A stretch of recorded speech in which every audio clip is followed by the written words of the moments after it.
famine, war and genocide, the rise of fascism might make everything feel hopeless. But there is still time to fight for a better tomorrow.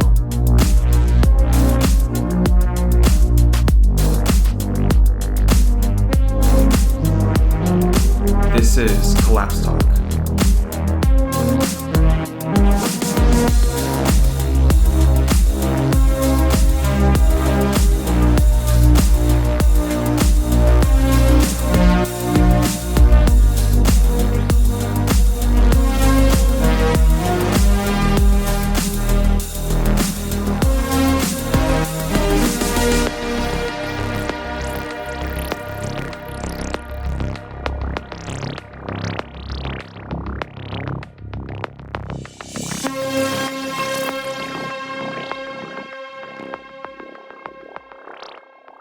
Hello there and welcome.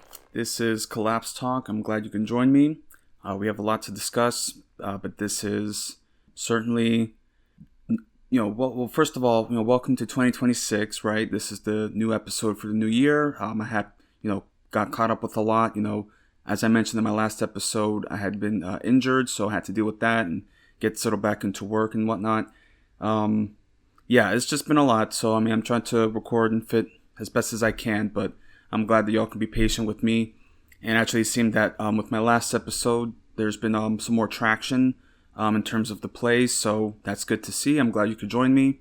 If you're new, definitely, tune in to what we have to discuss. But if you're a previous listener, definitely check out my Patreon. That certainly helps. Again, I have the $1 support for early access. And the rest is, Spotify, ad-sponsored program. But again, and I'm trying to, speak as quick as I can because I do have to go into work last minute later today. Again, it is what it is, and I have to make arrangements of possibly moving back with my mom. So it's a lot, but, it is what it is because this health emergency that I had, it was with my hand. As I mentioned, it was an infection that just kind of grew, a little more serious. I was trying to treat it at home, but then I had to go to the hospital and have an operation, and luckily didn't, get into the bone. So again, I'm very lucky that this was sorted out. It does suck though, because I got my workers' comp denied, and honestly, it's like and I live in Texas, bro. This place sucks when it comes to like that sort of like employee protection. It's just like, oh, we can't, because what happened was it started from an ingrown hair from wearing the gloves that I have. And again, this happens. It's a common, effect, skin effect, especially in like the medical field. People have this sort of issue from constant glove wearing. And then, of course, the dishwater that I'm constantly exposed to just added onto that. So again, it's just like this is the only place that I work with my hands. I don't even I barely hand wash my dishes at home. I just kind of soak it and then put it in the dishwasher. But yeah, I've had all these skin problems from this job, and still they're just going to be we can't determine. There's too many factors. And then, of course, I would have to apply and go to the injury commission or whatever. I'm just again, that's the way they do it. It's the red tape, the bureaucracy of it. And honestly, I'm just I don't even think it's worth it.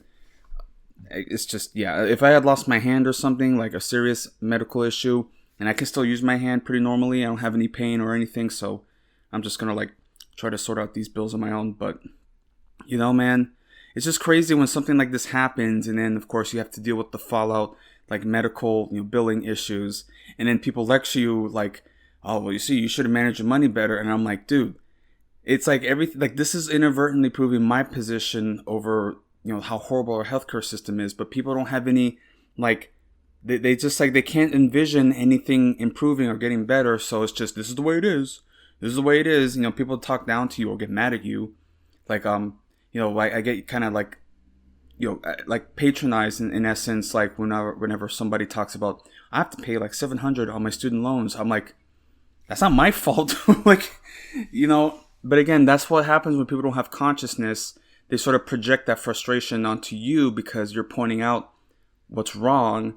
And then they're it's again, crabs in a barrel, talking to a medieval peasant in the French Revolution, just they want to hold on to the past system. They can't imagine anything better, even when it's constantly proven day in and day out that their struggles are directly linked to, again, like, it's just, again, people don't have any consciousness or any conception, and this is the problem now. We're getting into the midterms, so of course there are, big controversies over, again, like the Democratic primaries, such as Hassan has mentioned. He said he wasn't going to vote for Gavin Newsom.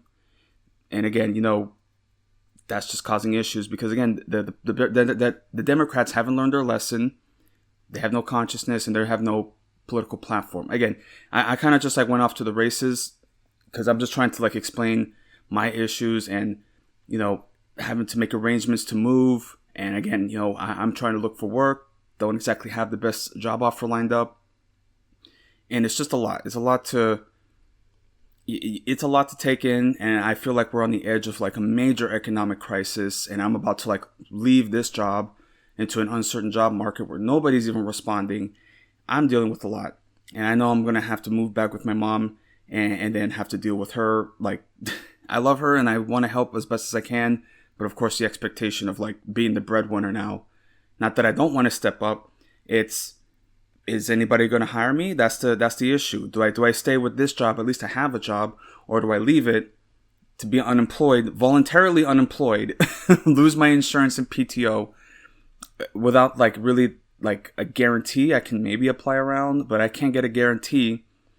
Anyway, it's just a lot that I have to consider, and I don't mean to like vent, but it's definitely going to affect my ability to produce and release consistently, and also, like, is she even going to like approve the work that I do, these projects? I'm going to have to tell her this. And honestly, I'm saying now, and I'm intentionally, making arrangements, but I'm going to be straight up with her. And if she can't accept that, or she's going to just start, again, like this is the thing with immigrant families, especially parents, they always present these ultimatums, but then they act shocked when their children are like, they call their bluff, like, oh no, if you can't do this, then you can't move in. I'm like, okay, then I'm just not going to move in. Like, it's like, I'm in those situations where it's like, no matter what choice I make, it feels like I'm making a mistake. So it's like, do I make a mistake where I can still at least have a space of my own? Maybe I'm stuck at a dead end job, but at least I can still work. And, it's a small town, I don't have to constantly commute. I can still kind of walk to work and live cheaply. I'm like, there's a lot of benefits to me staying, really. At least I still have my job. Unless I get like laid off or something or whatever. But I don't think that's happening because like they need me here. So it's like I have security, and I have a lot of respect, and like people definitely like, and that's the thing too about having a job just in general where you're competent in, because it's as I mentioned, a retirement home, working in the kitchen, working in like, I'm not in like an official team lead position, but it's like I'm kind of the main server. At the very least, like today, as I mentioned, somebody like, I went to sleep early last night and somebody was like at 10 o'clock, can you come in for me? Open at 6. I'm like, bro. And I woke up at like 4 o'clock. I'm like, I'm not even going to, no. So, but I'm going to go in later. And I don't know why I'm rambling. But again, I just wanted to like kind of have a open here. But man, I have a lot to consider, man. And, as I mentioned, again, I'm making intentional arrangements to move back in. But and again, this is sort of like a negotiation now. It's like it's like I have to make sure that there's clear boundaries with my mother, because I don't want to be living with her and then her go back to this, well, this is my home and you're living under my roof. I can't do that.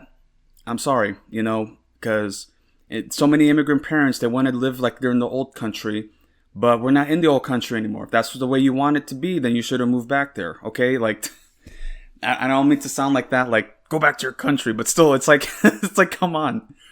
Oh my God. Anyway, man. And there's just other issues too, like also at work, there's a certain like, they tell you not to get tangled up emotionally or like romantically with coworkers, but you can't help it, especially if it's somebody who's like in a leadership position. It's like, fuck, like, why am I doing this to myself?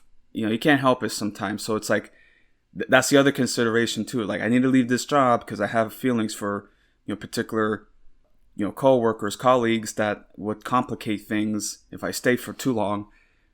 Bro, I'm just like, what the fuck? Again, I don't mean to vent, but it's like, I have a lot to consider, man. And then I'm trying to like keep this podcast, alive. especially, with this last episode, I had a lot of plays, which is good. Or maybe, people were just like being like, what the fuck is this guy talking about? So I can't say, I don't really get much feedback, but still, a play is a play. So if people are listening, then that's all I care about. But man, that's just a bit of a cold opening. I know I'm sort of rambling here, but I'm just trying to fill you in on my personal life details and just like struggles, and then also just trying to keep this podcast, this program alive.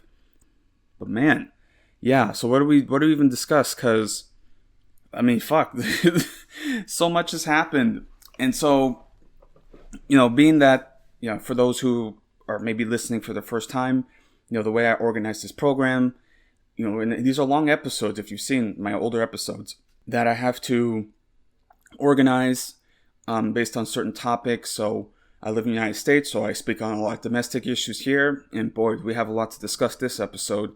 But also discussions of geopolitics, the primarily like the military like arrangements that are happening, because we're like about a week away or so, maybe a couple weeks from a full-on war with Iran. It's not looking promising. They're moving a lot of assets. And we just did an operation in Venezuela. Maduro is still in New York. He's in the jail. Like, it's just fucking crazy. But I'll discuss that later. And so many people are having like a victory lap over that. But it's just sort of like, okay, congrats. Like, yeah, obviously that Delta Force, special operations could pull that off. But they caught his wife and Maduro. So they just caught two people. The Chavista regime is still in power. As a matter of fact, I believe Delcy Rodriguez, who was the vice president and then succeeded him, she's gonna do. I personally, I feel like she's gonna do a lot of good in Venezuela, and already there's like positive developments. Of course, that had to come with conceding to the United States and opening up the oil trade, and they even reported that oil is now being shipped to Israel, Venezuelan oil, which was embargoed since like Chavez, and also now they're pressuring Venezuela to blockade Cuba, the oil blockade there.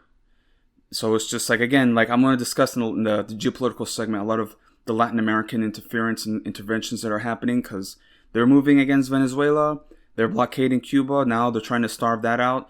And then of course we discussed, not that we discussed, but there was the operations in Mexico to kill El Mencho and the cartel destabilization that's going to come for that, or possible destabilization. It's still kind of early, but yeah, there's just a lot to discuss, because like Steinbaum is trying to toe this line of keeping American military intervention out of her country. So that's most likely why this operation happened, to capture Mencho, or at least the intention was to capture him, but then he died. And then of course we saw the unrest and the violence. And it wasn't just Mencho, it was the other captains, and they just recently killed the second in command too. So it's like there's a shadow war going on. I mean, not even shadow war, like they just straight up were burning cars. Anyway, so that's for later. So I'm going to discuss, and then also in the third segment, then I will discuss natural phenomenon, disasters, pandemics, whatever natural events are occurring, climate news, and so on. So that's how I organize this program. Again, as I mentioned, I'm kind of on a tight schedule, so I'm kind of just rambling on this opening. But now we're going to go into the proper meat of the show, the first segment here. So I wanted to discuss, of course, the ICE operations, the crackdowns that have been occurring, especially that was like very heavy in Minneapolis. Of course, this had to do a lot with like the so-called like Somali daycare fraud that's happening, because this fucking like YouTuber, this like homeschooled illiterate YouTuber was just like, let me go to this daycare. How come there's no kids? Let me see the kids. Like, just fucking wild, man. And then like you see the interviews, especially like you see Channel 5, Andrew Callahan, like the interview there. This dude is just like slurring and mumbling, and he's just like, and it's just like, what the fuck? People listen to this guy? Oh my god, man. It is so easy to be like just a right-wing grifter or some like, astroturf like YouTuber podcaster. It's so easy. I'm like, what the fuck, man? You can just say whatever and then people will eat it up. You just gotta like say something. Immigrants, Somali daycare fraud. Like, it's just like they're just like throwing pins at like a wall, and then like whatever connects goes. Transgender Venezuelan fucking fucking school teacher. Yeah, you see, like, it's just, yeah, it makes no sense. But it doesn't matter. It just creates a hysteria.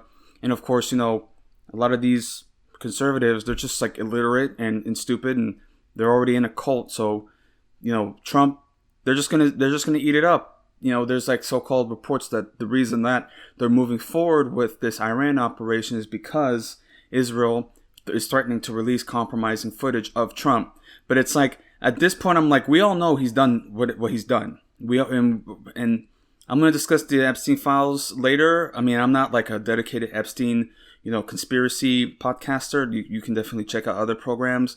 But let me just say the details that have come out.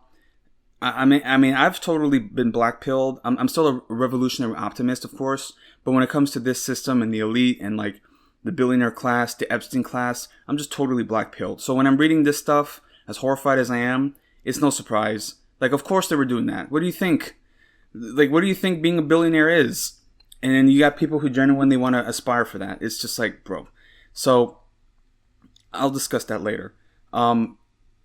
But yeah, it's like, even if they released the footage, people are still going to just say it's AI, or like, you already see some people, especially with like Prince Andrew, like he just got arrested, right? And also Peter Mandelson. So like the UK is making their moves. But you see some media figures in the UK that were seriously just like, hasn't he been through enough? This is just such a disgrace, and to the memory of the Queen, like, so that's what you're going to see here in America. People are just going to be like, well, you see like Megyn Kelly, right? She was just like, well, there were teenage girls, but they weren't children, they weren't babies. And I'm like, bro, a 14-year-old is a child. Anyway, so it's just crazy. So it's all a distraction. It's all a distraction. And of course, the base, the fucking Trump, cult of voters, they don't care. And it's just so fascinating. And again, I don't really keep in close contact with those that I dealt with high school that like Trump. I'm just like, I'm done with them. But that's the problem of me moving back, going back to my hometown, even though this isn't my home, like it just never was. It's just like, am I going to have to come into contact with people like this? What's going to happen with the high school reunion or whatever? I'm just like, fuck. Because now you see this. I mean, like, they're shooting white people now. They shot Renee Good. They shot Alex Preddy. Like, and then you see the response from the administration, just like, there's a terrorist. They were going to run him over.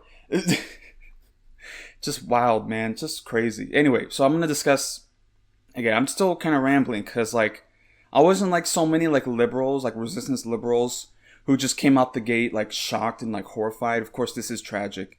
But, like, you see the genuine heartbreak over this. And then I'm just here as a leftist, like, yeah, like, welcome to the war. Like, welcome to the purge. Like, come on. It's just, it's on the real now to white liberals, okay? Because they're the ones getting shot. But again, like, if Kamala Harris were elected, she made no intentions of ever abolishing ICE or even defunding it, frankly. Like, this sort of thing would have, like, this is the problem. With Kamala Harris, ICE would have just been run more competently. You wouldn't have had all these, like, fucking, like, police academy dropouts, these fucking chuds in there. Like, they would actually be, like, trained properly.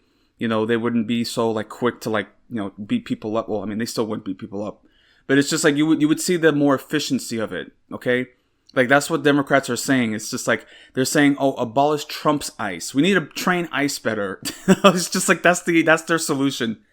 I'm like, fucking, man. I'm like, it's no different. So anyway, I'm going to read now this article because I'm just rambling. So I'm reading from NBC News. And this is coming from Renee Good's brothers who have spoken out. And of course, the recent, like, the autopsy report showed that she was shot 5 times. Yeah, she was fatally shot. And yeah, I'll also discuss in a moment the shooter and his past, because it's just like, people are still in denial of what's happening. And they're in denial of, like, these brown shirts, essentially, this Gestapo thugs. This is all they're good for. Like, again, when I say police academy dropouts, it's like, if you dropped out from the police academy, like, you are lower than dirt. Like, I'm sorry, okay? Because they will accept anybody with a pulse. So if you're dropping out of the police academy in America, bro, like, And then, of course, there was actually a whistleblower that came out just like speaking on his like time and like the changes that are happening, and they're basically being told to openly violate the Constitution.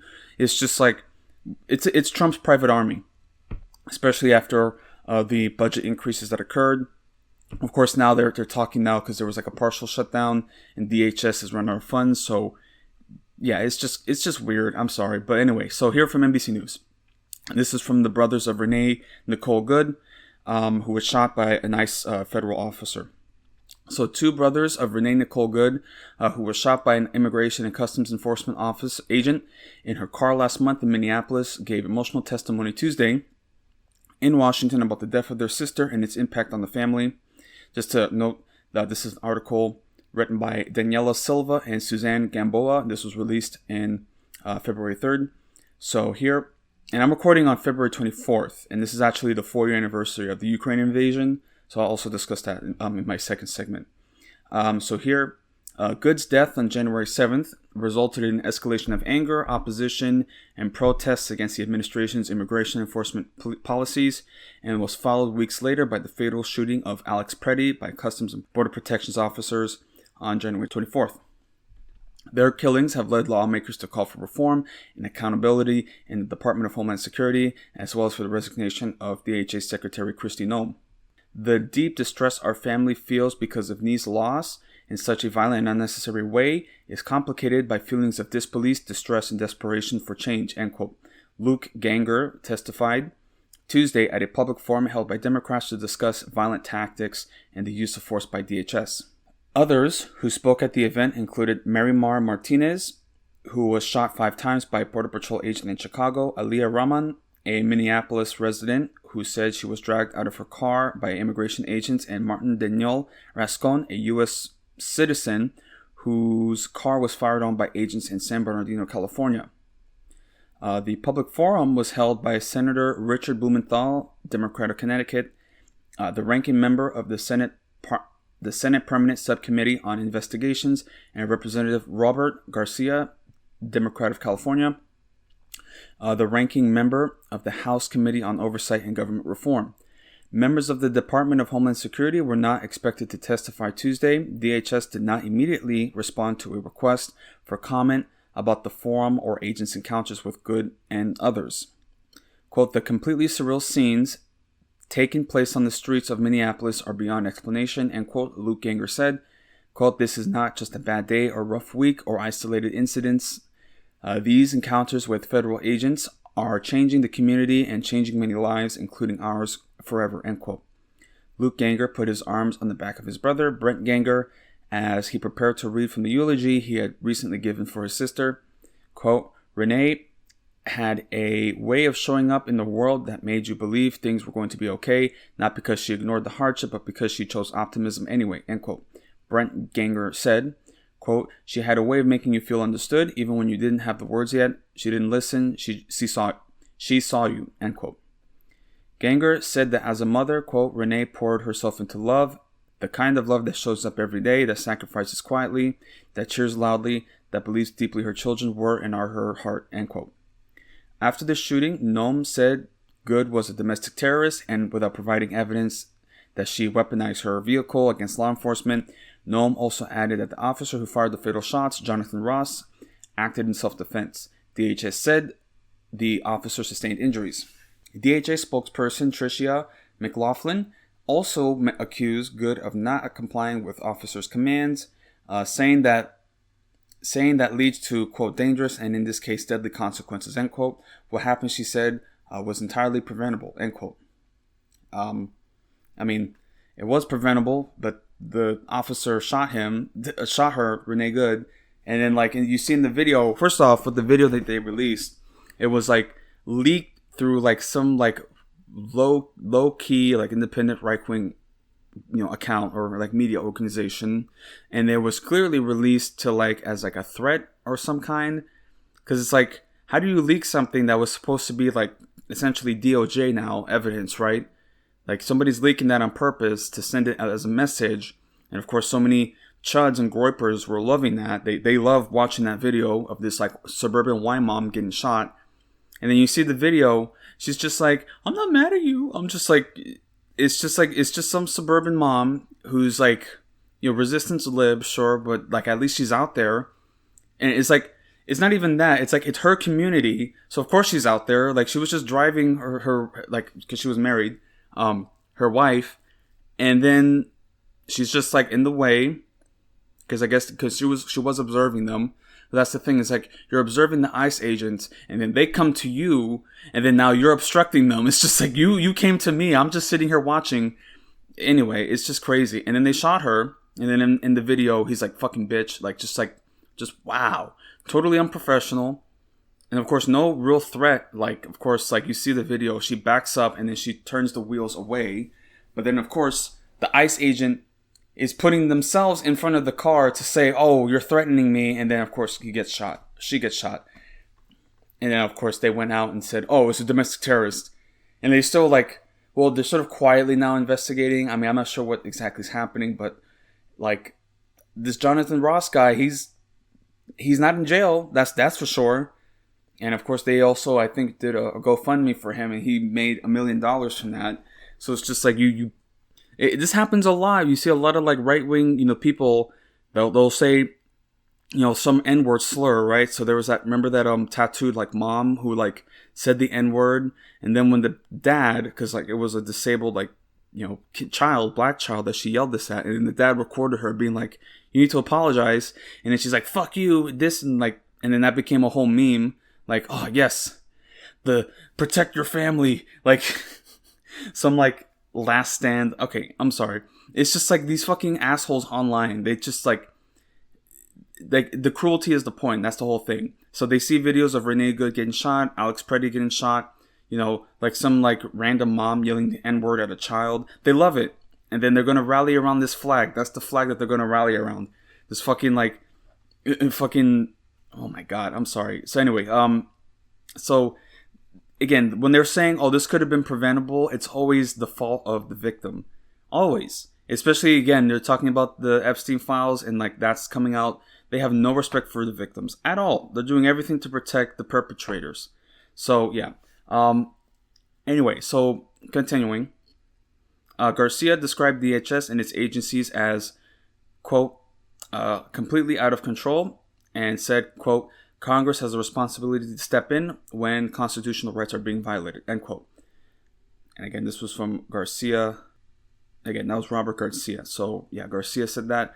After the shooting, Noam said Good was a domestic terrorist. Oh, let me just go back. Sorry. He said Democrats had tracked, reviewed, and vetted more than 470 incidents in its immigration enforcement dashboard, and that 186 of them included, quote, problematic uses of force by agents. Quote, these are not isolated mistakes. They are a clear pattern, and we know that's the tip of the iceberg, end quote, Garcia said. Blumenthal said Good and Preddy should have had the chance to appear at the event in person, but, quote, they were murdered by their own government. They were killed in cold blood, end quote. Quote, the top ranks of DHS are more than complicit. They are the driving force behind this brutality, and they should be held accountable, end quote, he said. The Justice Department has opened a federal civil rights probe into Preddy's death. Last week, DHS removed Border Patrol's Gregory Bovino, who was present at several violent encounters with protesters in Minneapolis and Chicago, from his role as commander, returning him to his post in El Centro, California.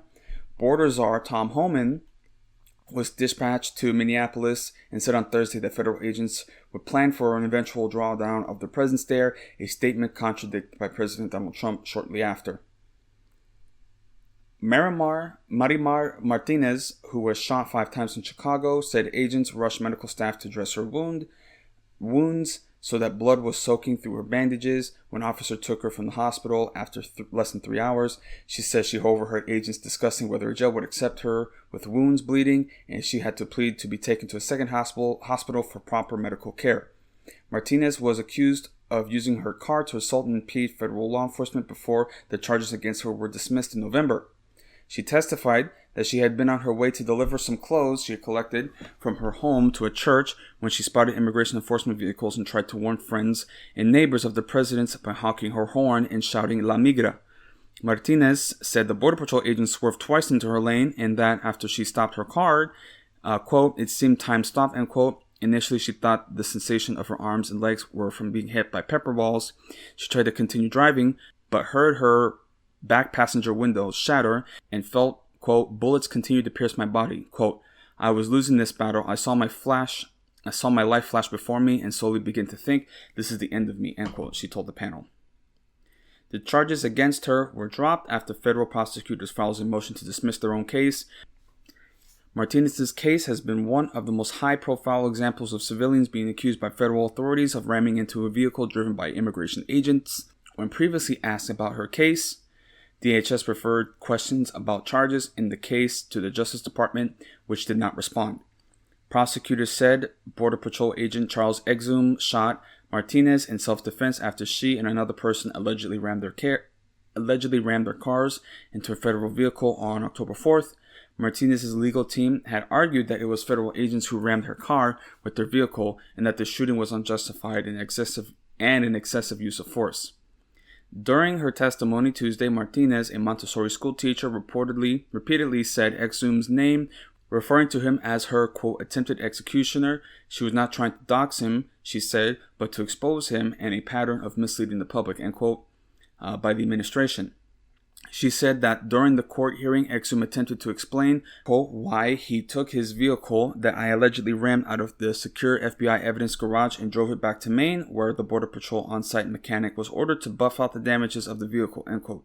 Watching him testify, she said, quote, made me sick to my stomach, quote, and destroyed her reverence of law enforcement. Quote, the government told people they were targeting the worst of the worst, she said, quote, but their actions demonstrated otherwise, she said. So yeah, that's the article there. And again, it's like this two people getting shot.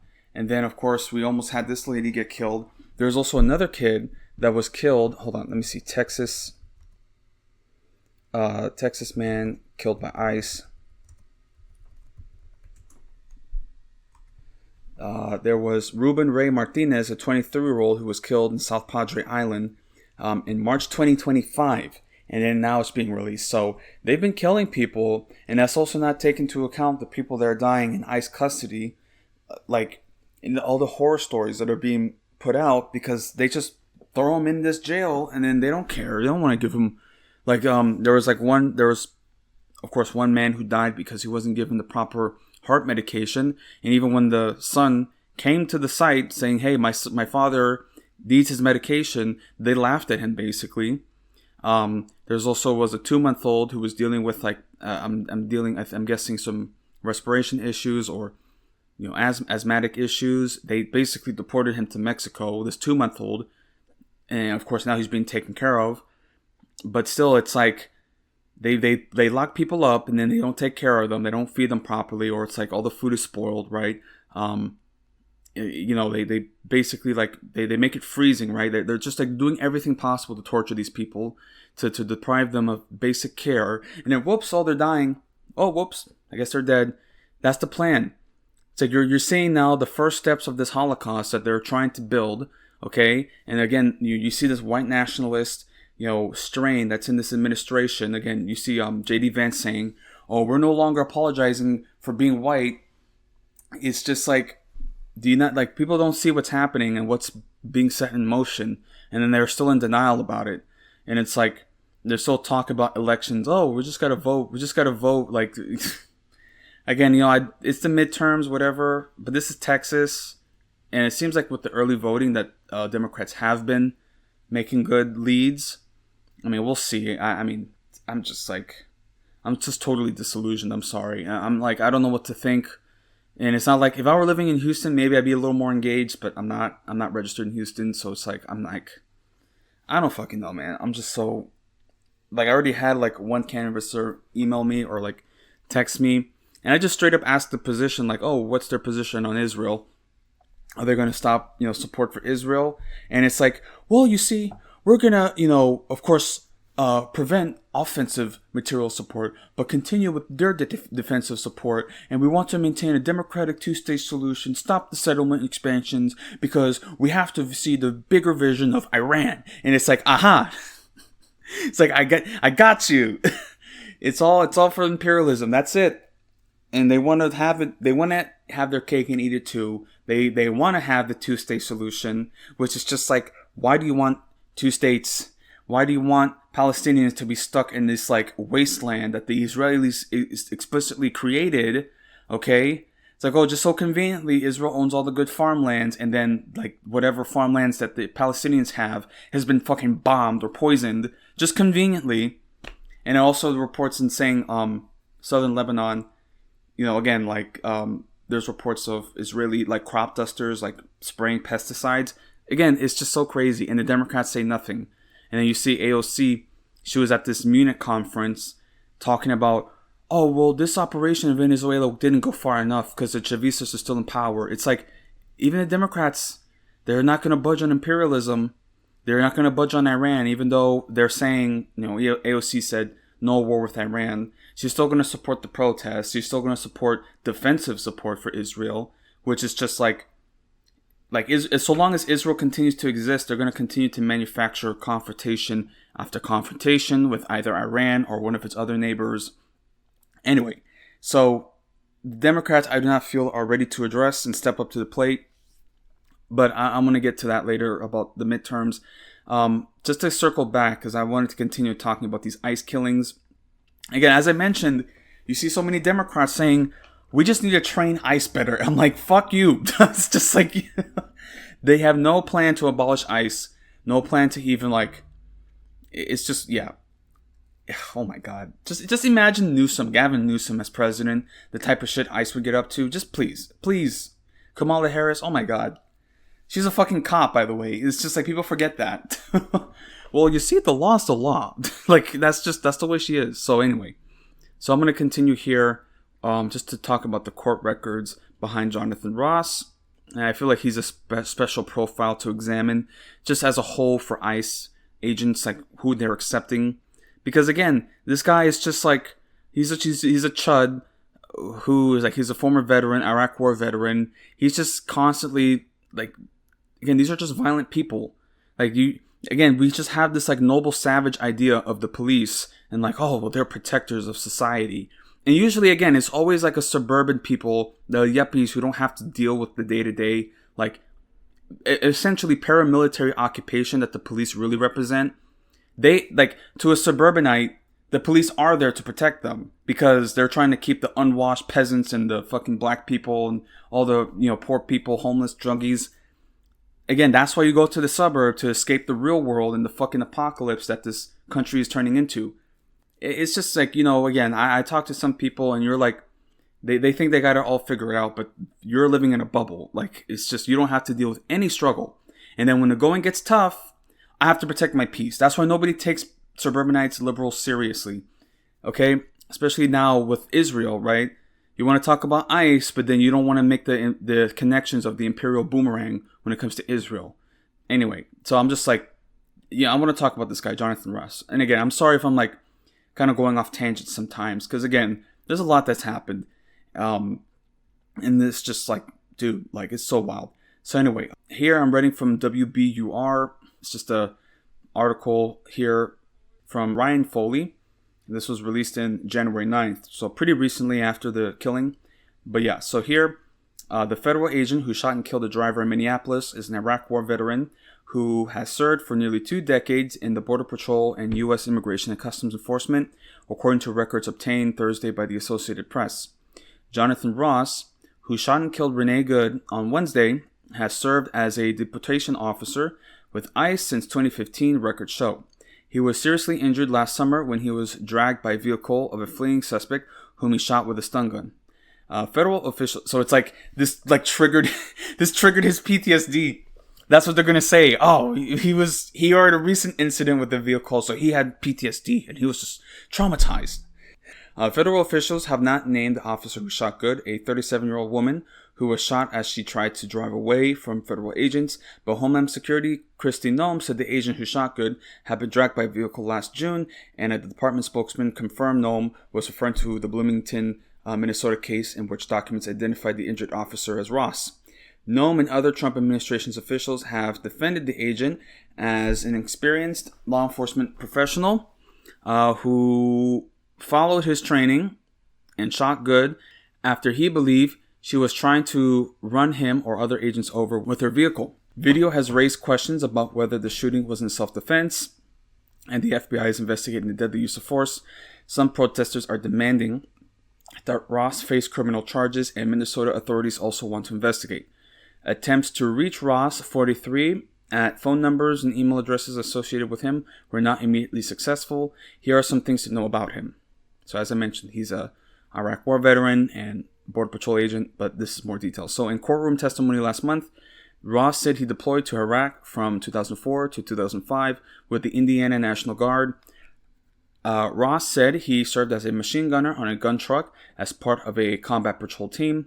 He said he returned from Iraq in 2005, went to college and joined the Border Patrol in 2007 near El Paso, Texas. He worked there until 2015, serving as a field intelligence agent, gathering and analyzing information on cartels and drug and human smuggling. Ross said he has served as a deportation officer based in Minnesota since he joined ICE in 2015.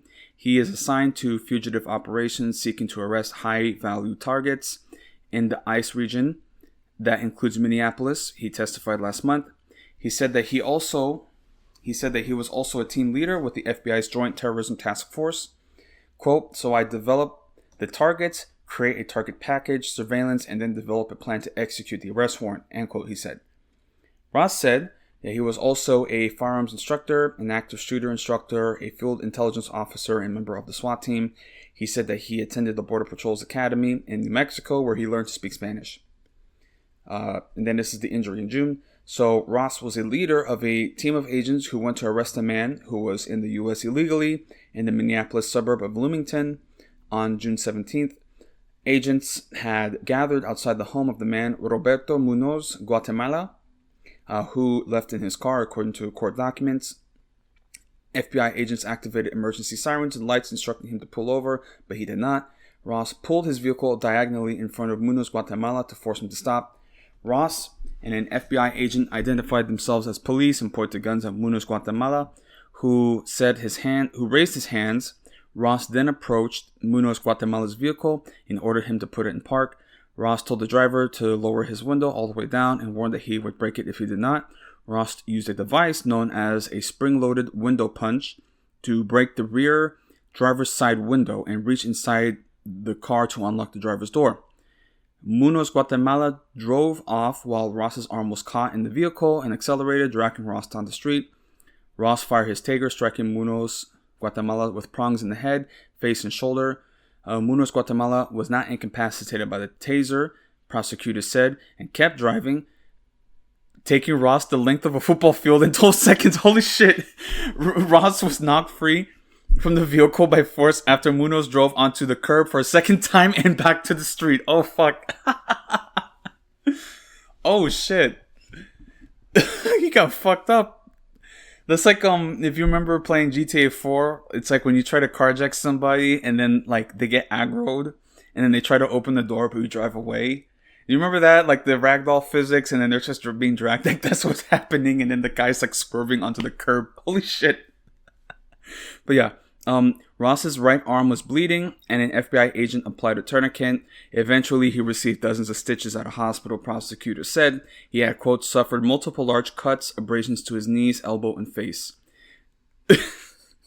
Quote, it was pretty excruciating pain, end quote, Ross testified. So that's why he killed this white mom, because he was traumatized. It's not funny. It's very tragic. But it just goes to show how big these pussies are. It's like, fuck, man.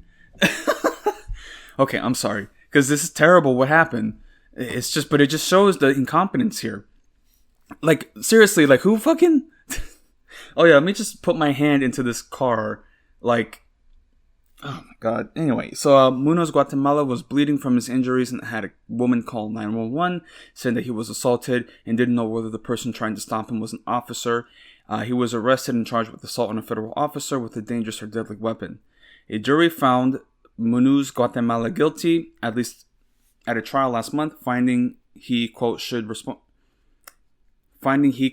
reasonably have known that Jonathan Ross was a law enforcement officer and not a private citizen attempting to assault him, end quote. But like, that's the thing, man. It's like these guys, they just come at you and they're just like, put your hands up, put your fucking hands up. And it's just like, even when you're trying to like calmly say like, can you please identify yourself? They're just like, please, put your fucking hands up. Like, that's all they do. So it's just like, and of course you're freaking out. It's just wild, man. It's just fucking crazy. And these guys are all plainclothes. They all masked up. Like, it could literally be anybody. It really can. Like, it's just like crazy. It's like, oh, you're gonna dox him. You're doxing me. I'm like, bro, can you identify yourself at least? Or like, because the thing that they're doing now is that you have to have a judicial warrant, right? But the ICE people are saying this is an administrative warrant. Like, no, you have to have a warrant signed by a judge, okay? Just because you have an administrative warrant, doesn't mean anything. But of course now, I think that the Supreme Court, they ruled that if there's a reasonable suspicion, a probable cause, they can still enter the premises. So they're just going to say that. It's like, why are you asking questions? And that gives me probable cause. You know, again, it's just like, as I mentioned, Noble Savage, like this idea of the police that they're here to protect us. But again, to us, the working class, the poor people, the immigrants, they are here to terrorize and occupy us. And to just, you know, that's all it is, man. Just to read here, the last paragraph. So they're getting the response from the department and also from the presidency, really. So here, federal officials defend the agent without identifying him. Vice President J.D. Vance praised the agent's service to the country Thursday without naming him, saying the ICE officer, quote, deserves a debt of gratitude, end quote. Quote, let me just try to do Vance. Quote, this is a guy who's actually done a very, very important job for the United States of America, Vance said. Quote, he's been assaulted, he's been attacked, he's been injured because of it, end quote. Okay, I mean, he's so boring, he doesn't even have like a voice. You know, at least Trump has a voice and all these different like weirdo, like, you know, RFK has the voice. Vance is just like a fucking nerd, like such a fuck up, man. And he could be the president because Trump is not long for this world. I'm just saying. I mean, who knows? But yeah. Here, so DHS Assistant Tricia McLaughlin declined to confirm the agent's identity Thursday, saying doing so would be dangerous for the safety of him and his family. But she noted that he had been selected for ICE's Special Response Team, which includes a 30-hour tryout and additional training on specialized skills such as breaching techniques, perimeter control, hostage rescue, and firearms. Quote, he acted according to his training, she said. Quote, this officer is a longtime ICE officer who has been serving his country his entire life, end quote. Is that within his training to like shoot a mom in the face like 5 times and then call her a bitch right after? Like, is that part of the training? Yeah. Anyway, it's just so fucked up, man. So fucked up. But again, you know, that's like what's happening, you know? Like, it's like there's no accountability. They're saying, oh, we've done the training, but they very clearly don't want people to be like trained properly. They're just pushing them. They're just like, yeah, it's the show of force. That's all it is. They want to send guys in tactical vests out into the street to scare people. But then when they actually get out there, they're just getting yelled at. They're getting called slurs and they're getting called pussies and this and that. You know, that's why a lot of them have to cover their faces. They're not even worried about retribution or being hunted down, okay? Nobody's going to come after them. They're worried about the humiliation and, you know, also like their families, right? Because, I mean, yeah, I mean, imagine being the kid of a fucking ICE agent. If you're not like some like fucking right-wing chud yourself, imagine being that, you know? Dude, that's wild. I mean, I can't imagine that life. Like, your father is a fucking ICE agent, and then he has to come home every day, and then, of course, that's gonna be, because again, you already know how domestically violent police, you know, just regular cops are. Imagine a fucking ICE chud, you know, federal agent. Just wow, bro. Just fucking crazy.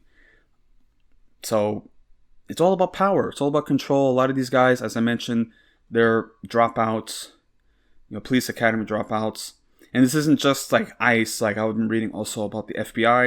You know, there's the disappearance of Nancy Guthrie, that whole debacle that's unfolding. It's just so crazy because they have nothing. They got nothing. They can't find her. I mean, they released a video. They found the gloves, but they can't get a DNA match yet. I I even read that because she has a pacemaker, that they're already like flying like helicopters to like detect, you know, any sort of signs of like, you know, signals, because it's in the middle of the Arizona desert. It's just like I was just actually watching Eddington. So that was a film because so many people were mentioning it and talking about it, especially now. And I'm just like, I gotta watch this because I've never really been into Ari Aster, and you know, people are kind of hot and cold with him. But Eddington was more of like a political, you know, horror, like satire sort of film. So I was like, okay, I can get into it. Let me watch it. And then of course, like now I'm like, holy shit, like this film was really ahead, because it's very, very much what's happening here, where you have all this like culture war bullshit happening.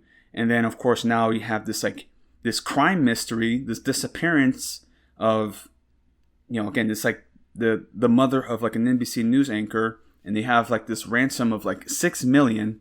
It's so wild. And then of course you have Kash Patel and the FBI agency, which has been not doing so well, I have to say. Like, wow. And of course you see Kash Patel now with the Winter Olympics. He went to Milan to party with the hockey team. I'm like, bro, you got like a real fucking crisis on your hand, and you're fucking, you know, like spraying champagne in the locker room. Oh my god, dude, it's so stupid.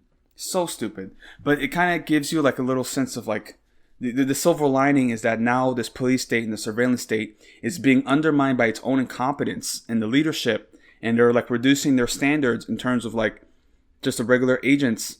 Like you see this again, the country crime scene. They have no control. Like the people just like randomly walking up to this crime scene. Like they had like an Amazon delivery driver, a pizza guy, just like walking up to this crime scene. I'm like, this is so incompetent. It's like they don't know what the fuck they're doing. And again, it's like this is what happens again in the failing police state. It's not like there's a revolution that takes over and like defeats it. It's like its own incompetence undermines its ability to control things. Again, you know, with the Democrats, their whole thing is they don't want to dismantle the surveillance state. They want to run it efficiently. They want to do it properly and efficiently. These chuds, it's all aesthetic and all for show. That's why you have like Kristi Noem. She's the head of the DHS, but she's always wearing some like Kevlar vest. But then you see her hair. She's like, her hair is all silk pressed and everything, and it's just like she's just walking around all like, you know, cuntified, right? Like it's just like, dude, what? Again, it's all aesthetic. Or like say with Pete Hegseth, the Secretary of War, all he does now is he just walks around the gym and like just like power lifts, and then everybody just stands around like, wow, oh my god, you're so strong. Like it's just so dumb. It's like they say like, oh, we're turning into North Korea, but it's like, no, this is just America. Like, and again, it makes a lot of sense too that a lot of these people, they're podcasters, right? Kash Patel's a podcaster. Pete Hegseth, a Fox News host, you know, they're actors, they're influencers and grifters. They don't know what the fuck they're doing. They're gonna repeat these culture war lies and bullshit to rally up the base.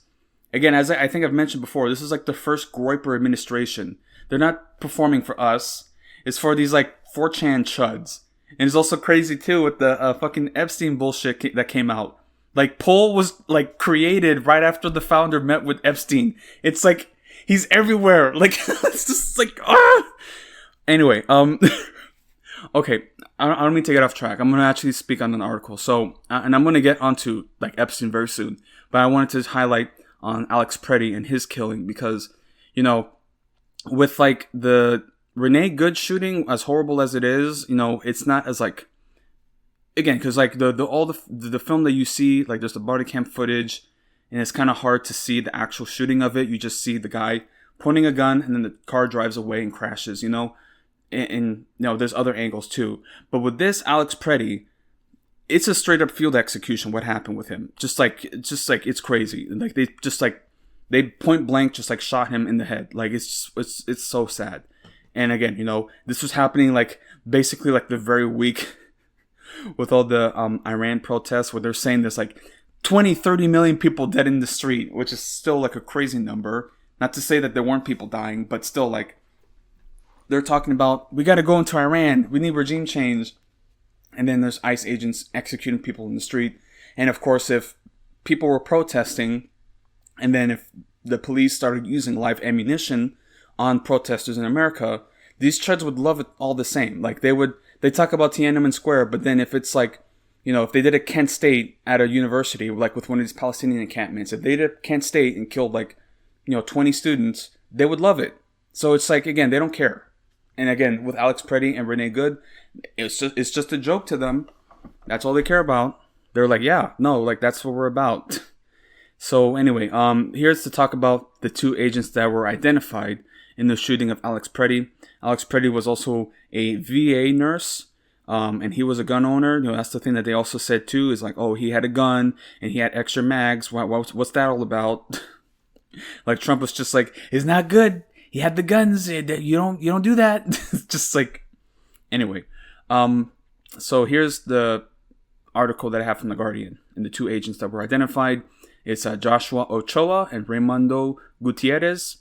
And again, it's just two Latino Border Patrol agents. Like, it's fucking wild how many Latinos are involved in this too. Fucking capos, okay? Just being real.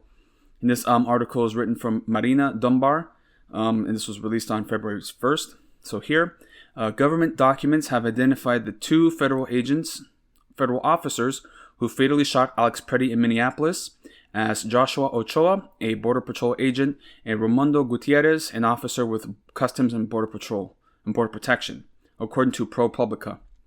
According to those records, Ochoa, 43, and Gutierrez, 35, were the agents who fired their weapons during the confrontation last weekend that resulted in Preddy's death. The shooting sparked widespread demonstrations and renewed demands for criminal inquiries into federal immigration enforcement actions. Immediately following Preddy's killing, the Trump administration repeatedly pushed false claims about the shooting.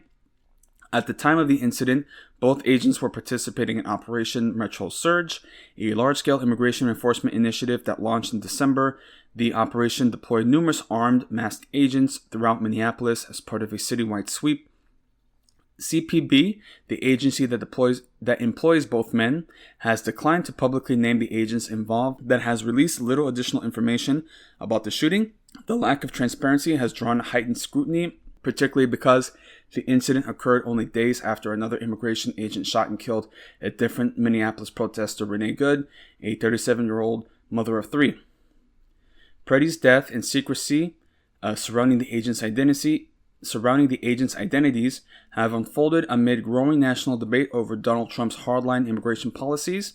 Enforcement actions in cities nationwide have included violent encounters involving both immigrants and U.S. citizens, carried out by agents who, controversially, are permitted to conceal their identities with masks. Lawmakers from both parties have since urged a full, transparent investigation into the killing of Preddy, who was 37 and worked as an intensive care unit nurse at a Department of Veterans Affairs hospital. Earlier this week, CPB sent a notice to select members of Congress confirming that two agents discharged Glock pistols during the encounter that led to Preddy's death. Though the notice omitted their names, the Department of Homeland Security, which oversees CPB, said through a spokesperson that the agents were placed on leave following the shooting. After days of protests and pressure from lawmakers, the Justice Department announced on Friday that its Civil Rights Division had opened an investigation. Records reportedly show that Ochoa joined CPB in 2018 as a Border Patrol agent, while Gutierrez began working for the agency in 2014. Gutierrez serves in CPB's Office of Field Operations and is part of a special response team that handles high-risk missions similar to those carried out by police SWAT units. Both men are from South Texas.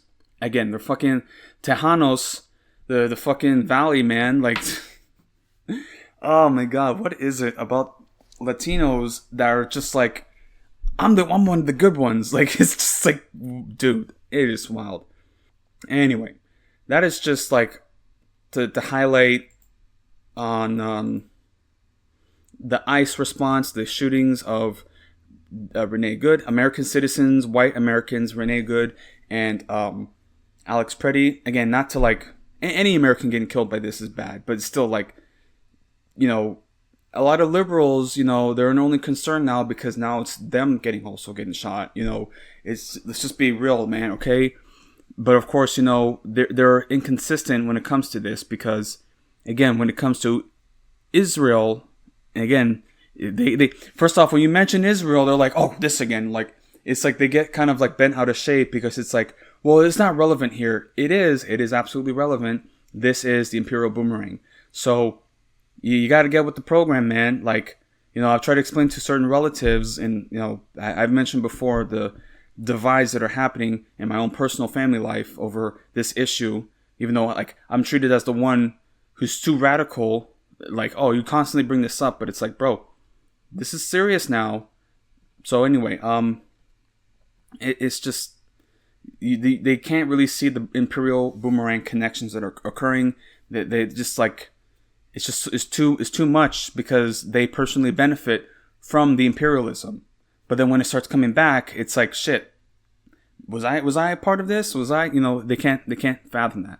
So anyway, but now, as we see, because of the tensions and the protests, and again, this administration, they talk a tough game, but you can see that they're also starting to back down from this because there's real pressure. And again, when the people get activated, it's like, oh man, like, maybe we need to step away from this. So now all of a sudden they're going to draw down. They're going to take a step back because they don't want to risk retaliations. In fact, there was some reports of ICE agents getting shot at. So, like, people aren't joking. Like, and it's so crazy that Minneapolis, Minnesota is like the heart of like this revolution, I guess. Because and these shootings happened not too far away from George Floyd. So, like, this is like a city of martyrs now, in Philando Castile, if people still remember that. So it's just like, dude. And then also there was the lawmaker who was also like executed in a home burglary. It's just like, dude, what is going on? Like, recently Tim Walz has announced that he's not going to run for re-election. So there's like real like pressure and changes that are happening. And it's just kind of sad to see because, you don't really think of Minnesota, Minneapolis being like this hotbed of revolution, right? You just think of it as being kind of like Fargo, right? Like, it's just sort of like a normal town, Midwest town. But just like in Fargo, there's real movements being happened. There's real players. You don't just because the town is like quiet and unassuming doesn't mean that there's real shit happening under this in the underworld. Essentially, I love Fargo. It's a good show. But yeah, man. Anyway, so here, just from NBC News, to talk about Epstein, and also just to like see these like file releases that are happening. They've released millions of files, and all these details are coming out are so horrific. Okay, it's fucking Moloch and Baal, like, it's just fucking like satanic rituals, fucking pedophiles, and allegedly cannibalism. Like, it's just like, wow, man. Like, people were getting bent out of shape when we were saying eat the rich. Like, dude. And that's the thing too you got to think about, because this is imperialism, this is colonialism, this is like, it's like the Marquis de Sade, right? The 120 days of Sodom, right? Let me see. Did I say that right? 120 days of Sodom. Yeah, Salo. Like, fuck, man. It's so crazy, man. Anyway. Oh. But that's what it is. That's why you become that billionaire ruling class, so you can live out those dark fantasies and just do whatever you want. When you're a billionaire, the world is something to extract. You see the world in terms of like, how much value can I squeeze out of this and get into my wallet? And if I can trick these poor people into killing each other and then pay me, it's like, that's all it is. So crazy. Anyway, like, if people are still like defending billionaires and like just the concept of capitalism after this release of Epstein files, just don't take them seriously, man, because like, this is what capitalism is. So anyway, reading from the NBC News, because they're reading on the different like connections and the investigations and like firings and resignations and even arrests. And it's not just the, it's like, it's no surprise that the UK is also heavily involved with this, because who do you think were the first like Epstein class like nobility? Like, that's the thing when I get pissed off when like I see a girl who like loves like Bridgerton or something like that. I'm like, it's all nice and pretty, like, oh, all the aristocracy, oh, but I'm like, do you realize what these people were doing? Like, they weren't living nice and fancy like that. Just like like that money was won with blood, okay? Colonizing India or smuggling drugs into China. What do you think? Yeah, it's just, what do you think? Fucking plantations in the Caribbean, right? Even after they freed the slaves, they were still, working them to death. Anyway, again, it's all, yeah, from now on, call it the Epstein class, like the bourgeoisie. If you start calling it the Epstein class, people know exactly what you're talking about. So anyway, so NBC News, just to read on the investigations, and this is from Laura Strickler, Justin Goldman, and Dare Gregorian. And they just had the arrest of Prince Andrew. I mean, I call him Prince Andrew, but he's actually been stripped of his titles and from the line of succession. And then also with Peter Mendelsohn, who was the ambassador to the United States that Keir Starmer appointed. And there's a big controversy with Keir Starmer. It's a huge scandal. And like the government of the UK is like on the brink, really. Even the monarchy. Because now, like, of course, like to act as though the King Charles, had no idea what kind of fucking scumbag his brother was. And it's just like, please. Like they tried to cover him as best as they can. You know, his mom paid, you know, all kinds of settlements. And of course, now we're seeing the end result of that. And still, like, a lot of media figures are still trying to say, this is just, hasn't he been through enough? It's just like, wow. Anyway, so reading now from NBC. So here, the Justice Department release of millions of files relating to its investigation into the late sex offender Jeffrey Epstein has shaken the upper echelons of power across the globe, resulting in high-profile firings and resignation in the U.S. and abroad, and a number of active criminal investigations overseas. Here's a look at who's been affected to date by the information released under the Epstein Files Transparency Act, the law that shone a light on the surprisingly wide network of rich, powerful people who interacted with the politically connected convicted sex offender who died in 2019 while awaiting trial on trafficking charges. And again, I'm curious as to how much they're going to mention the connection to Israel with this, so we shall see. Anyway, so as I mentioned here, they talk about Prince Andrew, or Prince Mountbatten Windsor, the former prince. The former Prince Andrew was officially stripped of his royal titles late 2025 as a result of his ties with Epstein, given new scrutiny after the House Oversight Committee released a trove of files last year. His reputational collapse plunged to lower depths on Thursday when authorities said he was arrested on suspicion of misconduct while in office.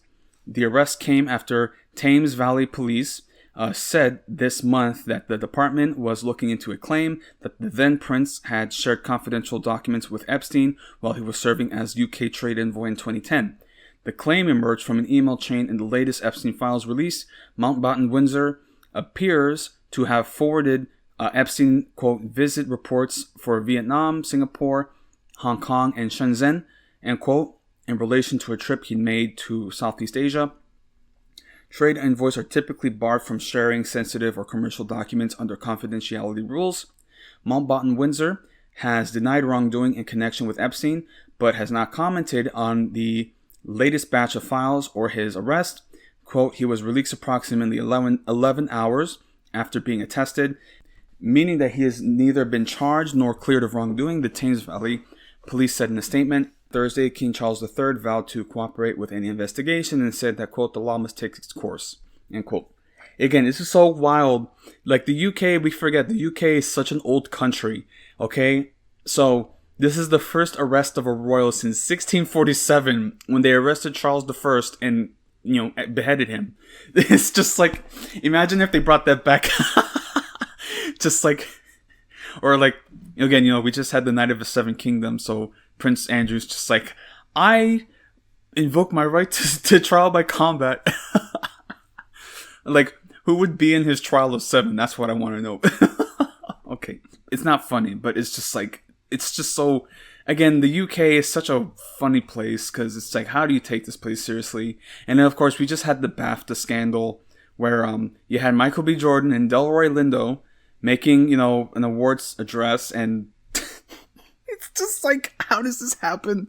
Because they had an attendee, you know, of course, there's a big controversy. So they had an attendee who had Tourette's syndrome, and his Tourette's, you know, came out, and he said the N-word. Well, he first said the N-word, and then he said bitch. And then you see Michael B. Jordan and Delroy Lindo just like kind of freeze for a minute. Like, again, I'm just like, it's terrible that it's just so bad, because like Sinners is such a good movie. I already mentioned before, Like my top two films, my top film was One Battle After Another, but Sinners was a very close second. And these are two black films essentially, even though One Battle was made by a white director. It very much highlights the black experience. So it's just like to see these two films really be at the center of politically conscious, racially conscious films. And then of course Sinners now, there's a big discourse over that because like it's like really like groundbreaking film. It really is. And then of course now that it's getting its nominations and recognition, like to me it feels like it's just going through this humiliation ritual where like the white Hollywood elite are like, we're okay, good job, but remember we run things, And then of course you see with stuff like this where they edited out another director who shouted out Palestine. He said free Palestine, free Congo, free Sudan. Again, what was his name again? Akinola. Akinola Davies Jr. And he made an address talking about Sudan, Congo. He said free Palestine. They edited out that, but they kept in the N-word. Just wow, man. It's crazy. Fucking Nonce Island, okay? Turf Island, okay? Like, Jesus Christ, bro. You look at stuff like Brexit and you're just like, you know what? Have at it. It's like, again, it's going to turn into 28 years later, except without the zombies. It's just going to be a fucking medieval wasteland. And then the rest of the world is just doing fine. Like, it's just, man. So anyway, here's Peter Mendelsohn also, the former ambassador to the U.S., who had resigned and he was arrested. So here, Peter Mendelsohn was arrested on February 23rd following continued blowback about his relationship with Epstein. London's Met Police said in a statement, Mendelsohn was fired as British ambassador to the U.S. last year after documents released by the House Oversight Committee showed he had a much closer relationship with Epstein than was previously known. Documents released by the Justice Department in January had touched off an investigation by London police, quote, for misconduct in public office offenses. As was the case with the former prince, the documents showed exchanges he had with Epstein where he appeared to share sensitive government information. In one 2010 exchange, while Mendelsohn was business secretary, he notified Epstein in advance that Prime Minister Gordon Brown was going to resign following his loss in the general election, writing, quote, finally got him to go today, end quote. Mendelsohn stepped down from the governing Labour Party on February 1st and as a member of the House of Lords on February 3rd. On February 6th, his former lobbying company announced it had severed all ties with him. Mendelsohn has denied any wrongdoing related to Epstein. In an interview with the Times of London published February 2nd, Mendelsohn said the new release showed, quote, a handful of misguided historical emails, which I deeply regret sending, end quote, and compared Epstein to, quote, muck that you can't get off your shoe, end quote. And again, like, it's so crazy to see, like, the response for so many people just, like, being like, well, I mean, it's just, like, I deeply regret it.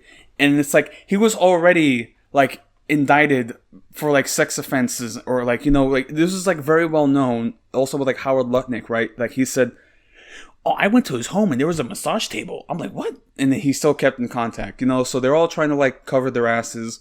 But they were already in contact with him well after he was already, like, indicted as a sex offender, okay?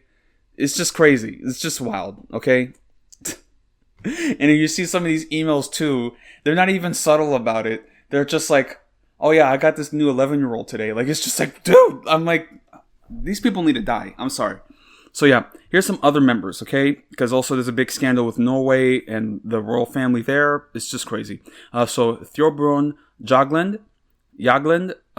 former Prime Minister of Norway. Let me see here.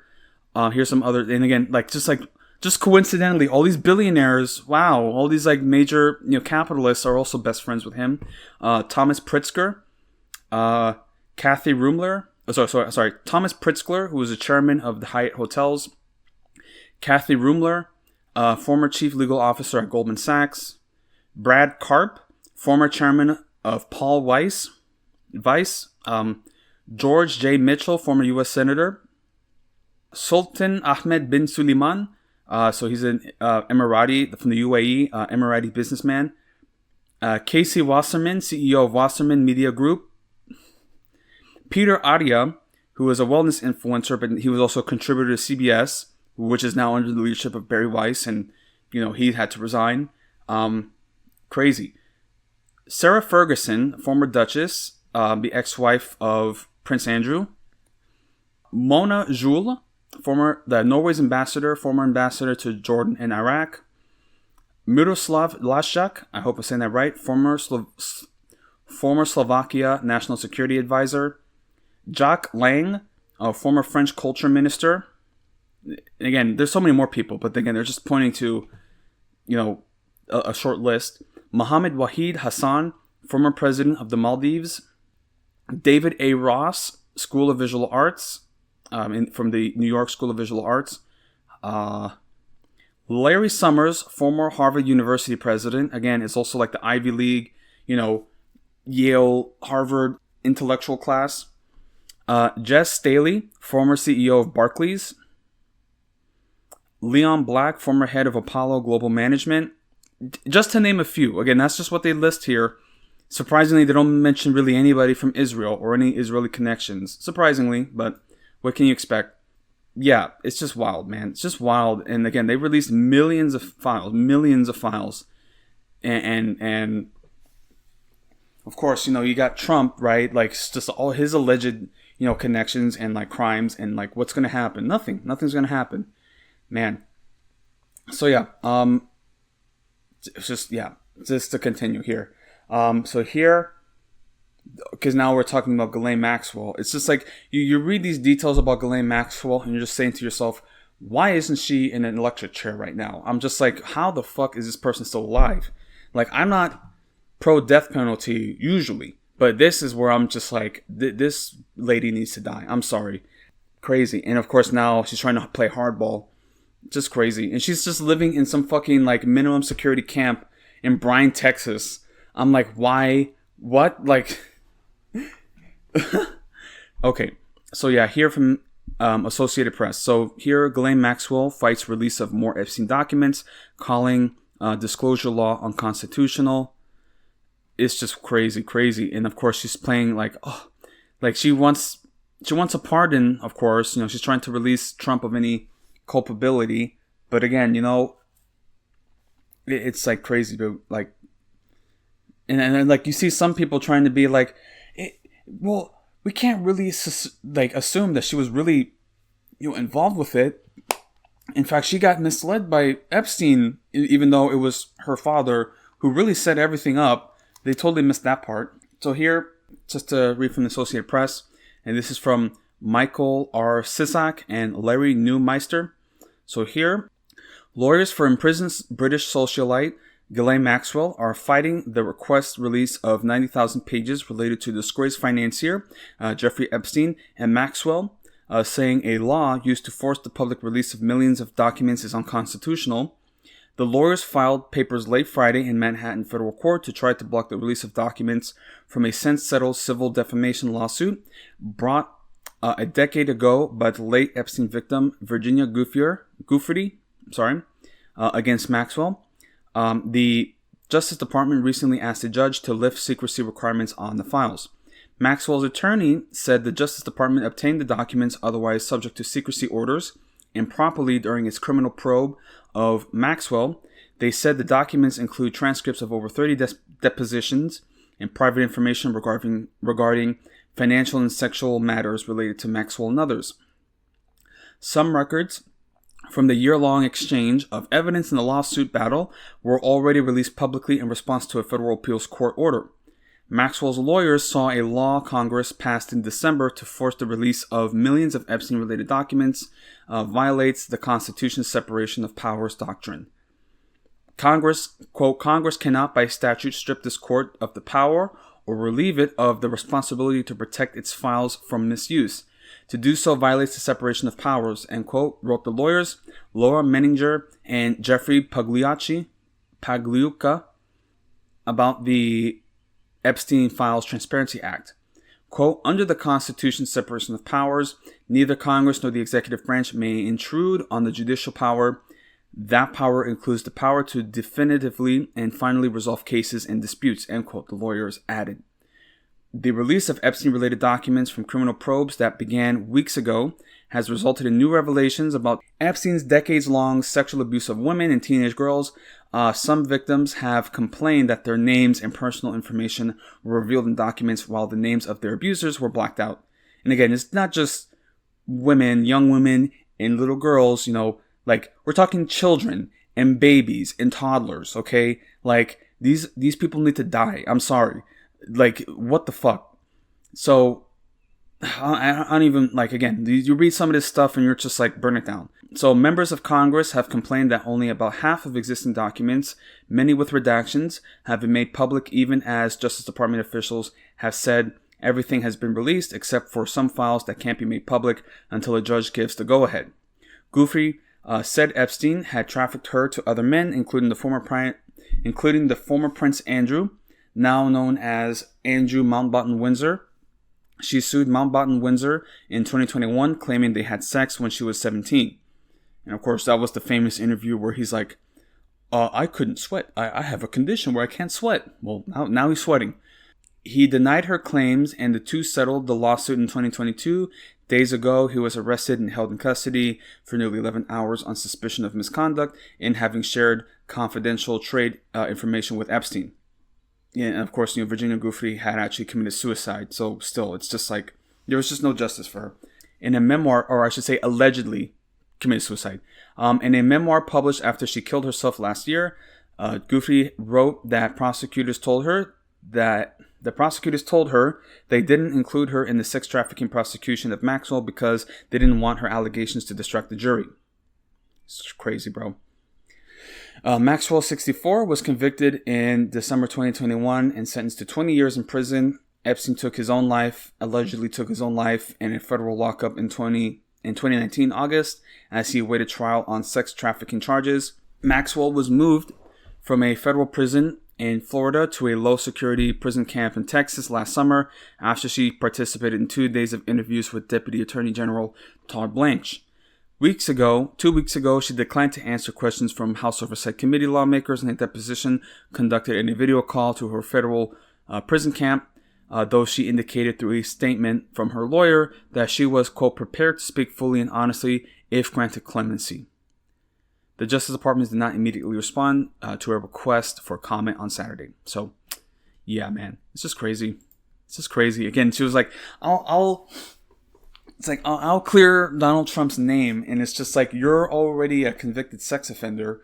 Like, dude, and it's not like, oh, she set people up, and like, there's accounts of her torturing children with like shock collars with Prince Andrew. And dude, it's like, and that's the thing too, these are killers. They killed people. They killed children. You know how many fucking bodies they've buried, like, and disposed of?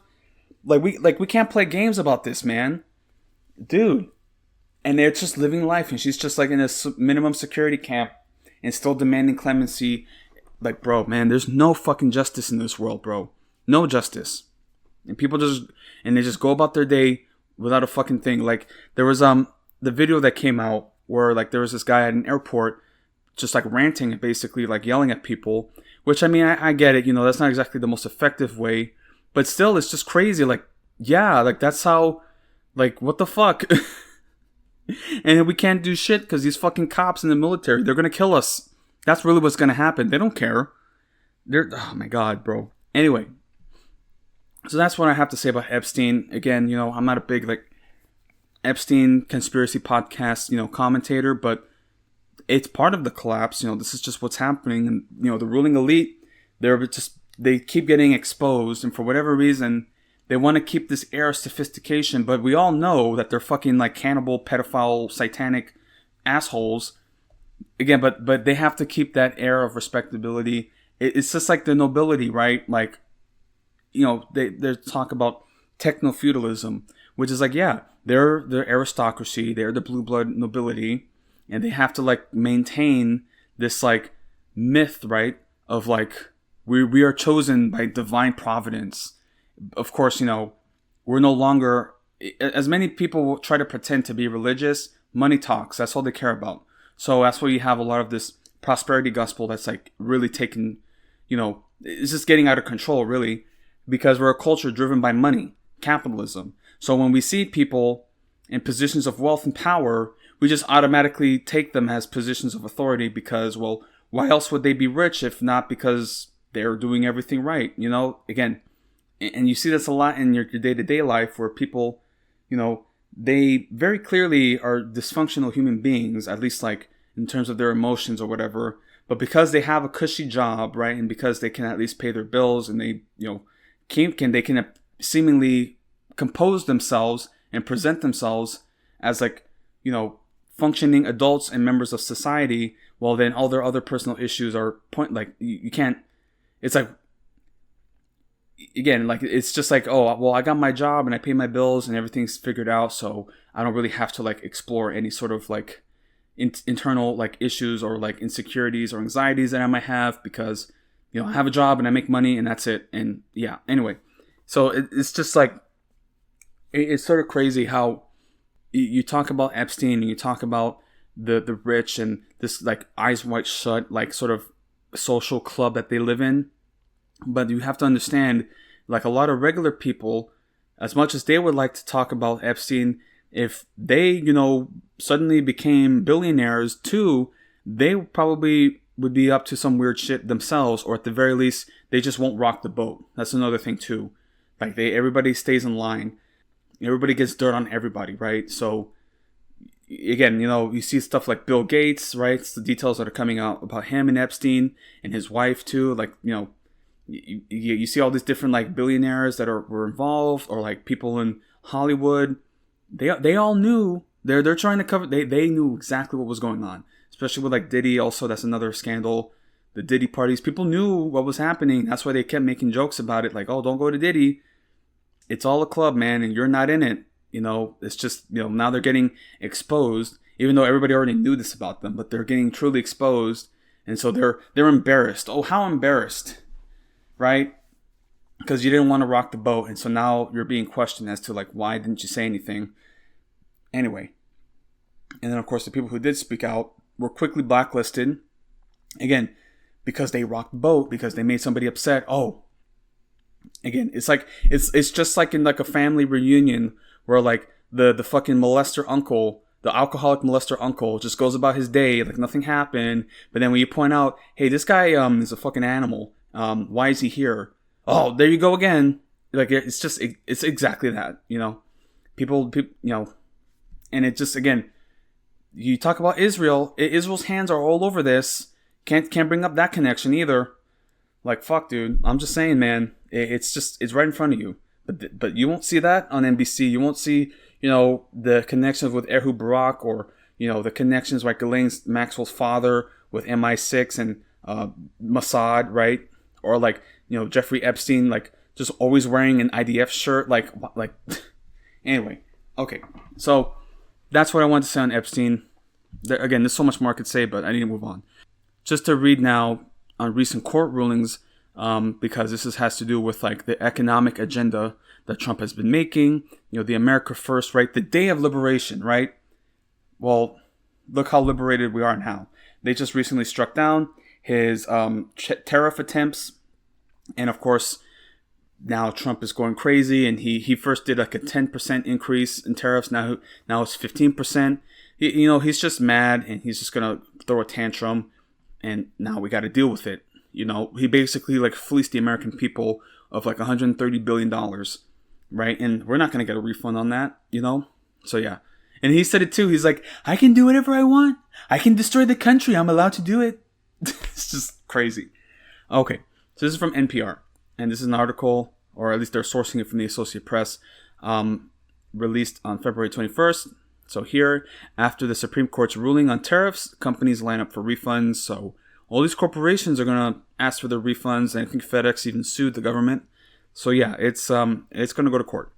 So the Supreme Court on Friday struck down President Donald Trump's biggest and boldest tariffs. But the justices left a $130 billion question unanswered. What's going to happen to the money the government has already collected in import taxes now declared unlawful? That money's already gone, by the way. They already spent that shit. Fucking Board of Peace, or some other bullshit, fucking crypto scam. So here, companies have been lining up for refunds, but the way forward could prove chaotic.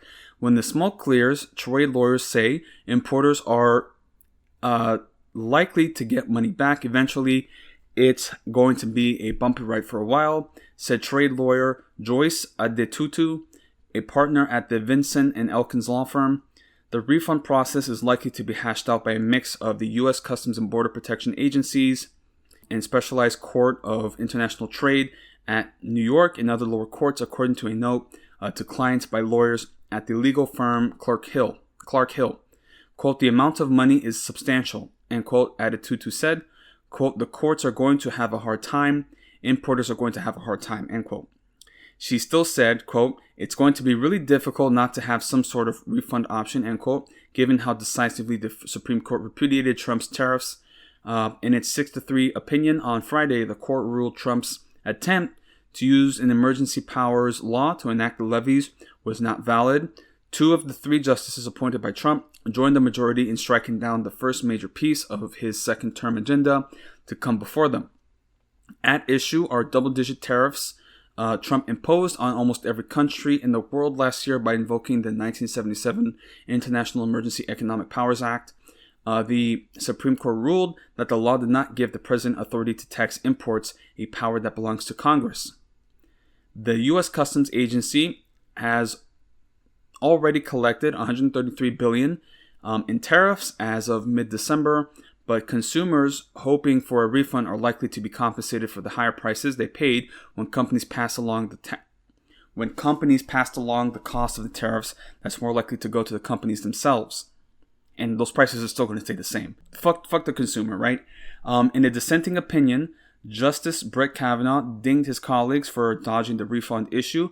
Quote, the court says nothing today about whether, and if so, how the government should go about returning the billions of dollars that it has collected from importers, end quote. Borrowing a word that Justice Amy Coney Barrett, who sided with the majority, used during the court's November hearing on the case, Kavanaugh warned that, quote, the refund process is likely to be, quote, a mess. Kavanaugh warned that, quote, the refund process is likely to be a mess, end quote.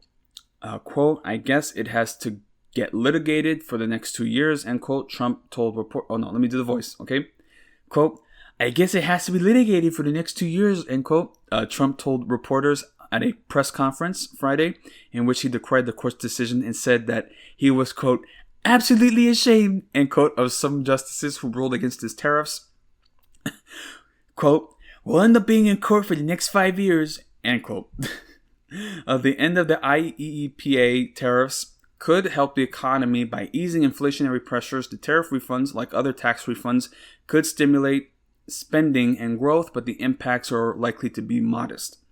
Most countries still face steep tariffs from the U.S. on specific sectors, and Trump intends to replace the IEEPA levies using other options. The refunds that do get issued will take time to roll out, 12 to 18 months, estimates TD Securities. The U.S. Customs Agency does have a process for refunding duties when importers can show there has been some kind of error. The agency might try to build on the existing system to refund Trump's tariffs, said trade lawyer Dave Townsend, a partner with the law firm Dorsey & Whitney. There has been a precedent for courts making arrangements to give companies their money back in trade cases in the 1990s.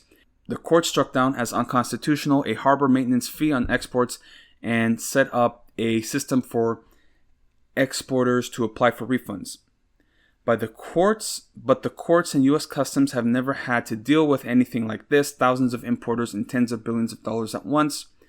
Quote, just because the process is difficult to administer doesn't mean the government has the right to hold on to fees that were collected unlawfully, end quote, said trade lawyer Alexis Early, partner at the law firm Bryan Cave Leighton Peisner.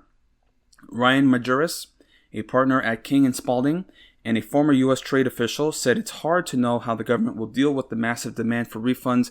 It might try to streamline the process, perhaps setting up a special website where importers can claim their refunds. But Adetutu warns that, quote, the government is well positioned to make this difficult as possible for importers. I can see a world where they push as much responsibility as possible onto the importer, maybe forcing them to go to court to seek the refunds.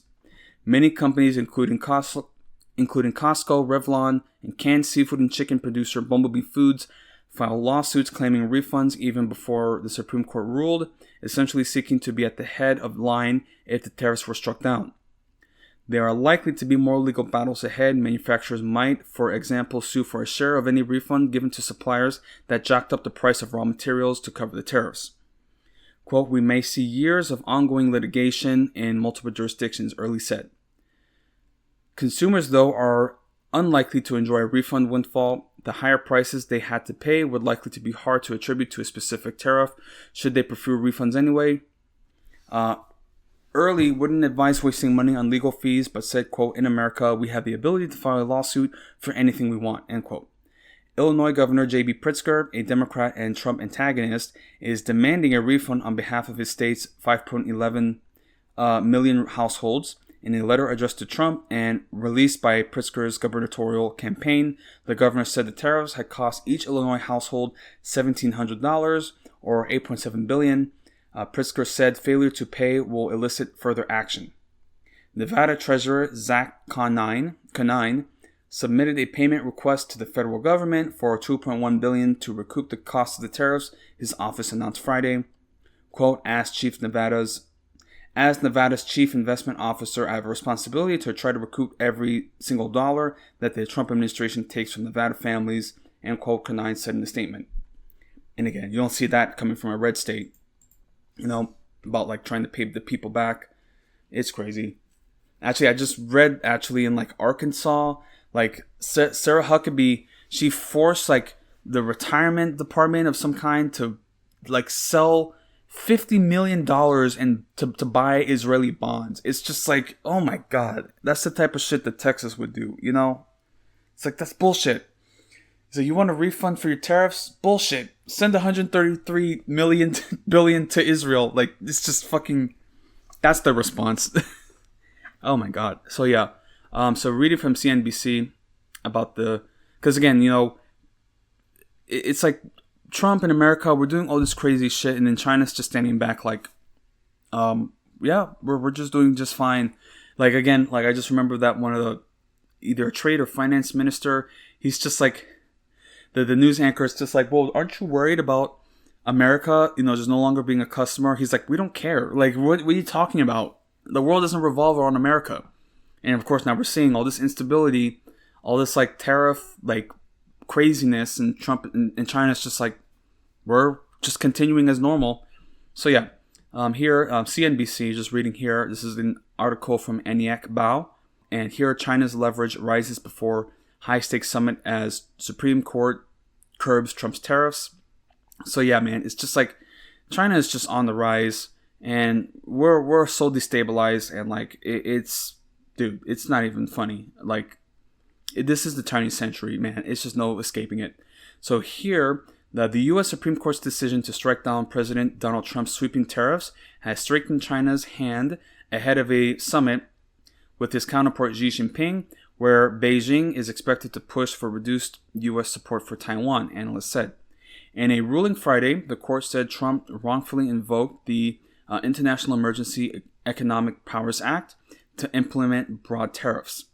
That decision has weakened Trump's negotiating leverage as he prepared for a trip to Beijing in April, said Wendy Cutler, senior vice president at the Asia Society Policy Institute.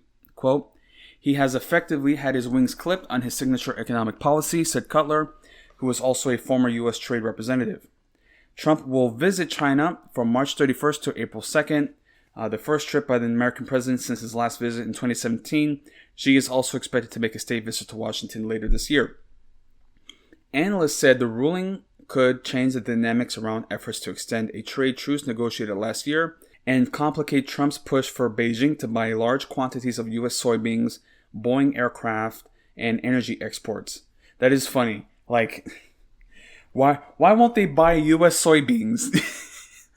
Why won't they buy Boeing aircraft that are like notoriously like breaking apart and like exploding?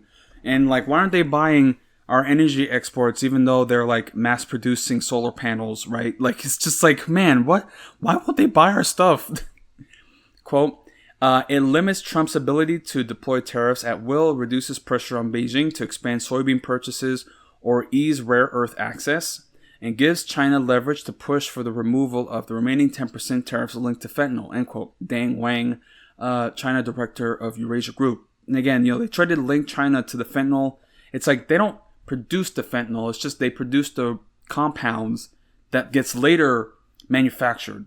So it's like it's not their fault that people are making fentanyl with this. I mean, who knows? Because they have their own underground, crime, groups. But still, it's like, anyway, it's just ironic how 200 years later, China, gets destroyed basically from opium, and now the roles are reversing, and then China's supplying fentanyl and destroying the West. I mean, who cares?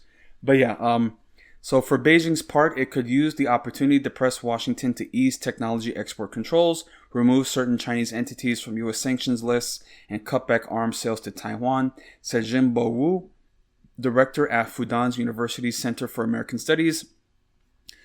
The ruling, quote, the ruling certainly helps strengthen China's position in its negotiation with the U.S., end quote, Wu said. Non-tariff tools. While Trump's tariff authority may be somewhat diminished, he could deploy non-tariff measures such as technology controls and sanctions against Chinese entities as negotiating tools, experts said.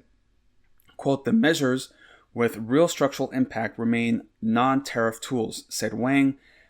These include expanded export controls on advanced chips and broader restrictions against Chinese tech firms, Wang said. The U.S. stance on the Taiwan issue, disputes over the South China Sea, and security ties with Japan and Korea will rest largely on Trump, he added. In a statement Monday, China's Commerce Ministry said it is currently assessing the impacts from the implementations of the ruling, while urging the U.S. to remove all unilateral tariffs against its trading partners. Quote, China and the U.S. both stand to gain from cooperation and lose from confrontation, according to the ministry statement translated by CNBC. Following the Supreme Court's ruling, Trump responded with a 10% global tariff under Section 122 of the Trade Act of 1974, before raising it further to 15%, which the president said would be effective immediately. In a Truth Social post on Saturday, Trump dangled a warning that more tariffs would follow. Quote, during the next short number of months, the Trump administration will determine and issue the new and legally permissible tariffs, end quote. It remains unclear if any official documents had been signed detailing the timing. A White House fact sheet issued Friday said the original 10% tariffs would go into effect Tuesday, February 24th, so that's today. Before the ruling, Washington had imposed an additional 20% tariff on Chinese exports last year, including a 10% reciprocal tariff and 10% fentanyl-related tariff, citing IEEPA authority. The Supreme Court's ruling implies a net reduction of around 5% in U.S. tariffs on China, according to Goldman Sachs. Quote, overall, this development suggests upside risk to our positive outlook on Chinese exports this year, Goldman said. A study by the trade monitoring body Global Trade Alert also named China among the top winners under the revised Section 122 tariff regime, with a 7.1 percentage point reduction in tariff rates.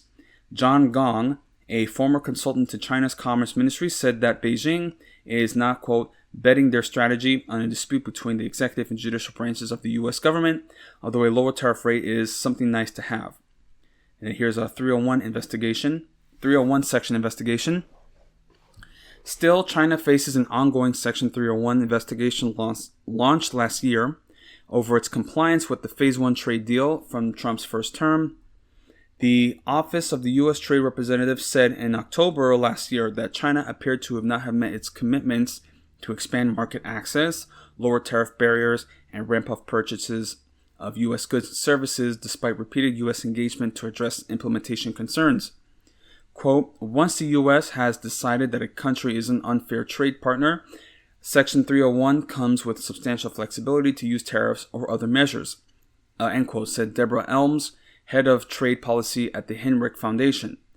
China said Monday that it's watching closely the U.S. move in using trade investigations to maintain higher tariffs, vowing to firmly safeguard Chinese interests. The ruling may have limited impact on broader U.S.-China relations, said Scott Kennedy from the Center for Strategic and International Studies, who noted the tensions extended beyond tariffs. Quote, the Supreme Court ruling doesn't upend U.S.-Chinese relations the way it might to U.S. ties with its allies and others because China has already gained the upper hand, end quote, he said. Kennedy expects the April summit to yield limited results, such as an extension of the ceasefire and sales of U.S. products, but progress is unlikely on thornier issues such as clear guidelines for export controls or rebalancing China's economy. During a phone call earlier this month, Xi asserted to Trump that Taiwan is, quote, the most important issue, end quote, in U.S.-China relations, overshadowing the commercial deals Trump touted at the time, including Chinese purchases of American energy and agricultural products. Upcoming talks between the two leaders may prove more political than economic, said Minjin Pei, a professor of political science at Claremont McKenna College. Xi might, quote, be open to giving Trump a better commercial deal in exchange for a statement on Taiwan that Beijing could claim as a victory, Pei had said. So yeah, again, just a lot to consider. You know, it's not just America and our issues. It ties into everything else. And again, you know,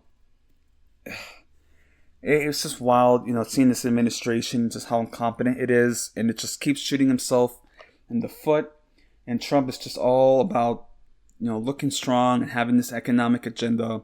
But China, they're just sitting back and they're just being like, yeah, they're just like, they have, like, again, American imperialism is in decline. So that's why everything's so erratic.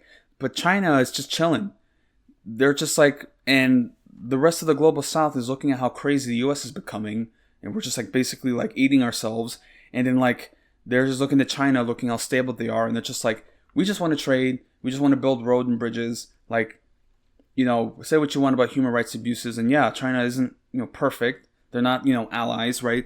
In the sense of like freeing Palestine, right? Anti-imperialism. You know, they're out for their own economic and national interests. It is what it is. But they want stability. So America, given that it's in decline, imperialism is in decline, it thrives off of that destabilization. That's why we're seeing these moves in the Middle East against Iran. That's why they did what they did in Venezuela, and very likely what happened in Mexico too, because of the pressure on Sheinbaum. They had to move forward with this arrest of El Mencho, which is leading to even more destabilized cartel activity. Because again, you kill the head guys, but all these sicarios now, they're leaderless and they're gonna do their own shit and assert their own dominance. It's gonna get bad. It's just, again, that's what a declining empire thrives off of, is the constant destabilization. It has no interest in building its partners up, its neighbors up. It needs to destabilize them to control them. So, you know, but that's just going to backfire on us because our economy is already in the shit. I mean, these job reports that are coming out are just not looking pretty. That's why I feel so insecure about leaving and being told, I got to find a job. Like, this might just be it for a while. And I'm just thinking, like, it's the attitude of like, one in the hand is worth two in the bush, right? It's like, I already have the job, okay? And I can save, and, you know, I've been fixing my credit, and, you know, it's not perfect. I still need to get a car at least, but I've made some progress despite this medical injury that I had. And honestly, I don't really think I should move back, if I'm being real honest, but I just feel that I'm reaching this like breaking point, at least with my mother and family, where they're like, if you don't come back now, then you're never coming back, you know? So I'm just like, I don't know if I want to deal with that kind of ultimatum where they have full control over my life. At least here I have some leverage. And it's just, yeah, man, as I said, it's a catch-22. It's like, no matter what mistake I'm making, it's gonna bring major consequences. Even though, like, what I'm doing isn't necessarily bad, it's just people are foisting these expectations on me. And, you know, I'm not a kid anymore. I'm gonna be 30 years old. So it's like, I can make my own decisions. So it's like, it's not finalized. I could still just stay here if I wanted to. And I kind of do, because I don't really see much of a future for me in Houston. At least I have something here, you know, and I have to leave it all. I have to give up my cat, you know, I have to, like, you know, move back with my mother, and like, and that's the thing too, like with her, like, and I do love her, but there's some moments where I'm like her personal chauffeur, basically. That's all I am. Like, it's just, oh, let's just go out. Let's go. Like, you know, I think it's also because she doesn't have a man in her life, and I don't mean to like diagnose my mom, but it's just like she doesn't have a man in her life, or she doesn't have any interest in dating. And she's a boy mom in that sense, where it's just like, I'm trying to go off on my own. I don't want to constantly be under her wing and constantly ask for her help when I have an emergency. But still, man, it's just like, I don't know. Anyway, I don't mean to vent. I'm just like, so much to consider. And I'm recording. I wanted to do the international segment, but I'm going to chill out my voice because I have like 3 hours before work, and I don't think I have enough time to fit that in because there's a lot of military issues and movements to discuss. And they could do it within the week, so I'm going to wait maybe a couple days, see what happens in case new movements occur. But yeah, I'm recording on the 24th, and as I mentioned, this is the 4-year anniversary of the invasion of Ukraine, so I'll also discuss that. But, I'm just like, I'm in this like limbo situation where I don't know really what to do. And then, of course, like, I don't want to constantly ask people for guidance, but still, it's like when I ask people, hey, what's like the right move? It's like, again, their response is like, that's your decision. And again, I'm just like, fuck, it is. Because it's like, no matter what I do, there's some benefits and there's some negatives. It's like, sure, I can move back to Houston and maybe find some work. I mean, I can't, there's no guarantees because every time I apply, I've been applying for almost 2 months straight and there was nothing. I don't know. Or maybe at the minimum, because there's like short-term lease arrangements, I can stay for like a couple extra months and still apply. I don't know, dude. One thing I have to do also is stop smoking weed, which is going to suck, but yeah, I just need to find ways to like, because I really do it for like sort of like pain relief, if that makes sense. I don't really want to do ibuprofen or other stuff, but I just gotta find. Anyway, I don't mean to get too deep and personal, but it's like, fuck, I gotta think and strategize. I gotta really strategize. It's kind of like a war. And then also just considering this work that I want to do with this project and this podcast, that I certainly have a feeling people are going to also pressure me to stop and give up on. And then if I don't, oh, well, then we're going to have this other ultimatum. If you don't stop your podcast, then we're going to cut, like that's the thing that I'm also worried about. So I'm going to be upfront and I'm going to set some guidelines. And if people can't work with me on that, then I'll just stay here, and I'll just, the die is cast, so to speak, right? I'll just let it fall where it goes because, I have this life here and it's a good life and I'm still trying to build it up.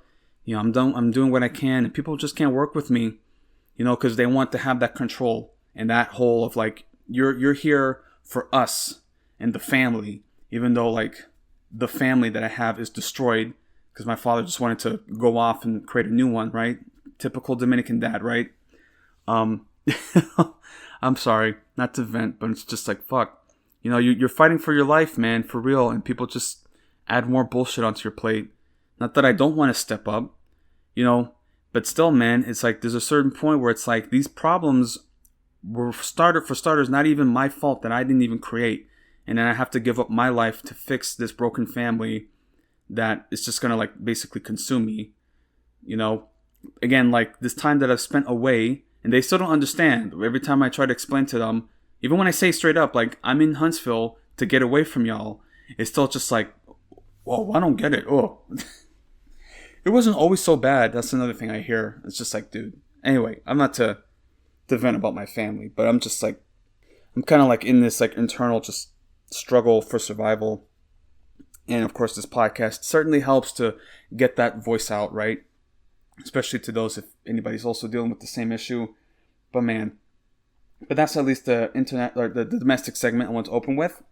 And I'll get into this geopolitical military segment. It's probably going to be a couple days actually, just so I can watch these movements because there's a lot. And again, yeah, it's just crazy. Sad times that we're living in. We need peace. But yeah, that's what I'll touch on next. And so now in this second segment, speaking on geopolitical, mainly military developments, I have to say I had waited a couple days because I recorded my domestic segment on the 24th.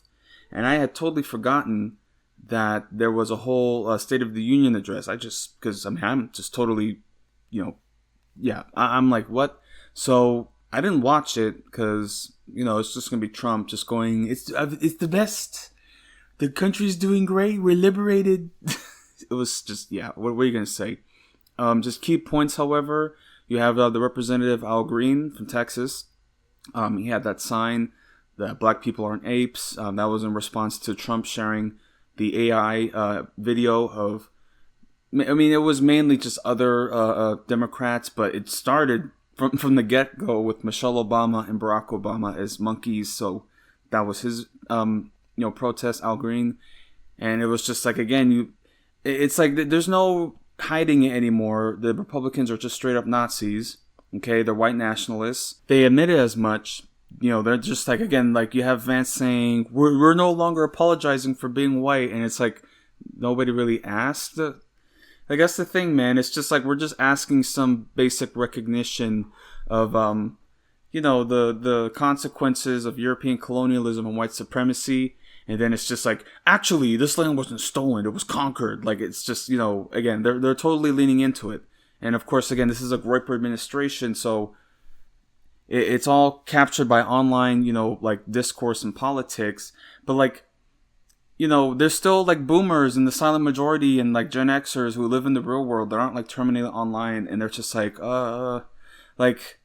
it's just like, it's weird. And again, you see how this administration posts on, again, they're shit posting, right? And it's like, and you also see the Democrats also doing woke posting, and I'm just like, Gavin Newsom, right? And I'm just like, oh, God, it's just, what is going on? Like, it's one thing for me to be terminally online, right? Or like, people like ourselves being online and like just whatever.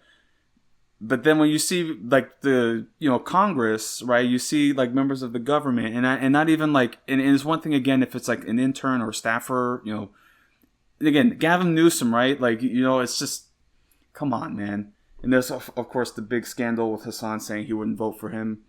In fact, today I actually voted the midterm primaries. I did the early voting for that.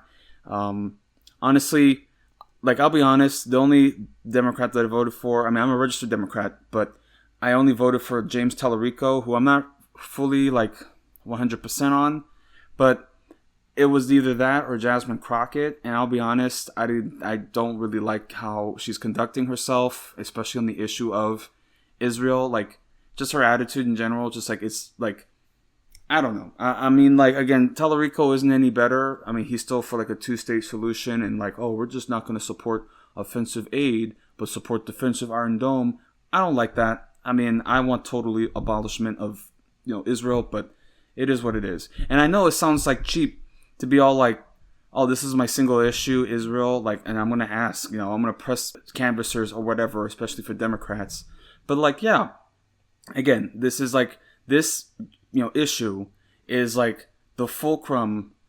It's like, again, like people are trying to move on from it. You bring it up, people get like, oh, this again, Palestine. And I'm like, bro, like the fact that you're responding that way, getting upset that we're even bringing it up is why we have to keep talking about it, because it's affecting everything now. It has to. Like we have to agitate. Yeah, if I remember correctly, like that was a quote from Frederick Douglass. You have to agitate. You have to continue the discourse, because that's exactly how. That's again these sort of issues. It's generational. Every generation has its issue that has to be addressed, and that has to be that has to stand up. Again, our parents' generation, they had the issue of the Cold War, but they just fell for the capitalist side, and now look where we're at. So you had the greatest generation. You had the fight against fascism and Nazism, and they stood up for that, because obviously we'd live in a very different world if that weren't the case. And again, as I mentioned, Frederick Douglass, his issue at the time was slavery. And again, you see the way people are talking, the culture war that people talk today, it was identical. Like it's 1-to-1. Like, people were arguing over slavery the same way people were arguing, over like civil rights in the Vietnam War, like at the dinner table, like families were separated. So this is what has to happen now. And it's not my fault. I'm not causing the genocide. And that's what it is. It's a genocide. But people want to get upset at that. So, it is what it is. Whatever personal relationships, and I have hinted at that, especially in the last episode. And it's pretty prescient, as I've mentioned, because it's a cross-section of like Venezuela and Israel. I really need to be careful not from now on, because these people, they've, I wouldn't put it past them to try to censor and silence me. And again, it's crazy too. It's like, you're trying to silence me, but again, you're still openly celebrating Israel. You're openly endorsing imperialism and celebrating Maduro getting captured for Venezuela.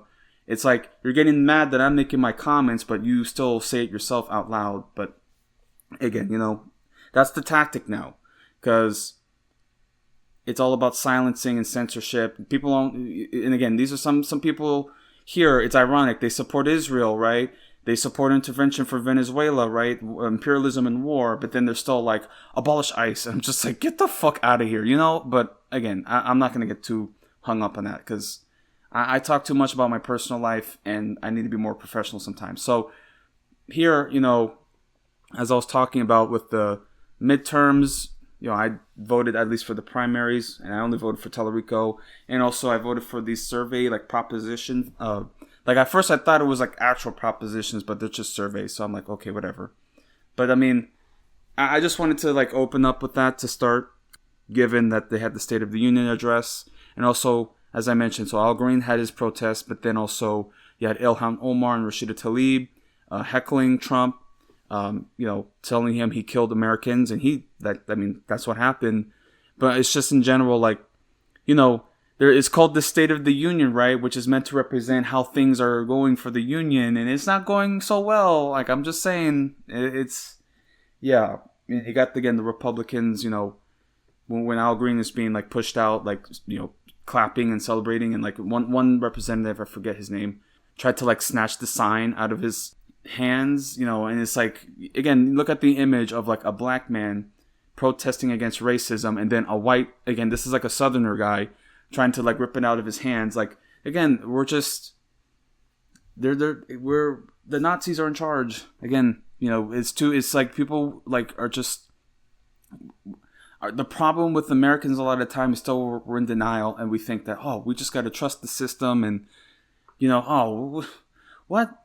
But we defeated the Nazis. There's no way they can come back. It's just, again, they don't see it. Even when like there's swastikas on the White House, at that point it's just going to be, well, they're already won, so don't rock the boat. That's all that matters. But anyway, so that's at least what I want to wrap up on the domestic segment.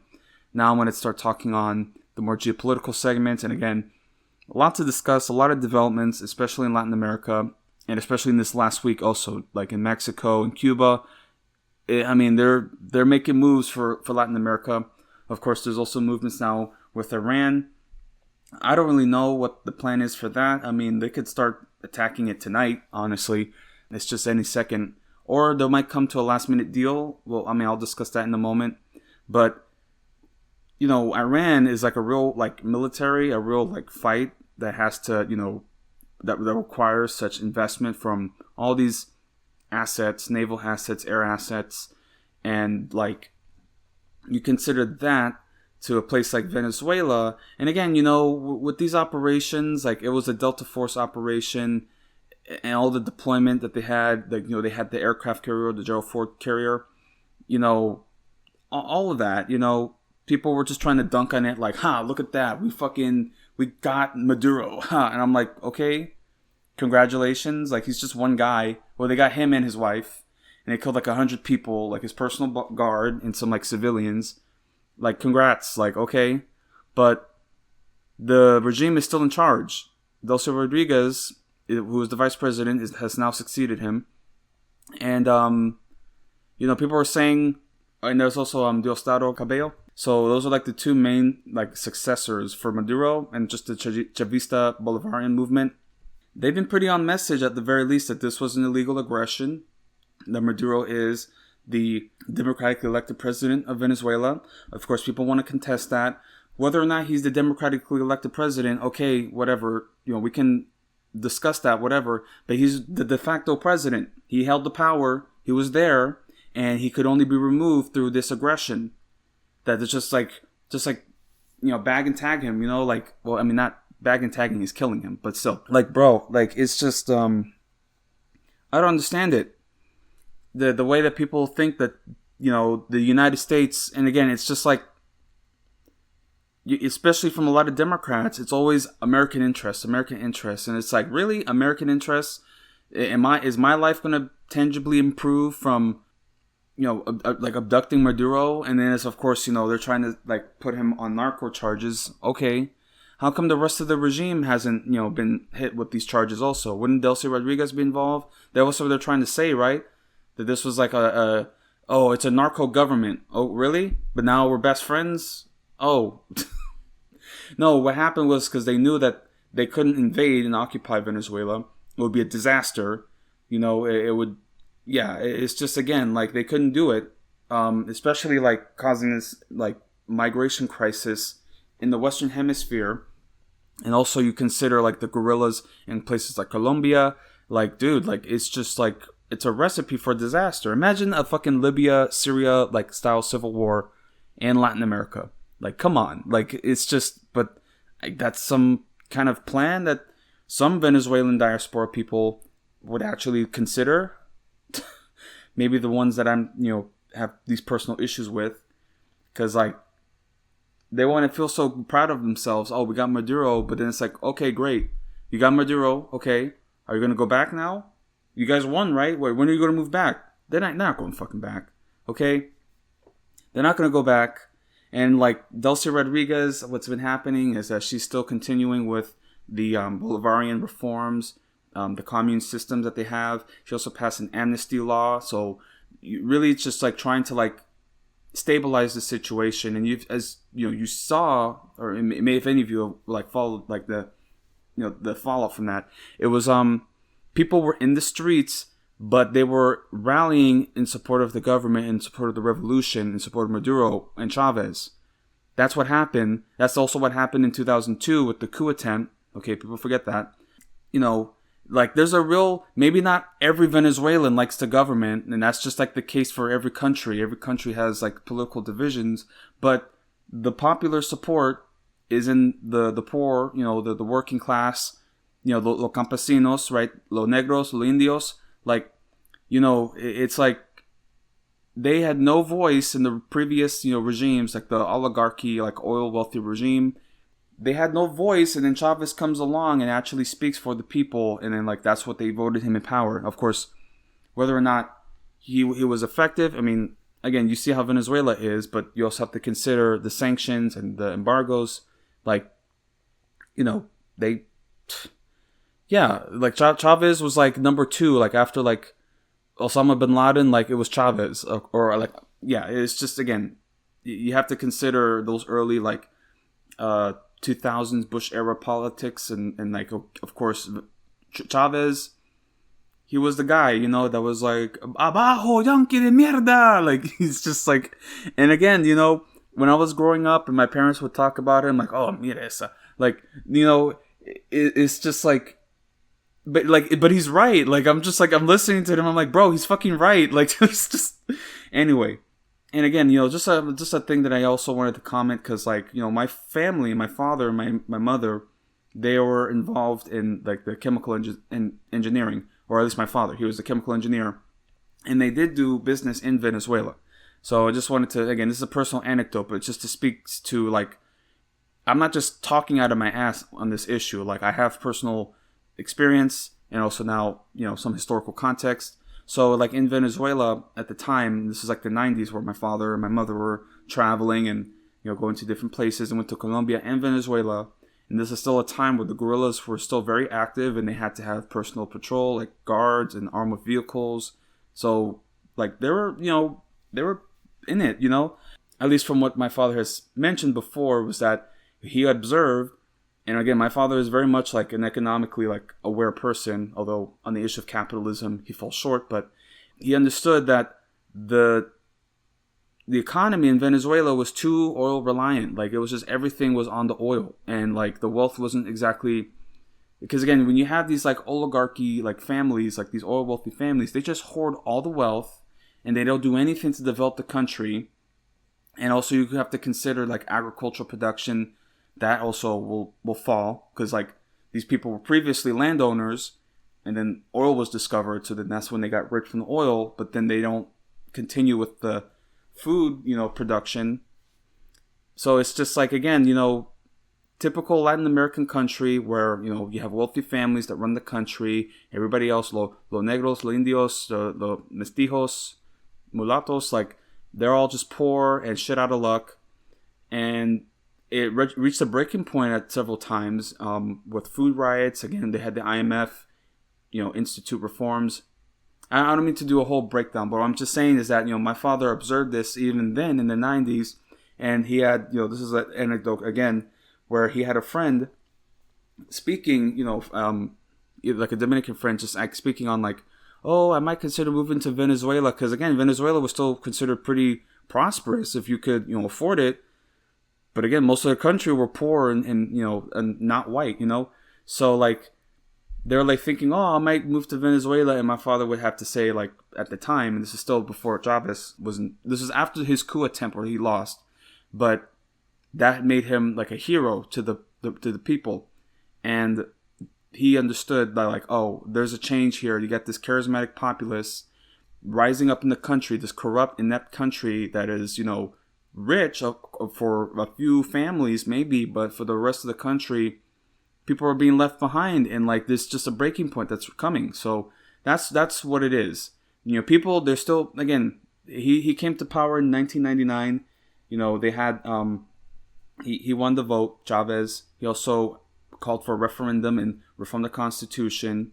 So like he made real moves, and like he gave real representation to the people. And now that's how we see with Delcy Rodriguez, like, again, maybe there is an aspect where she did conspire with the CIA or whatever. But my thinking is that she just got a notice saying, we're coming from Maduro, and like, and if you resist, then we're going to kill you too. Like, like, this is the CIA, they're fucking thugs, and like, her father also, and this is what I, believe, that she's like a real, like, she believes in the movement. She believes in the revolution, because her father was also a left-wing organizer, a revolutionary, and he was killed by right-wing death squads. So that doesn't strike me. She doesn't strike me as somebody who would easily like just betray her country for these imperialists, for these Yankees, like. So I do believe that she's going to, and it's going to be ironic. Like, they took out Maduro, and maybe he was inept and incompetent, but now, like, Delcy Rodriguez is going to come in, and then she might actually, like, make things better and make the Bolivarian Revolution more popular. Because, again, that was part of the deal. Also, they're going to lift sanctions with Venezuela. Of course, Venezuela has to, like, stop oil trading with Cuba. And ironically enough, they're now shipping oil to Israel for the first time in years. Oh, surprise. So that was another thing I was also, like, I don't know if any of you, might remember. I was thinking that they were going to secure the oil, reserves in Venezuela in some fashion, right? At least through a proxy government, or maybe, some sort of under the table deal. Because again, the Chavistas are still in control, and there might be I could certainly understand from their perspective that although they talk a big game of resistance and defense of the homeland, again, getting, it's like, I'm so lucky that I don't live in a country where I have to worry about getting bombed or invaded by the U.S., Like, I think that's, like, so many Americans talk about how, like, oh, man, the world is such a violent place. Yeah, because America goes around and fucks everybody up. It's like, that's why. So, yeah, that's just, like, again, like, I have no doubt that if we had put troops on the ground, like a true proper, occupation, invasion, that it would be a bloody mess, honestly. And that the people would, I don't know, maybe in pitched battles, of course, like, wouldn't stand a chance, but then it would just boil down into, an insurgent, proxy, conflict. But anyway, so again, that's just my comments. I'm still going to read some articles, at least just to, like, go over the official details, but that's at least what I wanted to open with, because, Venezuela, because it was late when this was happening. Again, like, I'm just sort of like a night owl, but I was just about to go to sleep, and I was watching Dunkin' Egg, and, like, I just, like, look on my phone, and there's explosions in Caracas, and I'm like, oh shit. But at first I was thinking maybe it's just, like, some CIA operative, because, like, they were already talking about, like, they had bombed, like, some shipping, or like a a wharf or some kind of like boat, like marina. But now it's like, oh no, they're doing a proper bombing campaign in the Caracas. And then you start seeing the helicopters in the Chinook. So that, to me, when I saw that, I was like, oh, this is a raid. Like, fuck, man. And then, of course, they bagged Maduro. So, yeah, we'll discuss that here. But again, it's just so, like, it's honestly sad because, you get used to seeing, like, American, military activity in places like the Middle East, or at least, that's when I grew up mostly. The global war on terror was in the Middle East. And then, of course, there's some actions in Africa. But now that we're seeing it in Latin America, and, it's like, Venezuelans and Dominicans, we're very close, it's like our countries are very, very close. So I'm just like, when I'm seeing basically my people getting bombed now, I'm just like, I was low-key starting to cry a bit because I was just like, because I thought they were going to carpet bomb it, Of course, I was with my mom, so she's all like, I hope to get Maduro. But it's like, this is the thing, man, especially about older Latinos. It's like, you don't fucking get it, man. This fucking empire doesn't give a fuck about us, man. It's like, they don't care. They'll kill, again, that's probably also why they stood down the military, because they didn't want to get fucking carpet bombed. They sent like 150 aircraft. Like, it's crazy, man, the level of deployment. But they could only do this one operation. That's the problem. They can only do this one time. It's a show of force, but they still can't, like, just go into the country. That's not how you win a war, by taking out the president. Like, there's just going to be a new president, and the country's still in the hands of the people. So, yeah. But, okay. Now I'm going to read an article. So, I wanted to touch on, from NBC News, their article on this. It's just, like, the details. Because, this is, like, some, like, straight up, like, Zero Dark 30, like, operation, right? They use Delta operators. And there's all kinds of rumors about the technology and weapons they used. Look, like, these guys probably came out with, like, like Halo armor. Like, it's just like, you can't even imagine the type of shit, again, like, but again, they can only do this one operation, okay? Like, yeah. So anyway, here from NBC News, and they're reading their details from the operation. And this is an article from Peter Nicholas, Julie Tisserkin, Mac Dixon, Monica Alba, and Courtney Kuby. So yeah, here, President Donald Trump gave the Venezuelan leader one last chance to step down. In a phone call a week ago, Trump told Maduro that he had to go. By that point, an armada of U.S. warships was floating off Venezuela's shores. A CIA team had crept into the country, tracking Maduro's movements and habits, where he slept, where he ate, where he traveled. Quote, "You gotta surrender," end quote, Trump said, recalling the conversation at the news conference Saturday at his Mar-a-Lago home. Maduro took the gamble of his life. He came close to giving in, Trump said, but stayed put. That act of defiance set in motion the final phase of a secret and risky plan to evict Maduro by force. At 10:46 p.m. Eastern Time Friday, Trump gave the final order to launch. This account of Operation Absolute Resolve, the most audacious military action in either of Trump's terms, is based on interviews with more than a dozen White House administration and congressional officials, as well as public statements. And again, I just wanted to say, the fact that they were moving ahead with this in total secrecy, right, just makes you think what they're planning for Iran. Because I was reading that not only have they been moving, aircraft, right, of course, all kinds of units, they have been also moving special forces into, like, Azerbaijan, like, into neighboring places. So it's like, you can imagine, say, an air operation, right, missiles, whatever, just total control of the skies. They could also send in strike teams and raids into this specific sites, maybe assassinate, capture figures. But again, we're talking about the IRGC here, okay? We're not talking about, Maduro's personal guard of, like, Cuban and, like, Venezuelan soldiers. This is the IRGC, okay? Like, they're real soldiers. Like, the Cubans and the Venezuelans are also soldiers too. They fought valiantly, but again, like, it's a whole different ballpark when it comes to the Revolutionary Guard. But anyway, here, to continuing, as early as August, the CIA quietly sent a small unit into Venezuela with the goal of providing, quote, extraordinary insight, end quote, into Maduro's movements, according to a person with knowledge to the matter. Even his pets were known to U.S. intelligence agents. Dan Raisin-Kane, chairman of the Joint Chiefs of Staff, said at the news conference Saturday. Elite troops trained for months, going so far as to use a replica of the presidential compound based on intelligence that the U.S. had gathered. Trump said in an interview with Fox News the same way the troops who killed Osama bin Laden practiced in 2011 with a model of his compound in Abbottabad, Pakistan. They trained with what Trump called massive blowtorches in case they had to cut through steel walls in Maduro's safe room.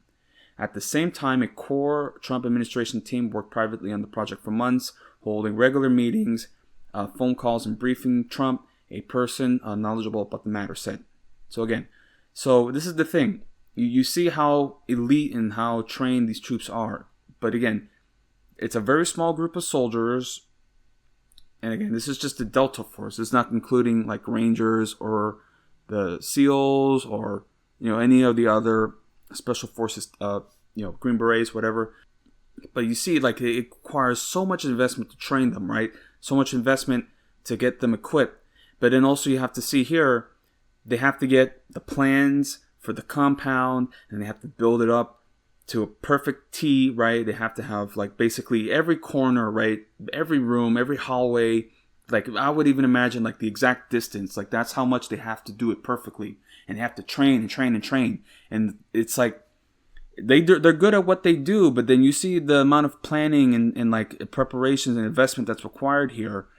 That's not really sustainable long term for a war, exactly, And again, these elite teams, they can, wherever they go, it's gonna hit hard. Don't get me wrong, but there's only so much you can do. You can't use the Delta team to like occupy a country of like 90 million people. Okay, shit, not even like 20 million in Venezuela. It's like, yeah, man.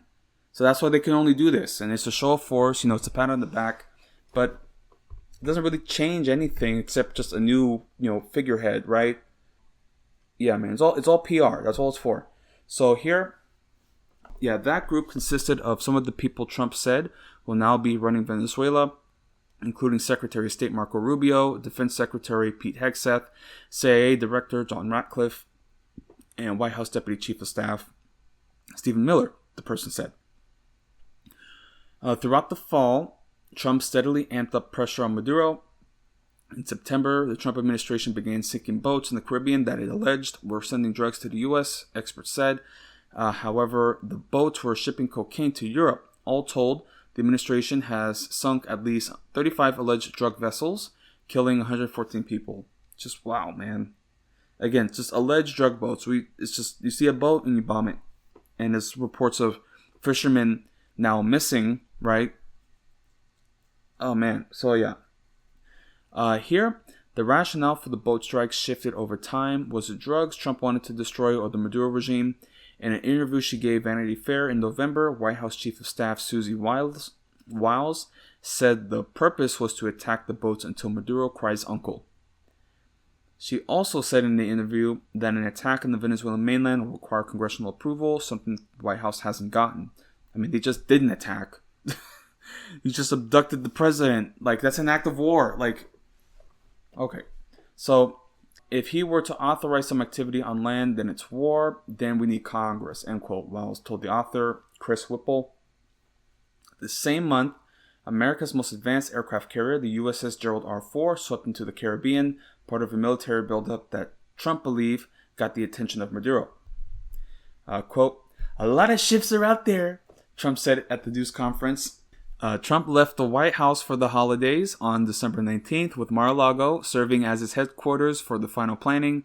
He approved the operation before Christmas, though the exact date was uncertain, according to two U.S.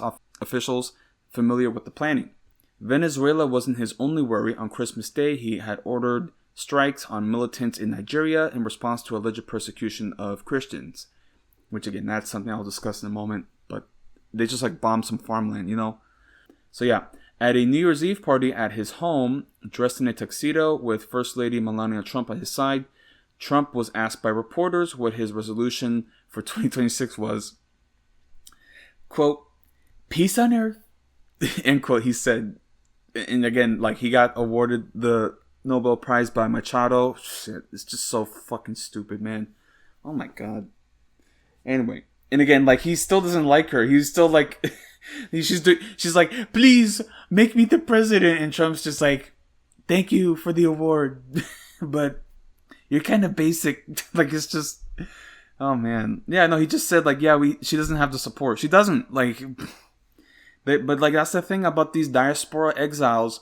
They want the U.S. to go in and do their dirty work, to go in and fucking kill whoever gets in their way, and they don't care how many American boys and women get fucking killed. Like, they don't care.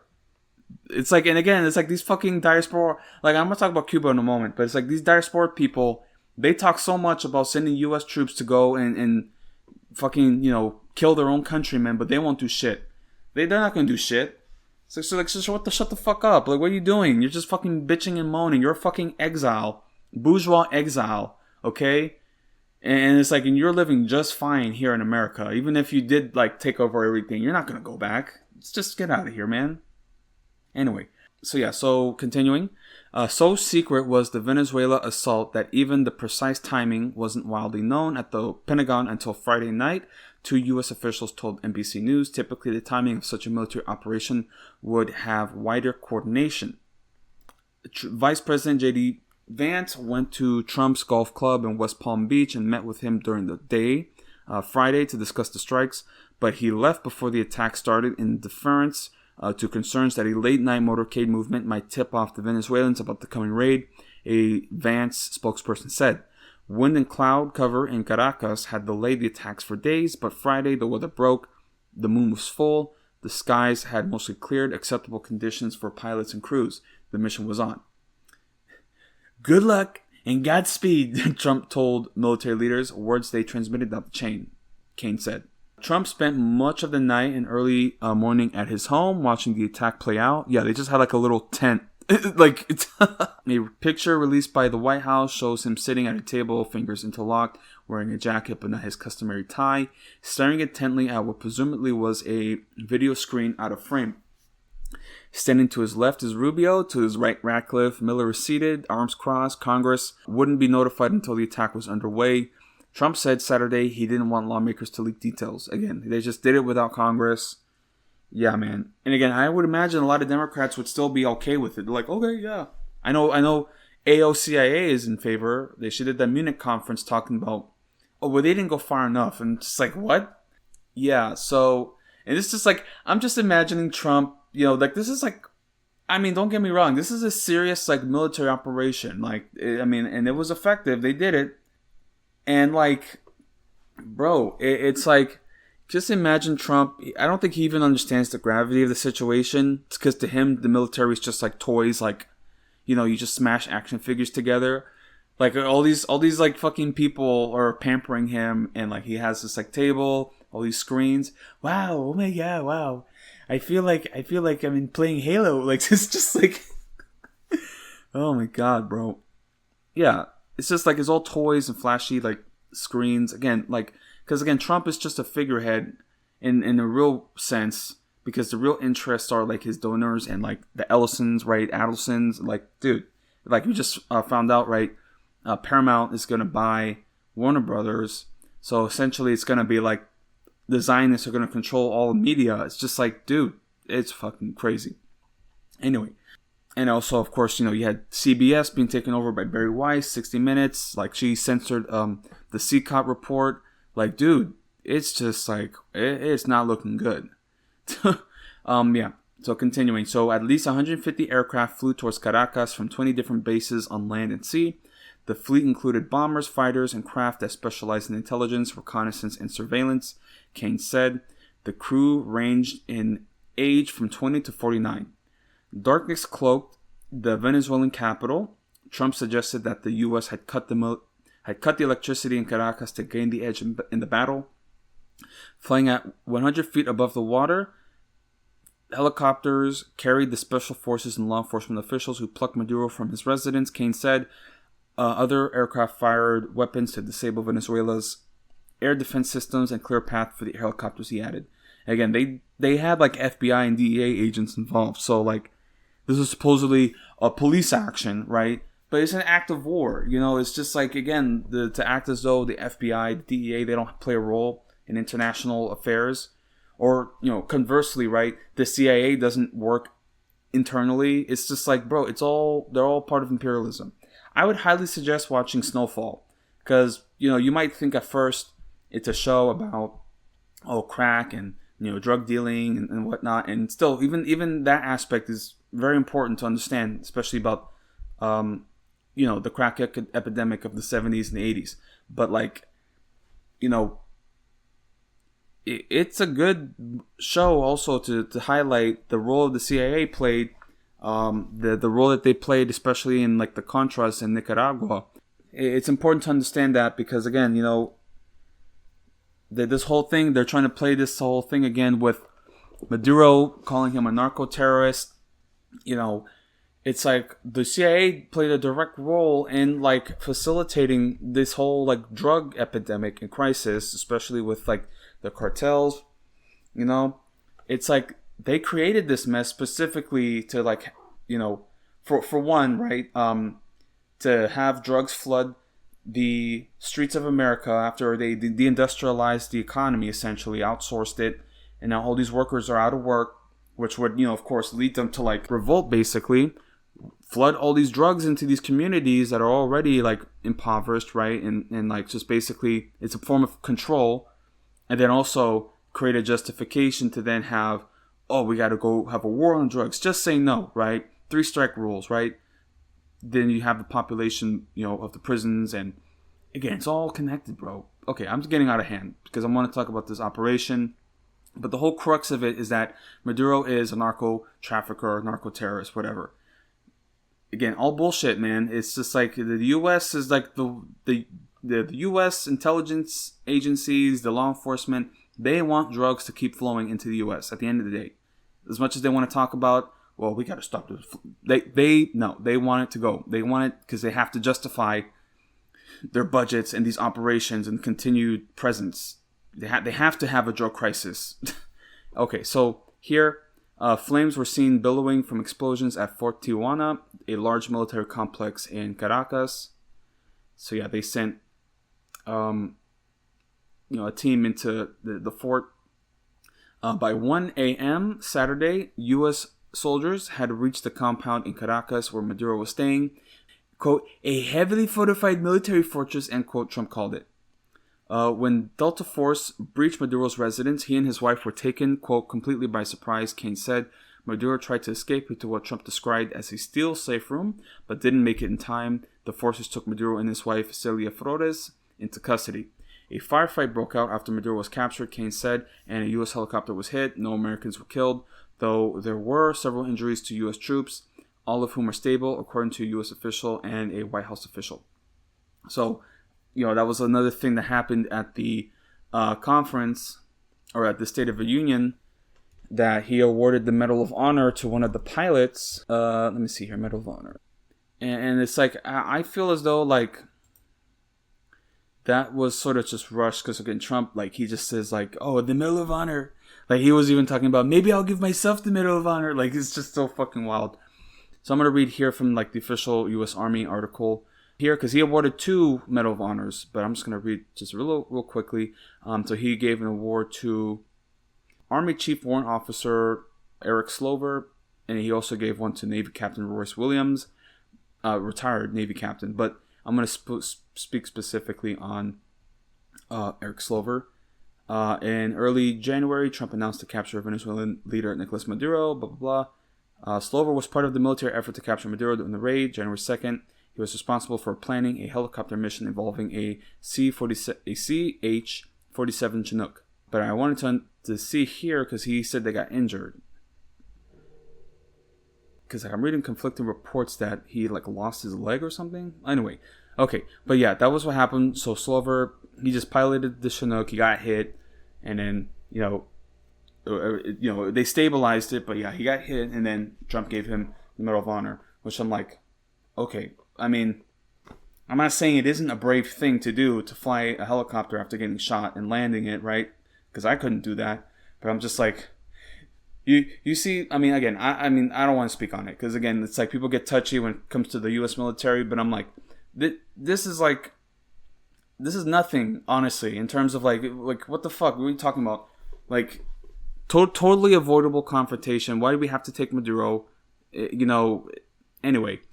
But he just gave him the award. And again, Trump doesn't fully, understand, not that I want to, praise our military. But again, you read some of the citations of the Medal of Honor, and it's just bro, again. Anyway, I'm going to continue. So, yeah, Slover, he got the Medal of Honor, injured in the operation. Several others injured, but no deaths. However, with the official deaths for the Venezuelan side, also included Cuban, personal guard. That was also present, over 100 casualties there. And they were just you see some videos, they were turned to mincemeat, basically. And it's no surprise. Yeah, obviously. The article does continue, but I wanted to move on because this is more of, the next one I'm reading is more of an analysis from the Center for Strategic and International Studies. Here, I wanted to touch on the future, right? What's next for Venezuela? Because again, there's many things to consider. Maduro, I'm not saying that I love the guy or anything. I have no personal feelings for him. Honestly, I feel I see some of the videos of him and I'm just he kind of seems like a funny uncle. Sometimes I don't know. He doesn't strike me as a brutal dictator, fucking Assad or something, Not to say that he hasn't used force and that the security services haven't abducted and killed people. Yeah, absolutely. It's just the same with Chavez. Is I think the issue with Chavez is that he wasn't hard enough on the opposition. He kept trying to give him chance after chance, even after the coup attempt. So it's they try to talk about Chavez and Maduro, even Fidel Castro being these horrible dictators. It's bro, I'm Dominican. I come we had Trujillo, okay? And it's you read about Trujillo, yeah, it's just please, hey, don't even get me started, okay? And you consider Pinochet and all these other right-wing dictators, and you want to talk about Chavez or Maduro. Again, not to say that he wasn't incompetent or corrupt, very likely was, but that doesn't make what happened okay. Anyway, so continuing, here again, as I mentioned, from the Center for Strategic and International Studies, their findings from this article and what's next for Venezuela. So here, overnight and into the morning of January 3rd, an extraordinary military operation captured Venezuela's dictator Nicolas Maduro and his wife Celia Flores, flew them to the USS Iwo Jima. This action has been presaged for months as the Trump administration sought to negotiate Maduro's exit from power. At present, strikes have been reported in at least 4 Venezuelan states: Caracas, La Guaira, Miranda, and Aragua. Both Maduro and his wife have been indicted in the Southern District Court of New York. Yeah, they're in the same jail as Luigi Mangione and Keshi 6ix9ine and Diddy. So talk about, that. You can make a sitcom there. So yeah, so they have him in New York for drug trafficking charges. While many of the operational details remain vague and likely classified, the U.S. operation appeared to overrun Venezuela's air defenses, while special operations forces and law enforcement agencies participated in the raid on Maduro's house. The operation appears to have been an overwhelming success on the tactical level, as U.S. Air Force controlled the skies. Venezuela's radars and electrical grid were jammed, and many of its air defenses were destroyed. Only time will tell if the operation was successful at the strategic level. President Trump's late morning press conference left many questions and provided few answers about the exact shape of what comes next and whether the Chavista regime can survive a capture operation against Maduro that has decapitated its regime. Again, this article was written the day after, on January 3rd. In fact, this is an article from Ryan Berg. So, again, there was concern that possibly the regime would collapse, but it's already been almost 2 months now, and it seems pretty stable. Not gonna lie, people came in support for the government and for the revolution. There hasn't been some uprising overthrowing the government. So again, that's probably what they wanted. That's probably an outcome they were considering. Maybe the people will overthrow it. Nope, didn't happen, and probably won't happen. And the next elections are probably going to go for the Chavistas again, which are going to call fraudulent or whatever. It's going to be the next crisis, right?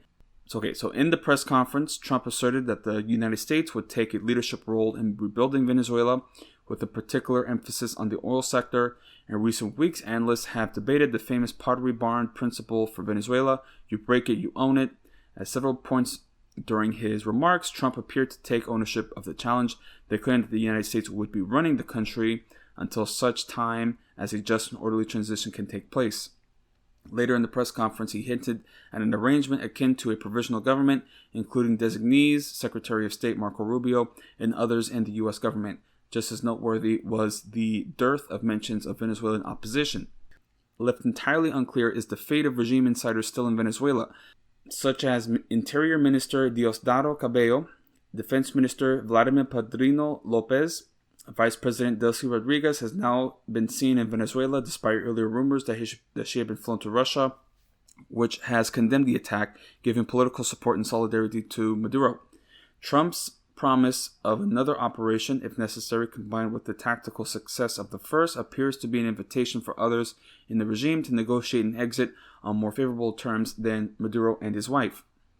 Given the position of the snatch and grab operation, it is highly likely that the United States had the assistance of several regime insiders in either looking to cash in on the $50 million reward for Maduro's capture or negotiate a cushier exile for themselves. And again, there's very likely, people who betrayed him. I mean, can't really trust anybody, right? So yeah, this is, to paraphrase Winston Churchill, not the beginning of the end, but the end of the beginning. Venezuela will enter a long transition with even greater U.S. involvement in shaping the government to come, as well as bilateral relationship with Washington. The operation also dovetails with the changing geopolitics of Latin America. First, it signals that the Trump corollary outlined in 2025 National Security Strategy is not mere bluster. The NSS declared the United States' intent to restore American preeminence in the Western Hemisphere, and the Trump corollary states that the administration, quote, will deny non-hemispheric competitors the ability to position forces or other threatening capabilities or to own or control strategically vital assets in our hemisphere, end quote, to underscore the connection to great power competition. Maduro met with... this is crazy, actually. So, to underscore the connection to great power competition, Maduro met with a Chinese special envoy mere hours before U.S. forces snatched him from his home. Like hours.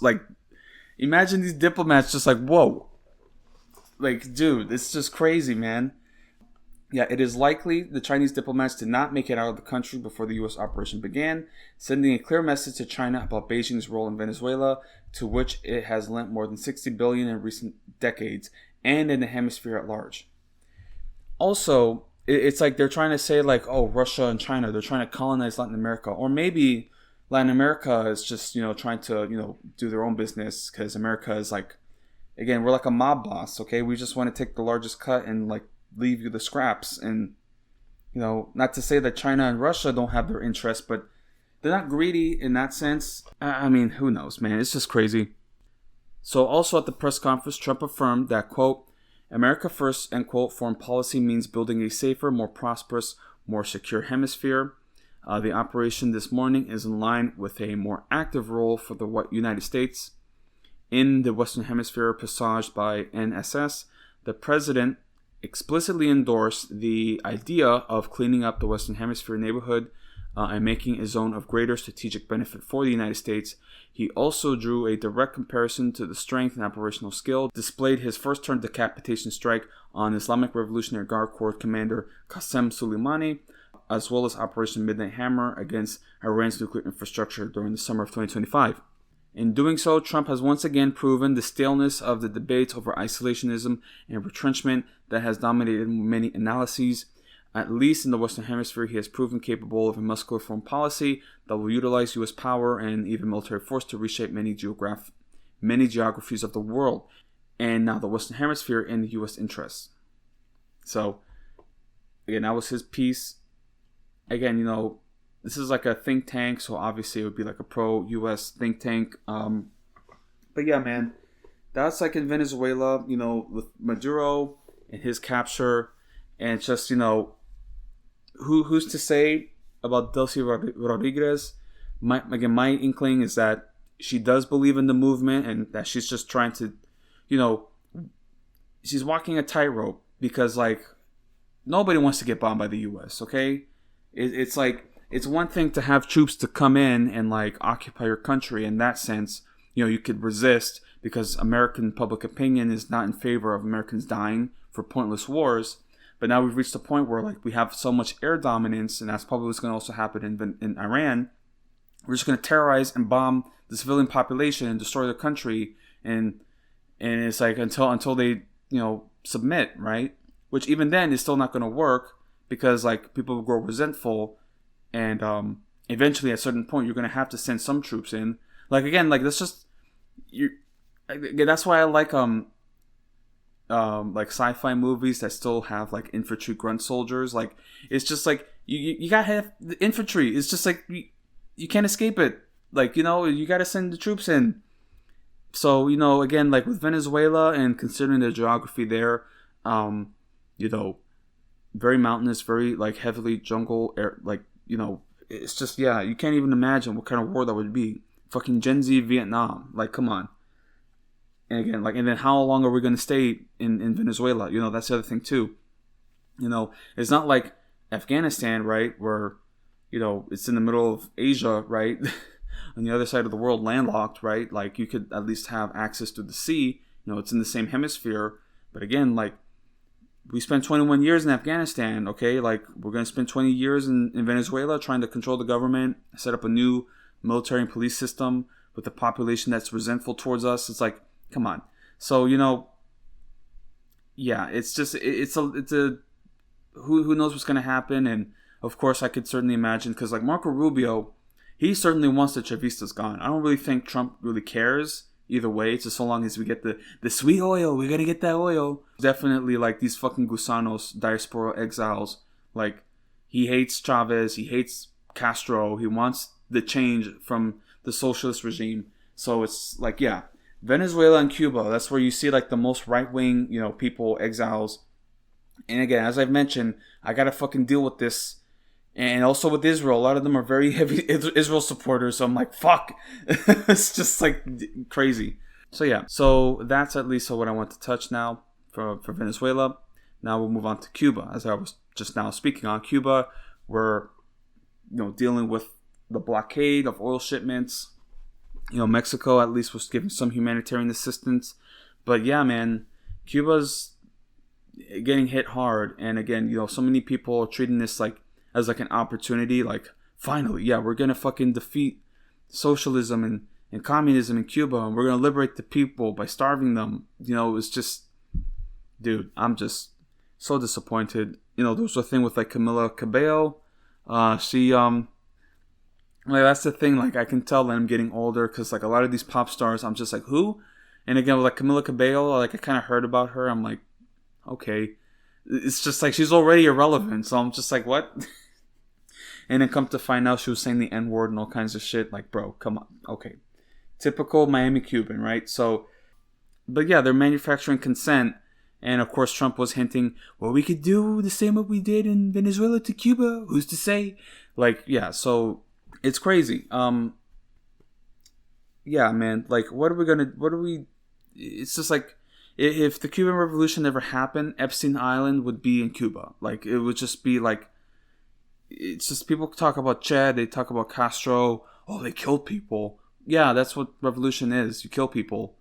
You kill fascists, right? And collaborators of fascism. Like, this is crazy. And it's like, what, you wanted to go back to Batista and like these fucking mafiosos like running the country? Like, is that what you want? Because that's what it was. Again, man, and it's actually ironic. So as I mentioned, being Dominican, today's actually Dominican Independence Day. And like, when Trujillo was in charge, like Castro and Trujillo were going at it, and like even Castro sent like soldiers to invade the Dominican Republic, which is actually a funny like story. Like, they basically like had this like airfield in the Dominican Republic, in the interior, and all these like soldiers are just like hanging out, because like, what the fuck are you gonna do? And we Dominicans, we're just like, oh, but bang con el rom, like, yeah, it's just like traiga el rom, just playing some dominoes or some shit, I don't fucking know. And then like you see a plane land and you're like, what the fuck? And then you see all these like leftist like soldiers like just start jumping out, starting to shoot at you. I mean, again, it was a failure because like these troops, they just like landed in this airfield, and all these soldiers like, what? Like 200 troops against 17 soldiers at this airbase, and of course all these soldiers, they just started shooting at this airplane. Yeah, so it was a failure, but Cuba was doing what it could, and again, Cuba sent troops to Angola to fight against the South Africans, and they helped to defeat apartheid. Nelson Mandela credits Fidel Castro as like an ally and his efforts ending apartheid. So, I mean, Cuba, it's just like people treat Cuba like, oh man, it was like this despotic communist regime, and they've done so much for the world, and then this is how the United States repays them. Same thing with Haiti, right? Haiti, is being destroyed deliberately by the West, by the Europeans and the Americans, because it's a free black country, and they can't allow a country that fought for its freedom against slavery to prosper. Because it sends a message to everybody else that, hey, look what can be accomplished, look what we can do. White people aren't superior, So yeah, I'm getting off track, because again, like what I'm trying to like boil down to is like the broader like actions and imperialism of Latin America. Like this is just the beginning, right? And everything that was happening in places like the Middle East and Africa, like Asia, like they're going to bring it now to Latin America in a very real sense because of the imperial decline, right? So now it's all about, we have to consolidate our hemisphere, right? And it's just like that's what it is. So yeah, anyway. And again, there's also the sense that like, they made a secret deal with Venezuela and with China, right? That like they made a secret deal with Russia and China, right? Where like, Russia will get Ukraine, right? And then China will get Taiwan, and then the US gets Venezuela, right? Like we all get a piece of our imperial pie, right? So that's like another thing. But anyway, I'm going to talk about Cuba and the healthcare system, because Cuba's healthcare system, the doctors, they're some of the best trained in the world, okay? And their healthcare system is collapsing. It's falling apart because of the US blockades. And then it's just like, and again, people don't get it. It's like the U.S. does so much to destroy these countries, and then it's like, you see how communism is a failure? Like, dude, oh my God, bro. It's just like, some people just will never learn. So here, I'm reading from Euronews about the healthcare system collapsing. And this is from Malek Fouda from Euronews.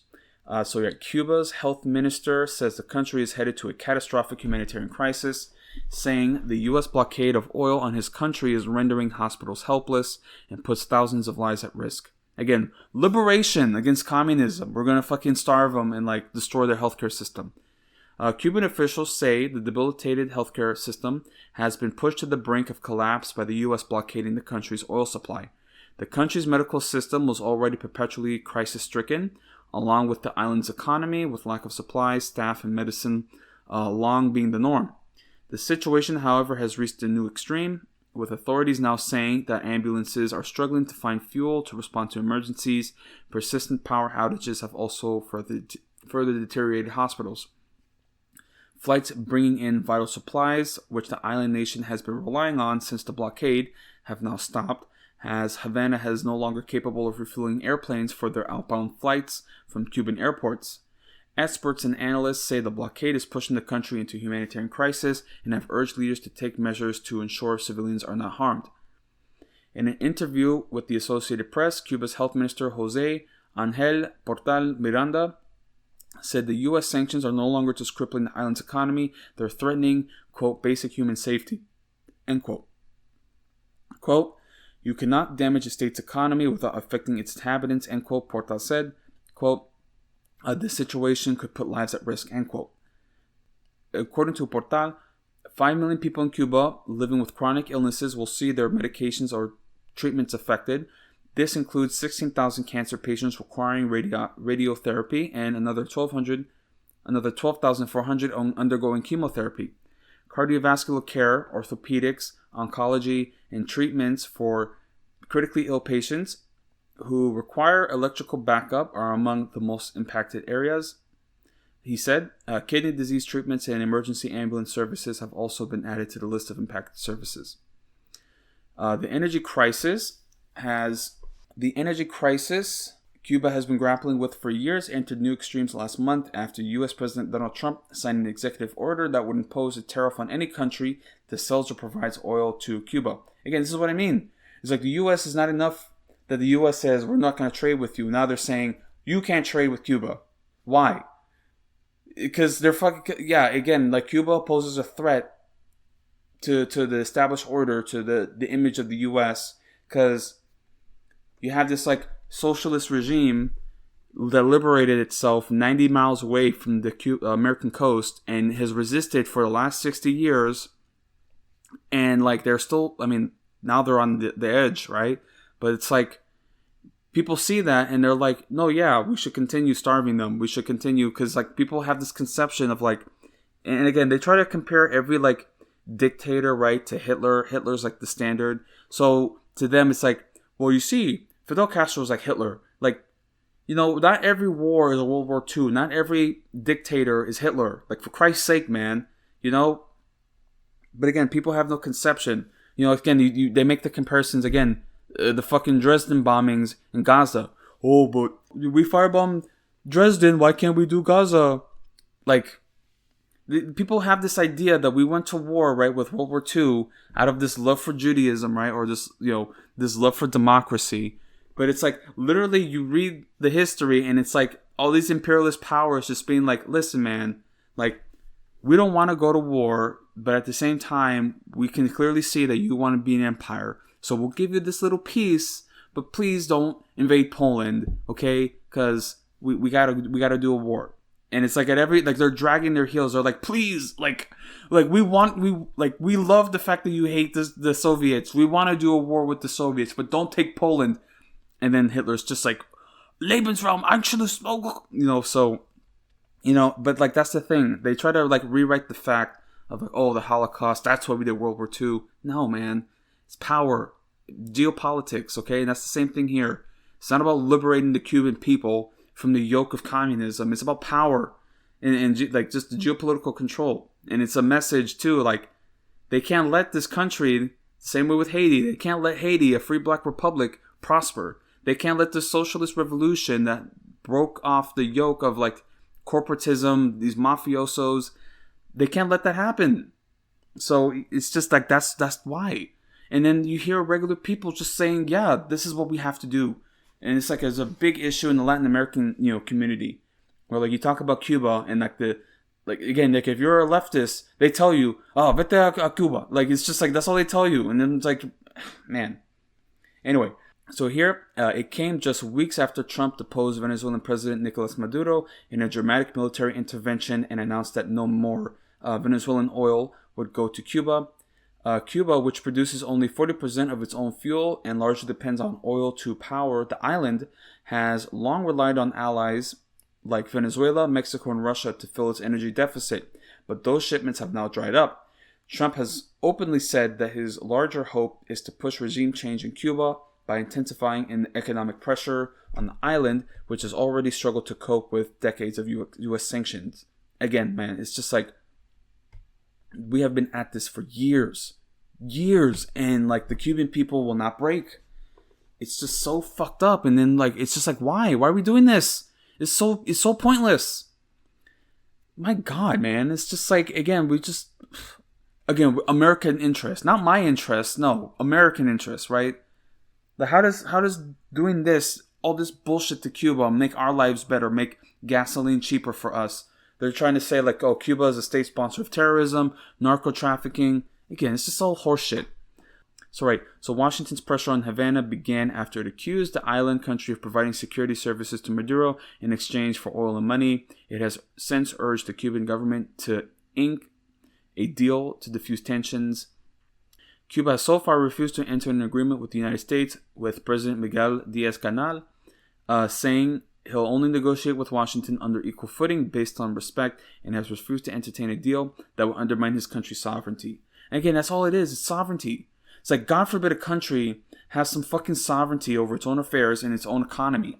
No, that's a threat to American interests. When global South countries start, you know, concerning themselves and their own interests, so then the U.S. has to come in and prop up these corrupt families Like, again, we have this issue with the Iran protests. People are seriously like trying to like argue to bring back the Shah. It's such an obvious psyop, bro. And that's the thing here with Venezuela and with Cuba. You got these diaspora exiles trying to gin up, propaganda and being like, you don't understand. I'm from Venezuela. I'm from Cuba. I know what's on. No, you don't. You don't fucking know. You haven't been there in years. And even if you did live there, you wouldn't fucking live with the people, the campesinos. You don't fucking know what's going on. That's the thing too, man. I've been exposed to real poverty, and like I've seen in DR like the Haitians and how they live, bro. It's fucking medieval, man.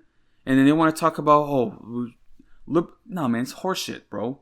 Okay, so here I wanted to speak. Oh, and then I almost forgot, because in Cuba also there was a recent incident. Because again, they're trying to gin up all this like propaganda, and like this is a thing that I've seen with a lot of like Cuban exiles.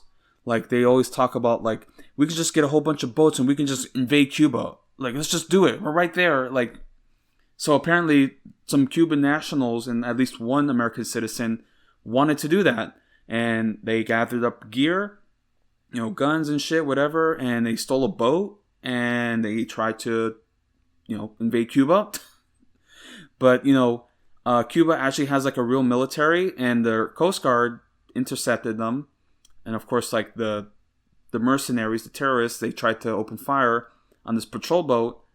And it's like, imagine this, some like fishing boat trying to like outrun a fucking military patrol boat. Let's imagine like a Soviet era patrol boat. Yeah, they got lit up. Holy shit, bro. So yeah, so that's what's happened. And like 4 are dead, 6 have been detained. And they've already identified several of them. And as I said, 1 American citizen. And this is a huge incident now. And like, this has been like, again, just if you're going to listen to anything about Cuban history, especially like Cold War history, listen to Blowback, because they really touch on the revolution, but not just that, like American intervention from like the Spanish-American War, okay? Like, because that's really what happened, right? San Juan Hill, Teddy Roosevelt, the Rough Riders. And also like, because Cuba has always been a country that has like, not just against America, but been like resistant and like revolted against just any like occupation and foreign rule. In fact, the first concentration camps were started by the Spanish in Cuba.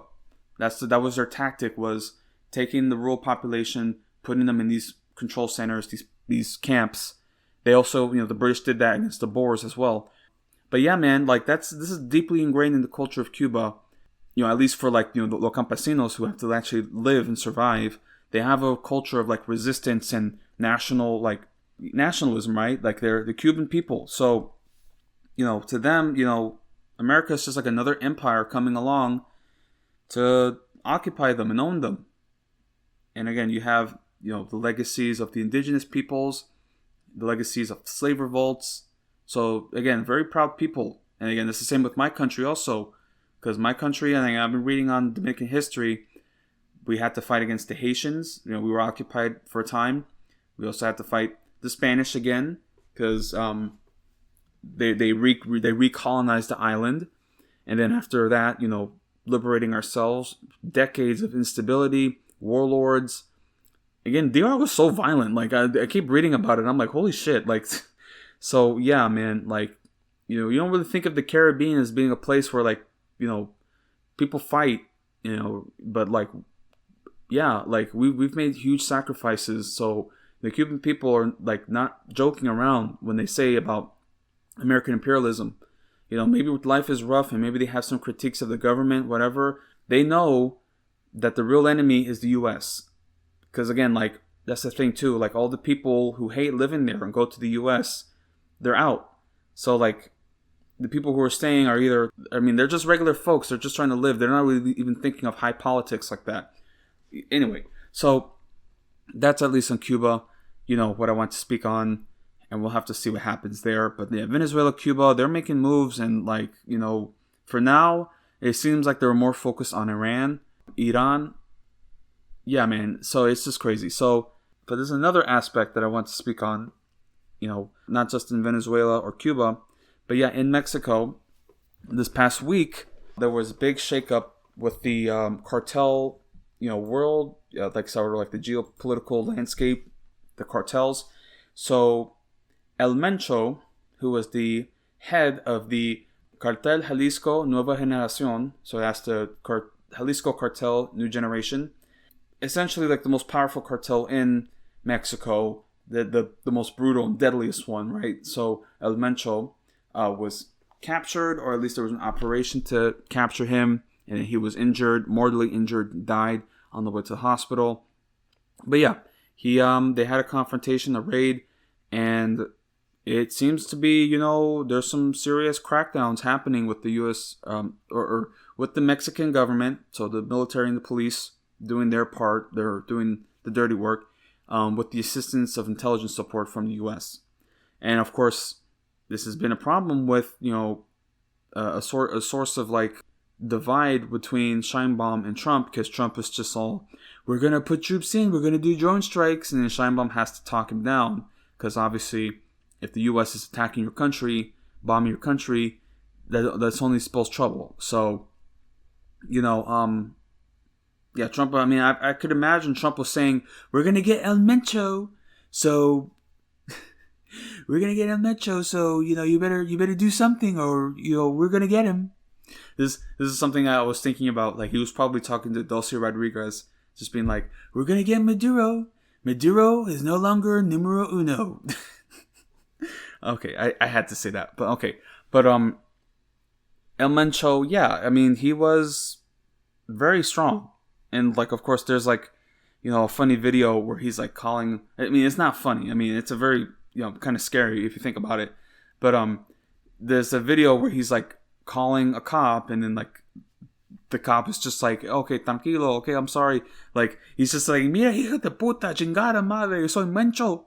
He's like, I'll fucking kill y'all. And, like, in the video, it's kind of funny, but, like, no, like, he'll fucking kill them. They don't fuck around.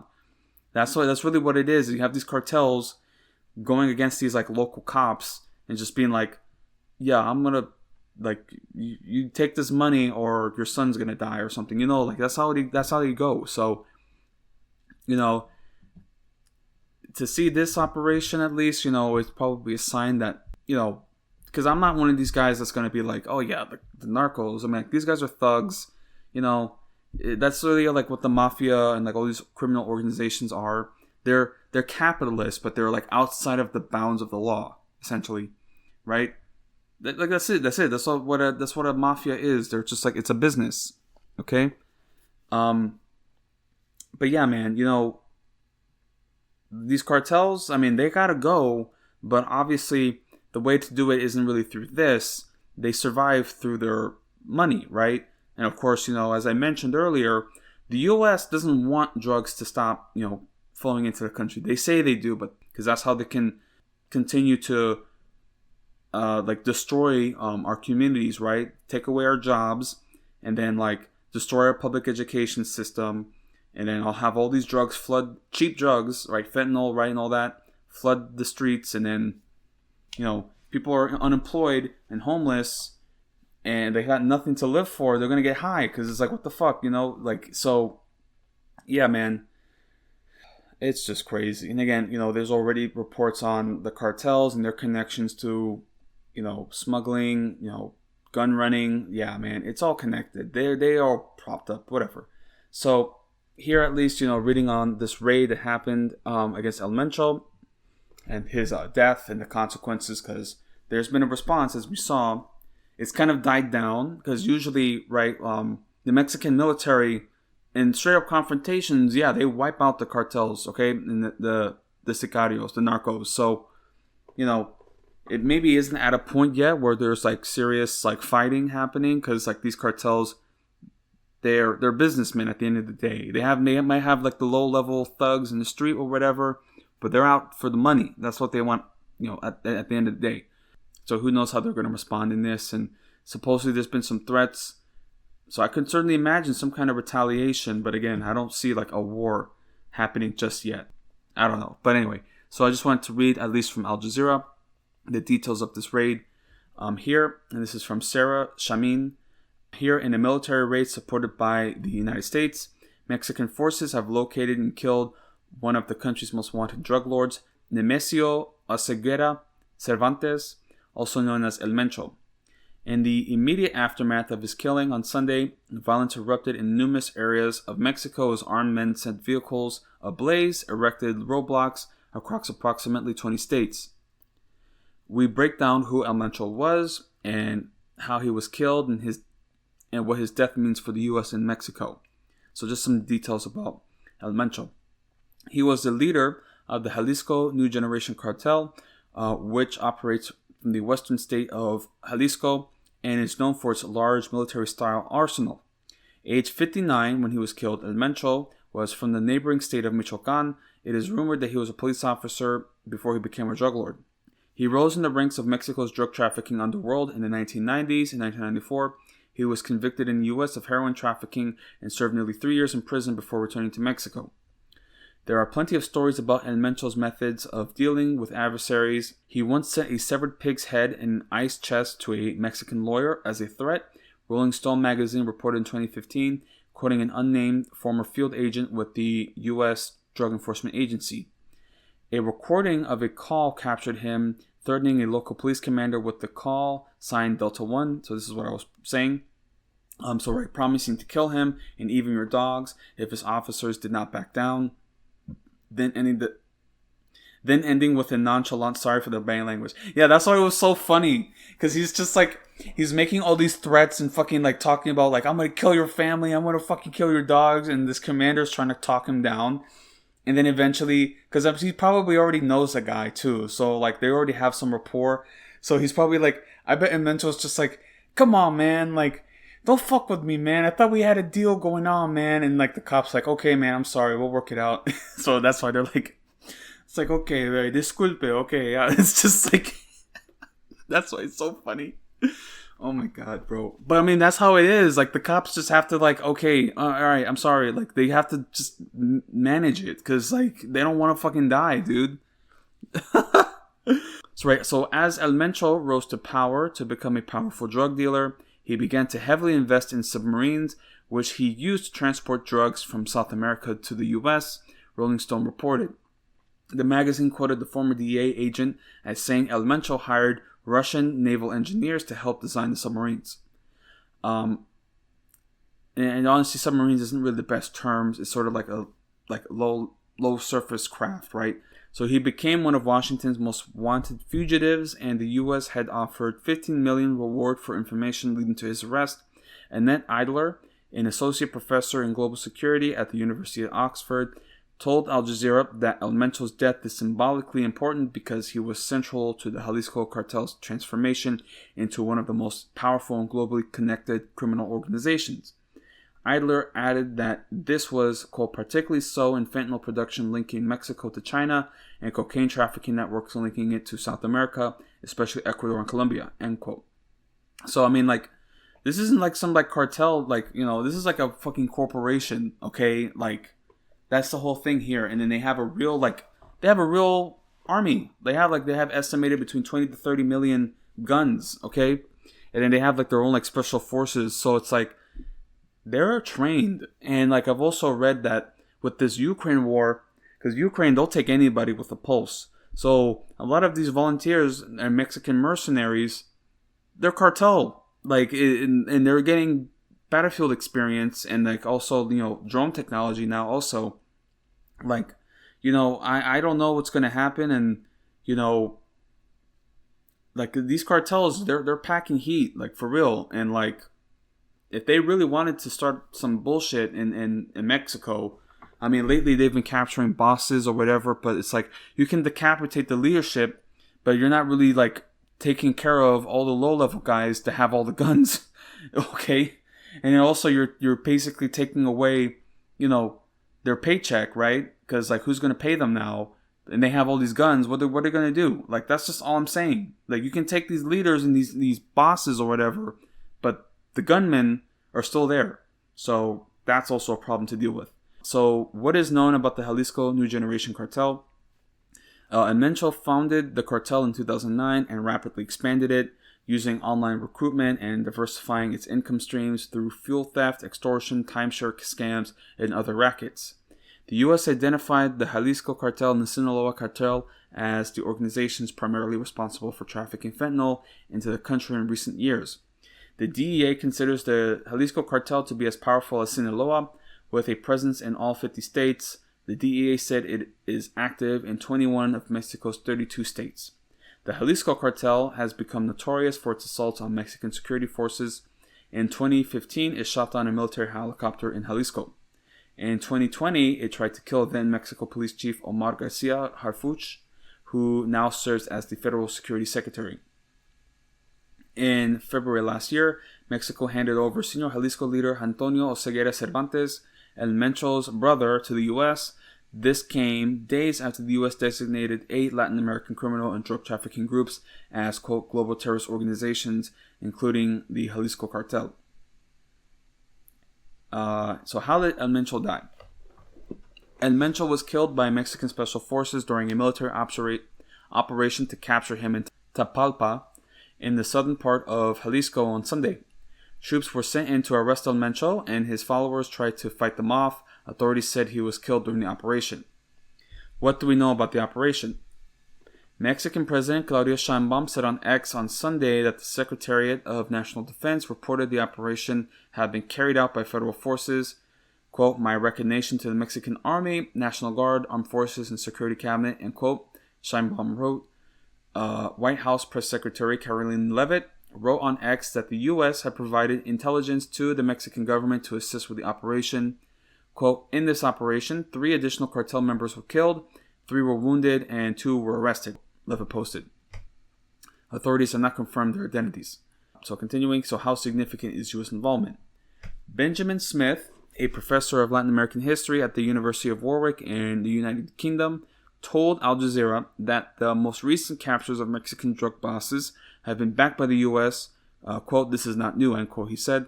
Vanessa Rubio Marquez, Associate Dean for Extended Education for the School of Public Policy at the London School of Economics, said the U.S. involvement in the operation, quote, speaks about the need to have permanent and effective dialogue and cooperation between both countries, end quote. Quote, as a transnational activity that includes import of precursors, production, trafficking, consumption, money laundering, flow of arms, extortion, and corruption from both sides of the border, both countries need to work together to combat these organizations and their unlawful activities and being able to protect citizens, end quote, said Rubio Marquez, who has represented Mexico in various international fora, including the United Nations and the International Monetary Fund. What has happened since El Mencho's killing? Violence erupted on Sunday in at least 20 Mexican states, including Jalisco, Colima, Michoacán, Nayarit, Guanajuato, and Tamaulipas. Officials in Jalisco, Michoacán, and Guanajuato reported that at least 14 people were killed in Sunday's violence, including 7 members of the National Guard. Jalisco's capital, Guadalajara, which is to host several matches in the year's FIFA World Cup, was largely shut down on Sunday night as residents sheltered indoors. 4 high-level football matches planned for Sunday were postponed. Again, FIFA has kind of been on one because, like, they're doing this whole, like, Board of Peace thing, and, like, it's just like, what the fuck are you doing, guys? Like, it's just crazy. And they gave Trump an award, the Peace Award. Wow. So videos on social media showed passengers running in panic through Guadalajara's airport and smoke rising over the resort city of Puerto Vallarta. Governor Pablo Lemus urged people to stay home and suspended public transport while schools were closed on Monday in several states. The U.S. Embassy in Mexico issued a security alert for U.S. citizens in Jalisco, Tamaulipas, Michoacán, Guerrero, and Nuevo León, advising them to stay indoors. Okay, so it's just almost finished. So how have Mexicans reacted? Analysts said the Mexican public is mostly supportive of the government's actions to rein in the cartels. Quote, there is some risk that visible U.S. involvement could trigger criticism or perceptions of external pressure, particularly around fentanyl and trade politics, end quote, Idler said. Quote, at the same time, successfully removing a major cartel leader strengthens the government's security credentials and may reduce U.S. political pressure for more aggressive unilateral measures. The domestic impact will largely depend on whether violence stabilizes or escalates to aftermath, end quote. The government reported in December that the average numbers of killings per day in Mexico had dropped by 37% since Sheinbaum took office in October 2024. Quote, she's extremely popular, Smith said. quote, and Mencho was broadly loathed, end quote. Sheinbaum had an approval rating of about 70% as of late January, according to the Americas Society and Councils of the Americas. New York-based organizations focus on promoting cultural and political understandings and political ties and business ties in the Americas. The rating has been consistent since Sheinbaum was elected. Quote, it is widely known and criticized that President Claudia Sheinbaum's predecessor, Andrés Manuel López Obrador, followed a policy of hugs, not bullets, end quote, Rubio Marquez said. Quote, this is a clear U-turn to this former policy by a Morena government and an implicit recognition that crime has to be confronted with decisions and sophisticated strategy that includes information, intelligence, and cooperation with the U.S. and coordination and training with actors at the different levels of government, end quote. And here are like the next developments that could come up. What might happen next?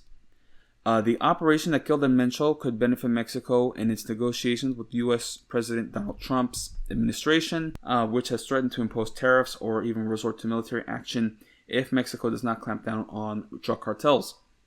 However, experts say the operation could lead to a new wave of violence in Mexico because cartels may retaliate against security forces. Smith said the operation could result in, quote, more public murders, end quote. Quote, for the last year, the Mexican state has managed to bring down homicides. I suspect this killing will reverse that trend, end quote. Idler agreed that El Mencho's killing would not automatically affect volumes of narcotics trafficking. Quote, the underlying structure of the globally networked illicit supply chain that the Jalisco cartel has been involved in remains intact and so it is unlikely that we will see any immediate changes in levels of drug trafficking or other illicit economic activities, end quote, Adler said. It is unclear what the future holds for the Jalisco New Generation cartel because El Mencho's death has left a power vacuum and it is unclear who will succeed him. Quote, the fight against criminal actors is not only about getting rid of leaders and bringing them to justice, Rubio Marquez said. Quote, it implies a complex strategy that includes prevention, the combat of powerful arms used by cartels, and the disarticulation of their multi-layered networks, security, and protection for citizens, and effective policies towards social inclusion and social cohesion, economic development, end quote. So a lot to observe there. So at least that's just like some findings, observations. I'm gonna wrap up not the geopolitical segment, but I wanted to it's kind of weird. I wanted to make this first segment of the geopolitical segment of, just the broader goals that the U.S. in the Trump administration has, because it's not just Trump. The Democrats are also going to be involved with this, that they have for Latin America and the Western Hemisphere. Because again, the U.S. is in decline, and this is what happens with the declining empire. They're trying to consolidate control. So that's where you see now these actions in Mexico, and Cuba, and Venezuela. And then now you're going to see it become more internal, as I also mentioned, right, with the ICE raids in Minneapolis and other deployments. They're just it's a sign of decline, but it also just means for this time at the moment, things are going to get rough. The U.S. is going to cause a lot of damage and kill a lot of people, but that's just how it's going to go out.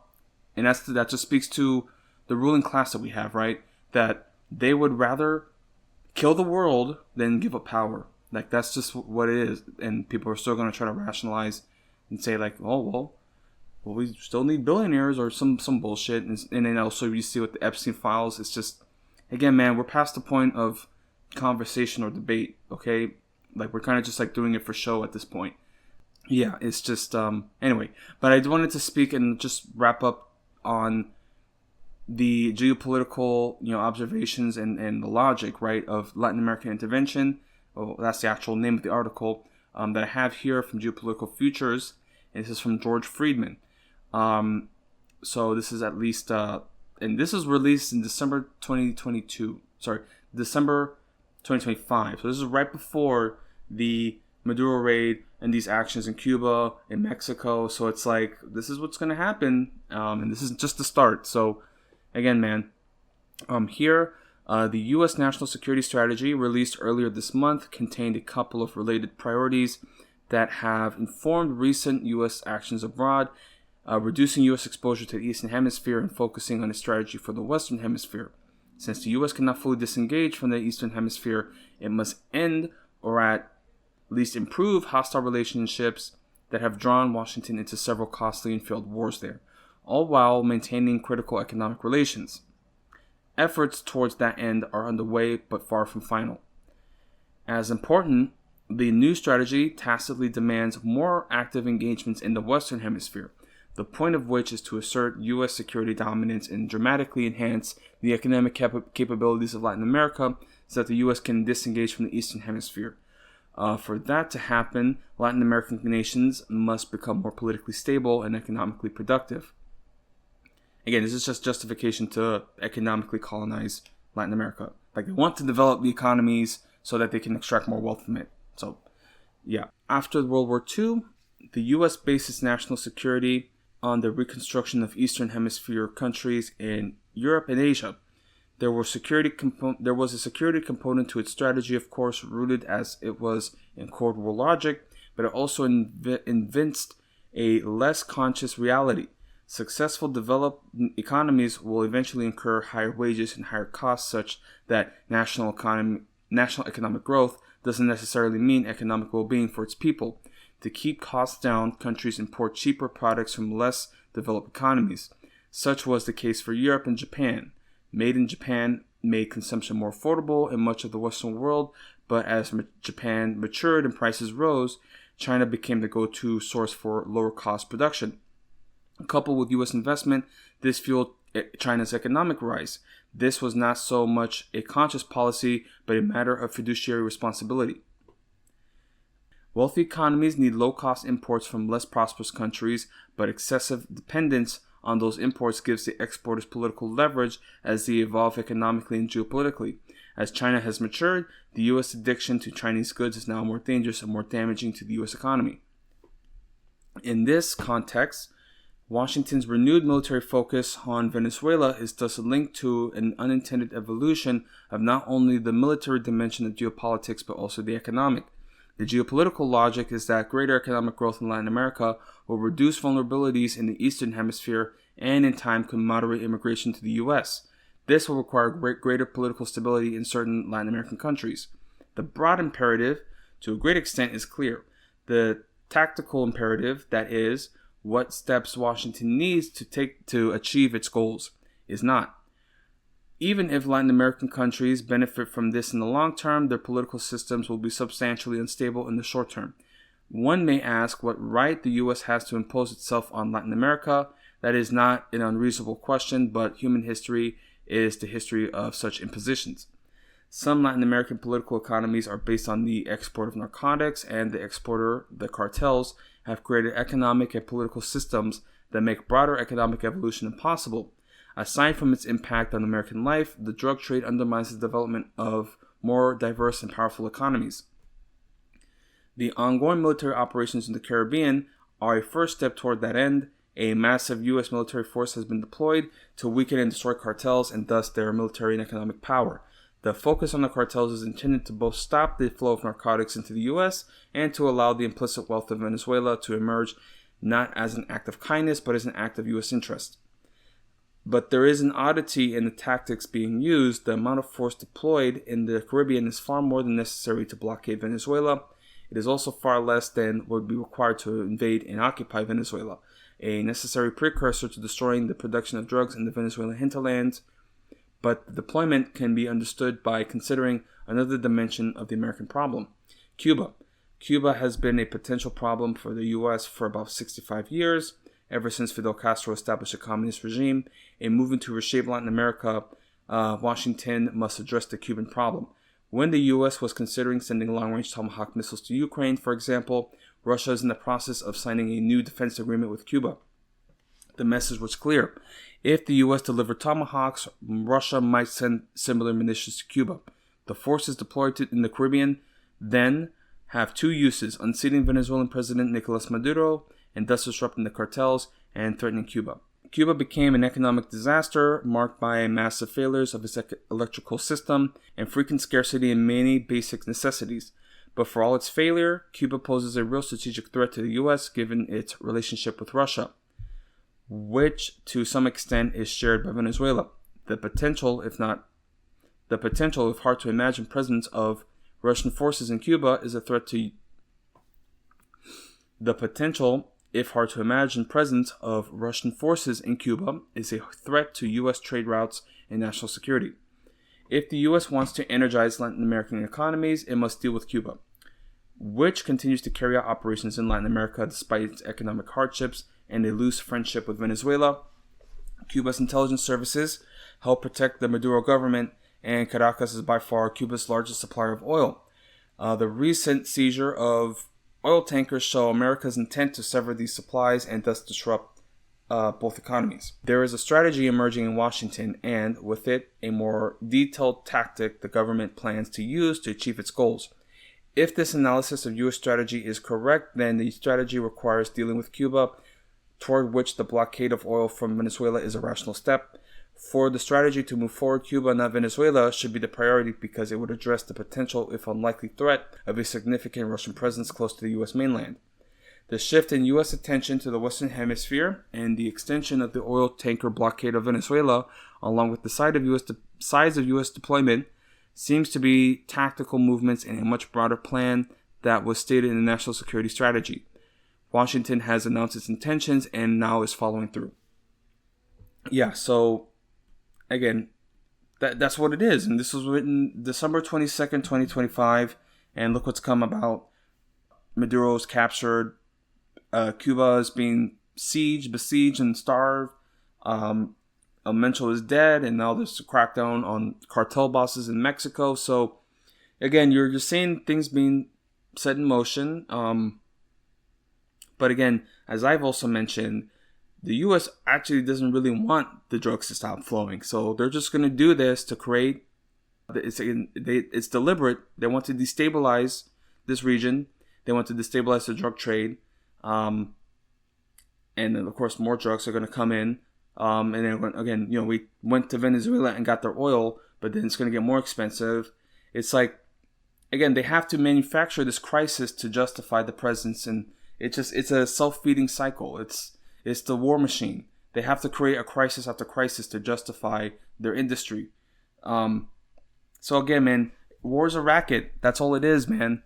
And now it's coming home. That's all I'm saying.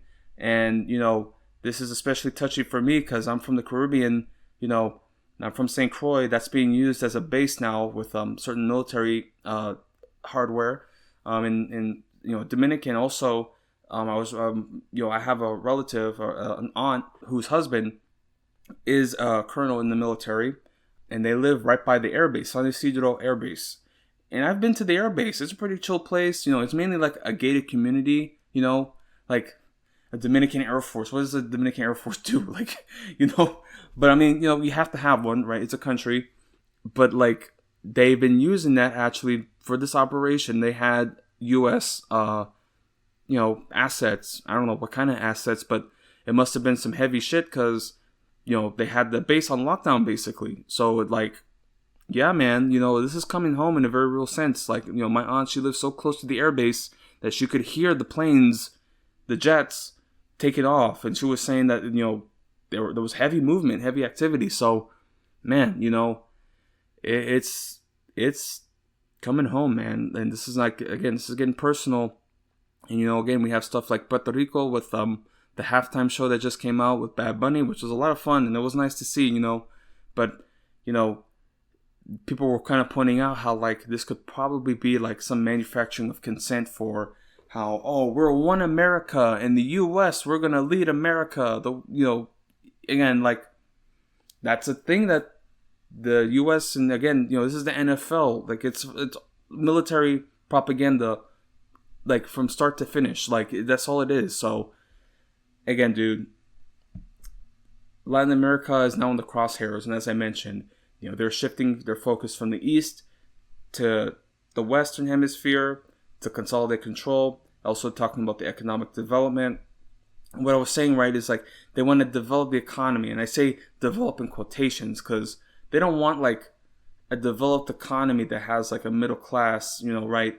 They want the poor people to stay poor. They want that wealth to be funneled to the top to these wealthy families so they can get cheap resources. Or if, as they mentioned here, is their plan to like manufacture, right, to develop their industries. But then it's going to be the same problem as we saw in China and all these other global south nations, as I mentioned. It's going to develop over time, and then those, imports are going to become more expensive. And so it's, yeah, man. Again, I'm not really like, I'm just talking really just like from what I understand. But again, the whole point is to, as I mentioned, stabilize these countries, develop their economies, and by develop, it's just like, just push out exports, right? It would just be interesting to see, like, yeah, no, that's what I'm trying to think, because if we import raw materials, that would mean that we would have to revitalize our industries and our manufacturing, which I don't think they're going to do. Or if they do, it's going to be all like AI automated manufacturing, or they're going to make some sort of deal with these Latin American countries, so they'll manufacture, but they'll get pennies on the dollar, because like stuff like in the Dominican Republic, we have free trade zones, manufacturing, but it's like it's multinational corporations who get the cut, Yeah, man, who fucking knows, bro? Because it's like they always talk about, we're gonna bring economic freedom to the. It's bullshit. Okay, they're gonna exploit them and fleece them. That's all it is. So that's at least my observations in Latin America, and there's still much to discuss, but I've been speaking at length. But yeah, man, like as I mentioned, it's imperial decline, and they need to consolidate. So that's where you're going to start seeing more. And if you really think about it, when you read about American activity before World War II, before we became a true global empire, if it wasn't like for the Philippines, right? America in China, right? Like the Boxer Rebellion, like America was heavily active in Latin America with the Banana Wars. Again, they sent the Marines into Haiti and the Dominican Republic, and the stuff that I read about that, it's like they were tough, and like, like some reports that I read was that they explicitly would send like Southerners, like white Southerners, racist, soldiers into these countries so that they would be especially more brutal. Like, like that's the thing that they would do. It's like, when they talk about the old breed, right? When you read about Eugene Sledge, the old breed, they were in Haiti, they were in, Guatemala, right? All these Latin American countries, the Banana Wars. But yeah, man. So it's like we're going back into that, that whole like neocolonialism, right? Like it's like you see so many people who would like defended the United Fruit Company today, It's like it's the same it's the same shit. Okay.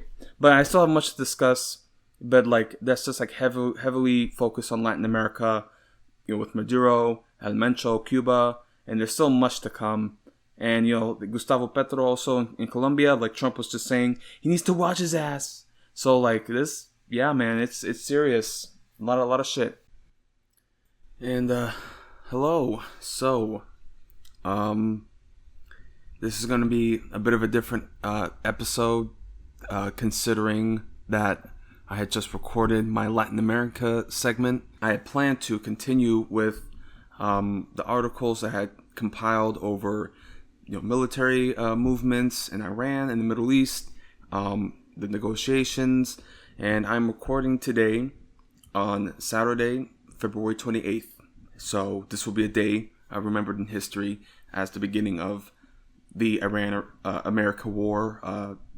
It's just, yeah, they did it overnight, and they, started bombing Iran preemptively, right? And then Iran responded. They've hit all the bases in the region, and they were initially attacking the radar sites. Now they're reporting missile strikes in Dubai, also reports of strikes in Haifa, Tel Aviv. I mean, they're heavily censoring now, so we're probably not going to get the same amount of footage as the 12-day war, the strikes there. They're also reporting that the Strait of Hormuz is being shut down officially.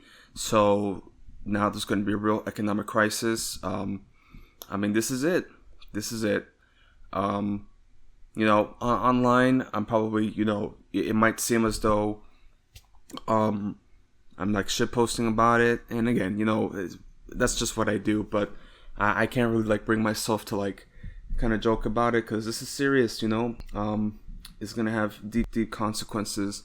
And I was already talking about moving back to Houston, and I was already concerned about finding a job. Well, probably not gonna do that now, and that's gonna be a real issue with my mother. And yeah, it's just, this is it. This is the collapse. I mean, there can't be any other like point to point at, you know. I mean, I could argue, you could say October 7th, the attack there, or you could say the Ukraine invasion. The you know, it's just, there's so many different points, but this is going to be the beginning of the end, right? Yeah, man. I don't want to sound dire about it, but like, this is gonna, the Hegseth, Marco Rubio, Trump, they're going to mismanage this, and it's going to be a clusterfuck.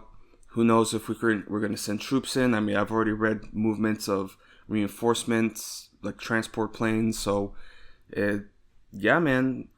They bit off more than they can chew. I can bet that. Wow, this is crazy. I'm sorry. This is it. This is really it. This is World War III.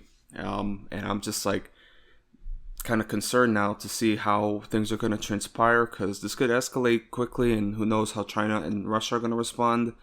I mean, man, it's like, dude, like, we're like inching closer to nuclear war. Like, it's just like, this is the real life that we got to deal with. But in the meantime, I'm going to do this podcast until then. But shit, man, it's just so fucking depressing.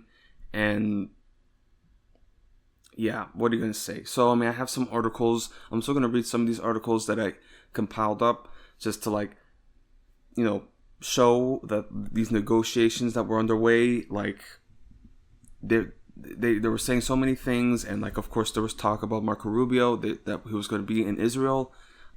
Like, so, I mean, obviously, we all knew that those of us who really understand American imperialism, that was all a facade. They were moving all these assets for a reason. You can't trust the Israelis. You can't trust the Americans. So, yeah, this is it. So, I'm going to read here from BBC. And I also have a kind of like split screen my desktop here. So, I have this article that I'm going to read, but I also have Al Jazeera just like live stream right now. And like, this is going to be interesting because Al Jazeera is in Doha, and they're targeting Doha. So, it's like they're targeting Dubai. They're targeting Bahrain. I mean, like, I mean, that's what they said. They said even a limited strike, we would trigger an all-out response. And like, they didn't wait this time. They really hit. And there's other reports about different missiles being sent. And that's crazy too. Like, they're calling the operation, the Department of War, they're calling it Operation Epic Fury. It's fucking Reddit-ass government, bro. My God. Man, how many people are going to die from this? Who knows? But it's crazy. Like, we used to play like Battlefield 3. Remember? That was the campaign, like, in the U.S. invasion of Iran. Now we're living it. My goodness. You know, with this administration, like, and the Epstein files, and like the Israelis, they're all talking about, the people of Iran have a historic moment, and we're gonna do operations, and we're gonna take out all the key installations, and now it's on the people of Iran to rise up. But then they open up literally the first they literally just bombed the fucking school of schoolgirls and children, and they're saying now like 86 dead children. I'm like, that's your liberation. We're gonna fucking bomb your schools and your hospitals. You're free now. No, they're gonna fucking destroy the infrastructure and turn it into a Stone Age. Like, they want it to be like an ethnic civil war. That's what they want to turn it into. Yeah, man, it's just crazy. So I'm just going to read again from Witkoff, because again, this is a developing situation. I mean, I'm just like scrolling. I got this live stream from Al Jazeera, and I'm just scrolling Twitter for any new updates or any new footage of missile strikes, because they're making launches, and they're also, you know, talking about the Supreme Leader Khamenei. They're speaking on, I mean, they're saying that he might be dead. I mean, they don't know that he's going to make a response, like some sort of speech. So we're still waiting on that. And also Yemen, the Ansar Allah, they're making their movements. They're resuming their blockade of the Red Sea. So this is a war now. This is it. Yeah, man. Yeah. So I'm just gonna try to scroll to see if anything new comes up. But yeah, strikes in Qatar, Doha, strikes in Dubai. Like they had to evacuate the Burj Khalifa building. Man, this is just And as I mentioned, they closed the Strait of Hormuz, so this is gonna have. They're talking about weeks or months potentially. This is gonna be like a declining economic crisis. So it's like if you have a job, you better hold on to it, man. Like I'm just thinking like, how do I even explain to my mother? Because she doesn't really get it. I'm just like, I don't feel safe leaving for Houston, and this is an oil and gas town. If the fucking oil markets go crazy, like, dude, man. Okay, yeah. Just reading from Al Jazeera. So that school that they bombed, at least 85 students have been killed in the city of Manab. So again, like that's just how they open up this war. That's your liberation. My goodness. Okay, so here. This is BBC. So they're rating on Witkoff and his comments about, and this is 4 days ago. So this is an article from Jaroslav Lukiv and Gonchek Habibaizad. I hope I said that right. But yeah, this is the article from BBC. Trump curious why Iran has not capitulated. U.S. envoy Witkoff says so. That was the whole thing. They're trying to say, oh, stand down now or you'll face certain death. But like, these are like religious like warriors basically, like the RGC, like they'll fight. That's the thing too. Again, at the West, it's like we're worried about death, but they welcome it. Like yes, we will fight and we will die for our God and for our country. Like it's just we don't have that resolve. So that's just we're soft. We're not built for this. Like you do imagine a fucking U.S. invasion of Iran? Oh my god, dude. That's always going to be like an air war to just bomb them and terrorize the population. So here, U.S. President Donald Trump is questioning why Iran has not yet capitulated.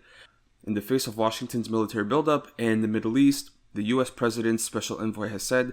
Steve Witkoff told Fox News on Saturday that Trump was curious about Iran's position after he had warned of a limited military strike if a deal could not be reached on Tehran's nuclear program. The U.S. and its European allies suspect Iran of moving towards making a nuclear weapon, which it denies. Within Iran, anti-government protests were staged at several universities over the weekend, the first rallies on such a scale since the January's deadly crackdown by authorities, which saw thousands killed. In his Fox interview, Witkoff said, quote, I don't want to use the word frustrated, but Trump understands he's got plenty of alternatives, but he's curious as to why they haven't. I don't want to use the word capitulated, but why they haven't capitulated. Quote, why under this pressure, under this sort of pressure, with the amount of sea power and naval power that we have over there, why haven't they come to us and said, we profess that we don't want a weapon, so here's what we're prepared to do, end quote. The envoy added, quote, and yet it's hard to sort of get them to that place, end quote. Iran's foreign minister, Abbas Araghchi, said on Sunday that he believed there was still a chance the dispute could be resolved diplomatically based on a win-win game. He told CBS News negotiators were working on the elements of the deal. In separate comments 2 days ago, Araghchi said Tehran was preparing, quote, a draft of a possible agreement, end quote, and would hand it over to Witkoff in the next few days. U.S. and Iranian officials discussed Iran's nuclear program at indirect talks in Geneva and Switzerland on February 17th. They said afterwards that progress had been made. Oman, which mediated the talks, announced on Sunday that the next round of negotiations was now, quote, set for Geneva this Thursday, end quote. Omani Foreign Minister Badr al-Busaidi also expressed hopes that there would be, quote, a positive push to go through the extra mile toward finalizing the deal, end quote, in a post on X. The U.S. and Iran have not commented. Despite the reported progress in Geneva, Trump said on Thursday that the world would find out, quote, over the next probably 10 days, and quote, whether a deal with Iran would be reached or the U.S. would take military action. Well, now we know the answer. In recent weeks, the U.S. had been building up its military presence near Iran and in the wider Middle East region. The deployment includes the world's largest warship, the USS Gerald R. Ford, appearing to be headed towards the region. The USS Abraham Lincoln aircraft carrier has also been deployed, along with destroyers, combat ships, and fighter jets. Yeah, they deployed 2 carriers. Like, there was just no way they were going to make a strike. And like the fact that they probably would have done it earlier, but they had the USS Ford. The sailors were like clogging the sewage lines with like t-shirts and such, so that could have been a possible, like, it's just the fact that like that's happening, like, some of the sailors are like basically committing mutiny at this point. I mean, well, where did we see that before? Declining empire, and then the first stages of unrest and revolt is in the sailors, where we seen that? So yeah. And continuing, in Iran, the BBC has verified footage of demonstrators marching on the campus of the Sharif University of Technology in the capital, Tehran, on Saturday. They were later seen scuffling with government supporters. Protests were also reported at other universities in Tehran and elsewhere. Iranian media reported demonstrations also took place on Sunday at the Iran University of Science and Technology and the Qajar Nasser Tusi University in Tehran, and at Ferdowsi University of Mashhad in northeastern Iran. In one video, the BBC has verified anti-government protesters raised the Lion and Sun flag, a symbol of Iran before the 1979 revolution.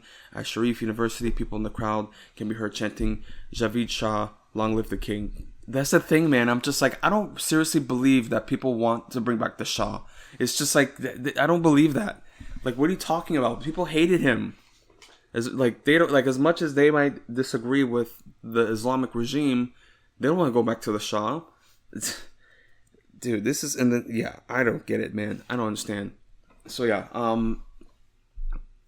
continuing, another verified video shows a pro-government crowd holding a counter-protest at the Sharif University, in which the U.S. and Israeli flags are being burned. Clashes between pro and anti-government crowds are also seen in verified footage filmed at Amir Kabir University of Technology. Students from different universities have been gathering to honor thousands of those killed by authorities last month. The U.S.-based human rights activist news agency said it has confirmed the killing of at least 7,000 people during the wave, including 6,508 protesters, 226 children, and 214 people affiliated with the government. The latest figures were updated on 15th February. Harana also said that it's investigating 11,744 more reported deaths. I mean, I'm just like, I don't know how to believe those numbers, because I'm just like, if I'm saying like thousands are saying like basically like 20,000 killed, I'm just like, wouldn't there be like, and I've seen some of the images, so I mean, there are people who are dead, but I'm just thinking like, you would see cities like, people, piles of dead bodies, like it would be like a civil war basically, and I mean, some of these protesters, and I'm saying that in quotes, have been engaging with the police, like open like gun battles, like, so at that point you're no longer a protester, you're a combatant. So it's just like to act as though this is like there's no Mossad or like CIA infiltration, support for weapons, and of course they are also finding like Starlink equipment for communications. Like, there's a real like infiltration happening, and of course when you see something like in BBC, that it's just gonna manufacture that consent. Again though, like, I don't support this regime. It is a theocratic regime. I do support ultimately a people's rebellion, a workers' rebellion, right? And they had pretty significant like socialist and communist influence, at least in the 70s, that revolution then, but then it got co-opted by the Islamic revolt. Okay, let me just wrap up, because this is like the last couple sentences. Okay, Iranian authorities said last month that more than 3,000 people have been killed, but that the majority were security personnel or bystanders attacked by rioters. Trump has supported protesters in the past. At one stage, appearing to encourage them with the promise that, quote, help is on its way. So they're just like actively stoking rebellion and civil war, right? Yeah, because like that's who they want to be like the ground troops of this war, not actual American troops.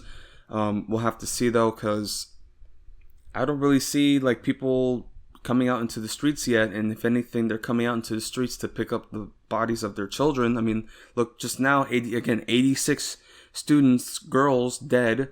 Like, what kind of message is that? You know, you're gonna go protest against the government in support of these foreigners who killed our children. Like, what kind of message does that send?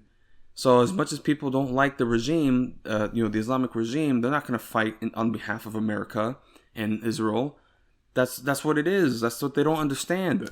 So it's just, this is gonna drag out. They're gonna be like, why haven't they given up? Why haven't they given up? They don't get it. My goodness. And we're just gonna keep bombing them and destroying their infrastructure. Okay.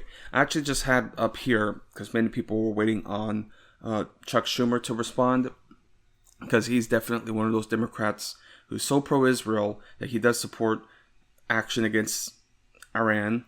You know, even though he tries to like not say so publicly. But here's his response, because again, like, this is a war that he wants, but he's gonna be very wishy-washy here. Okay? So here, this is Chuck Schumer, his official Twitter response. So when I talked to Senator Rubio, I implored him to be straight with Congress and the American people about the objectives of these strikes and what comes next.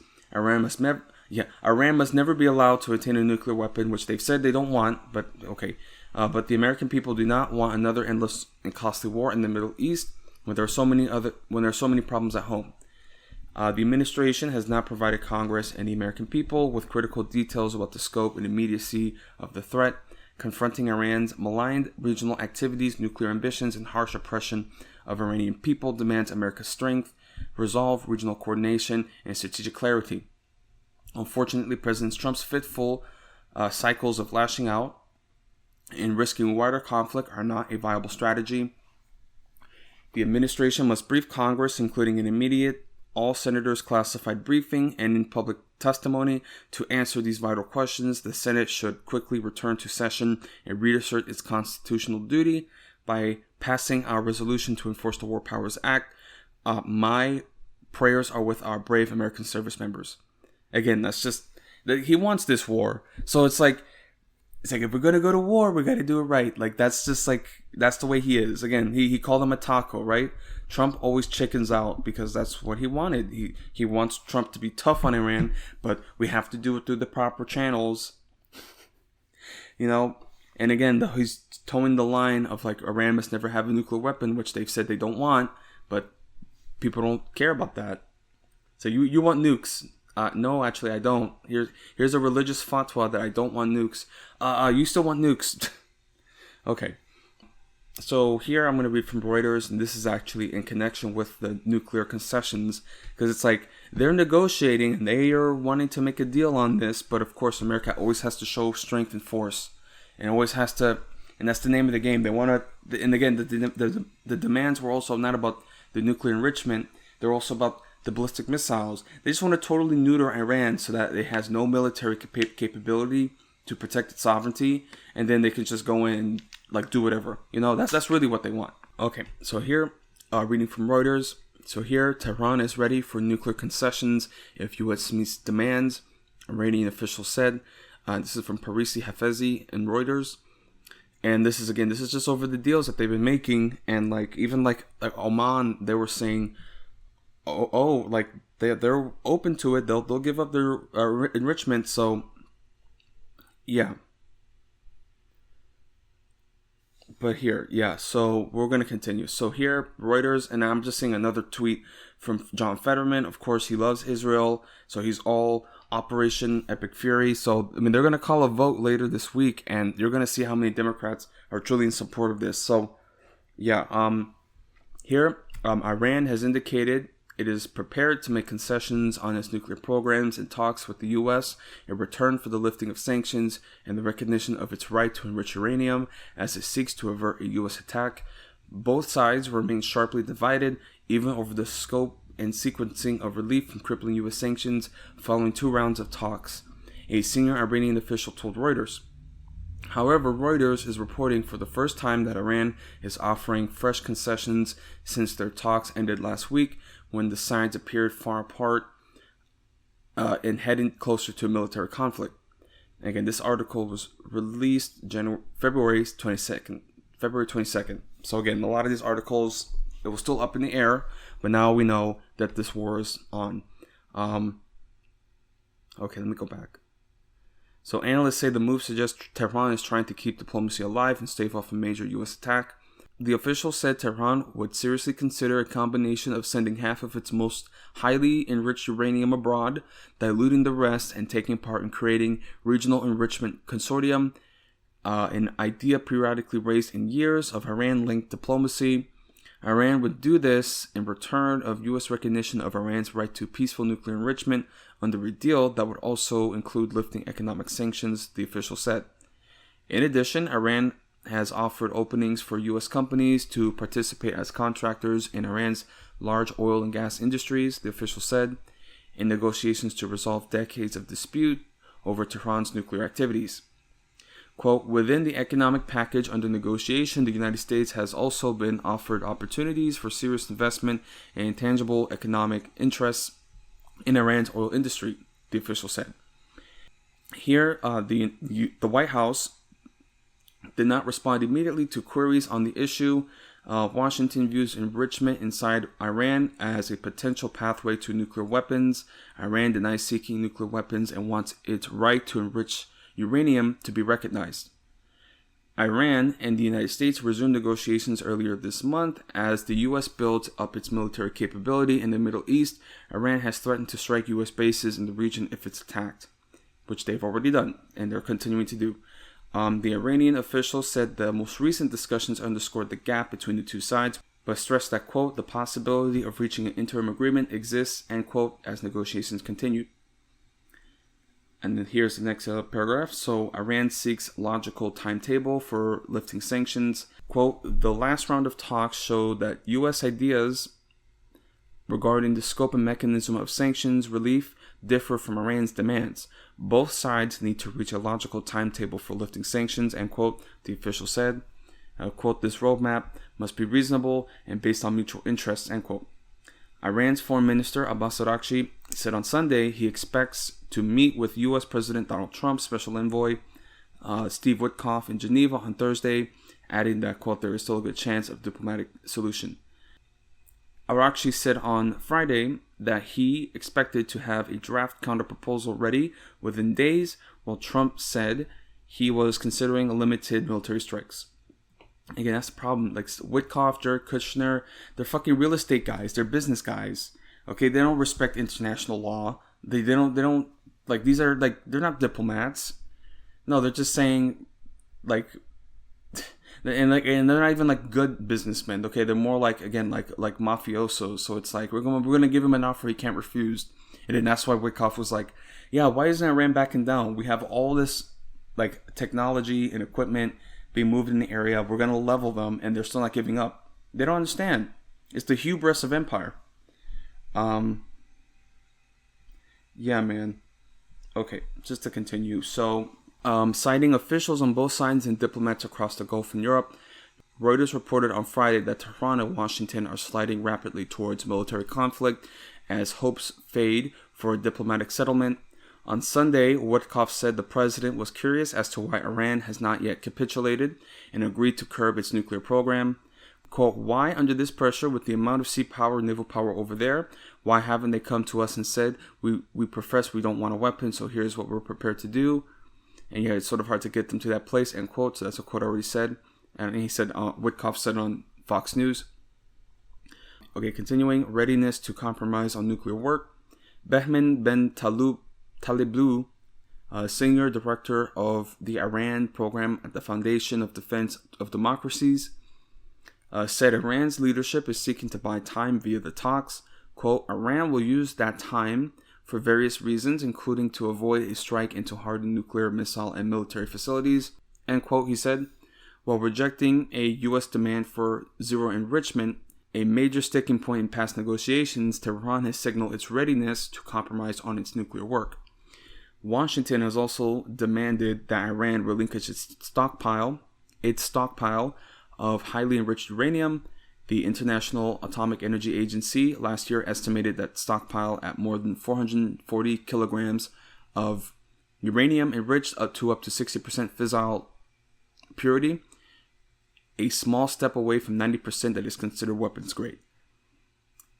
Ali Larijani, a close advisor to Iran's supreme leader, told Al Jazeera TV that Iran was ready to allow extensive IAEA monitoring to prove it is not seeking nuclear weapons. The agency has been calling on Iran for months to allow for inspections of 3 nuclear sites that were struck by the U.S. in June last year at the close of a 12-day Israeli bombing campaign. Since then, Tehran has said its uranium enrichment work has stopped. Satellite images show that Iran has advanced work at a location reportedly bombed by Israel last year, recently building a concrete shield over a new facility at a sensitive military site and covering it in soil, experts say. Okay, and then here's the last bit. So the benefits for both sides.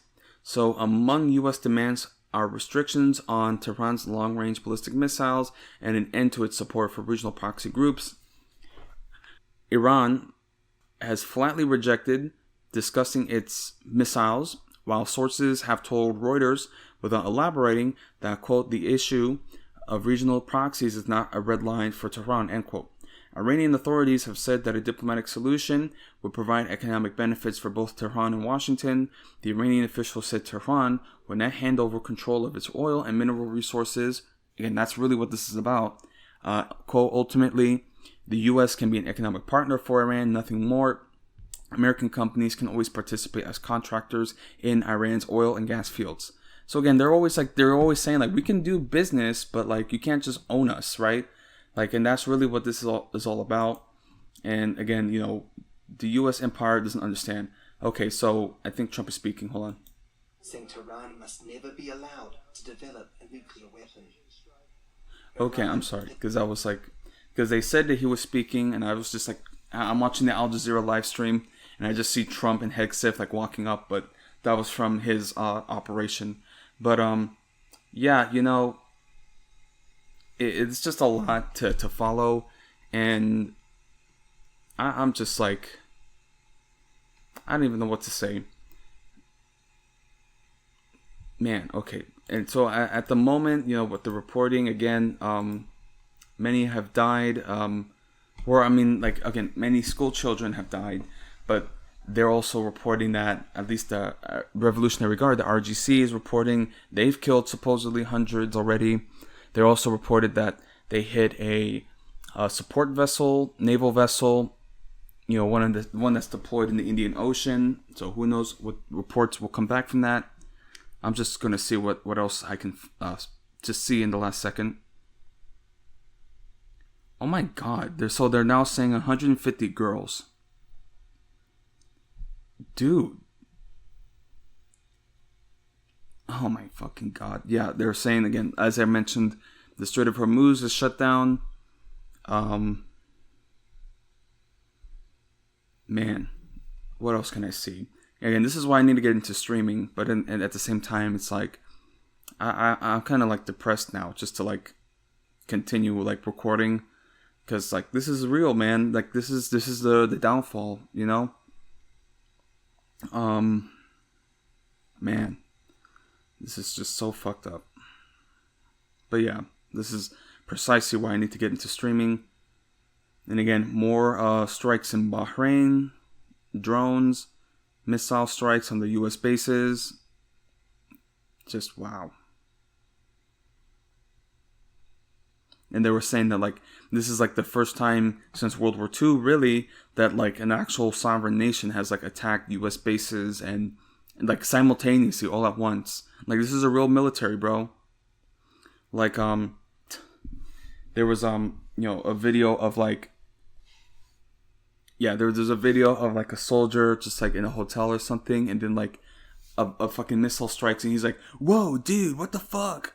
Man, it's just wild. And it's also crazy too. You know, I'm not gonna speak too much on it because we see this Iran, you know, engagement happening, but also Afghanistan and Pakistan have also been fighting, which like Afghanistan, like just like the Taliban, they just launched like an attack on the border, like region, like I don't even know, because they've been going at it back and forth. They've been doing border skirmishes, but it was Afghanistan who made the initial assault against these border posts, and then Pakistan responded because they have like a real air force, and so they took out the leadership. They killed like the head of state, like they just like the same way that Israel is doing now, trying to kill Khomeini, bro. So they've already reported that like at least like 200 Taliban fighters. So it's just it's crazy, man. The world's on fire, man.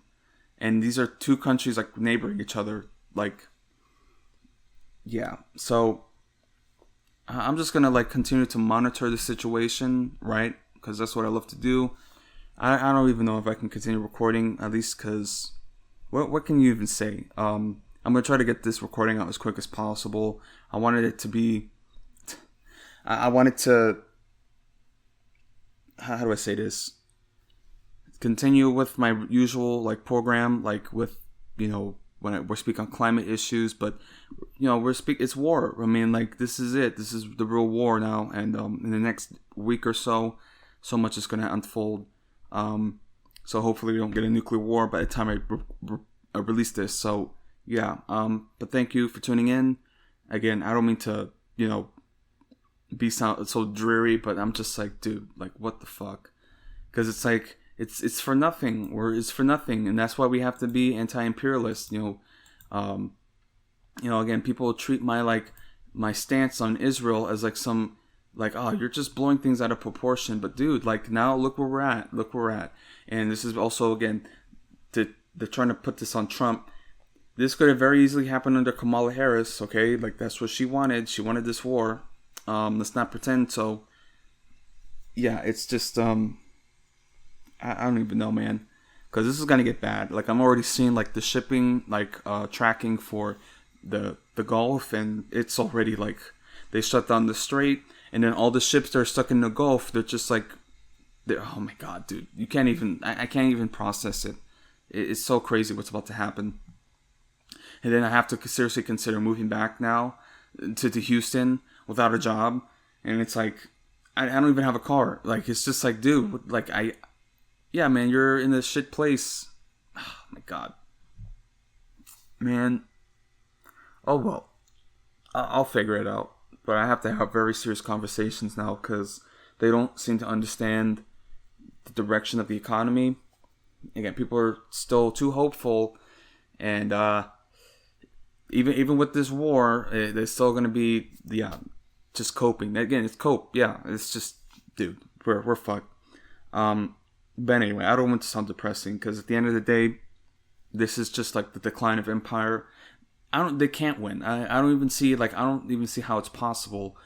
Even if we were to, at the minimum, destroy the Middle East, or like just like basically create these collapsed states. Like we still can't send our troops in to rebuild it. Like what's the plan here? I mean, the plan is to destabilize it and to destroy these areas and destroy the development. That's what it is. But man, I'm just, oh my god. Again, you see a lot of Democrats still talking about, well, we still have to give support for Israel, and we still have to give defensive support. Again, look at AOCIA, what she's going to say here. She was saying no war with Iran, but still, give support for Israel. Israel has to go. Like, so long as Israel exists, they're going to continue to create crisis after crisis and drag us into it. There's just no other path. So, yeah. Okay, I'm going to go. So I'm going to stop here because there's still much happening. Yeah. And I still want to wait for Khomeini, what's going to be said here, because apparently it's going to be big. So anyway, thank you for tuning in, and stay safe. I mean, who knows how serious this war is going to be. I'm going to try to, depending on how things unfold, I'm going to try to do like maybe weekly updates if this becomes like a serious, like long-term thing. But we'll have to see. But thank you for tuning in. And again, to stay hopeful. I mean, again, because of this war, there's going to be real economic consequences. So I don't know what to tell you. It's just like, just if you have a job, keep it. Like, that's what I'm going to have to. Yeah, I'm going to get in trouble because I hurt my hand. So everybody's telling me now at least you should probably come back. But now with this, I'm like, I don't think so. And again, I'm working in like a pretty like, you could say, I don't know, for the moment secure, because it's elder care, healthcare, and it's not like AI work that can be replaced. Like AI can't like cut fruit up, and like serve yogurt like cups and stuff, like and these boomers, because boomers are only going to think about their care for that. But okay, thank you.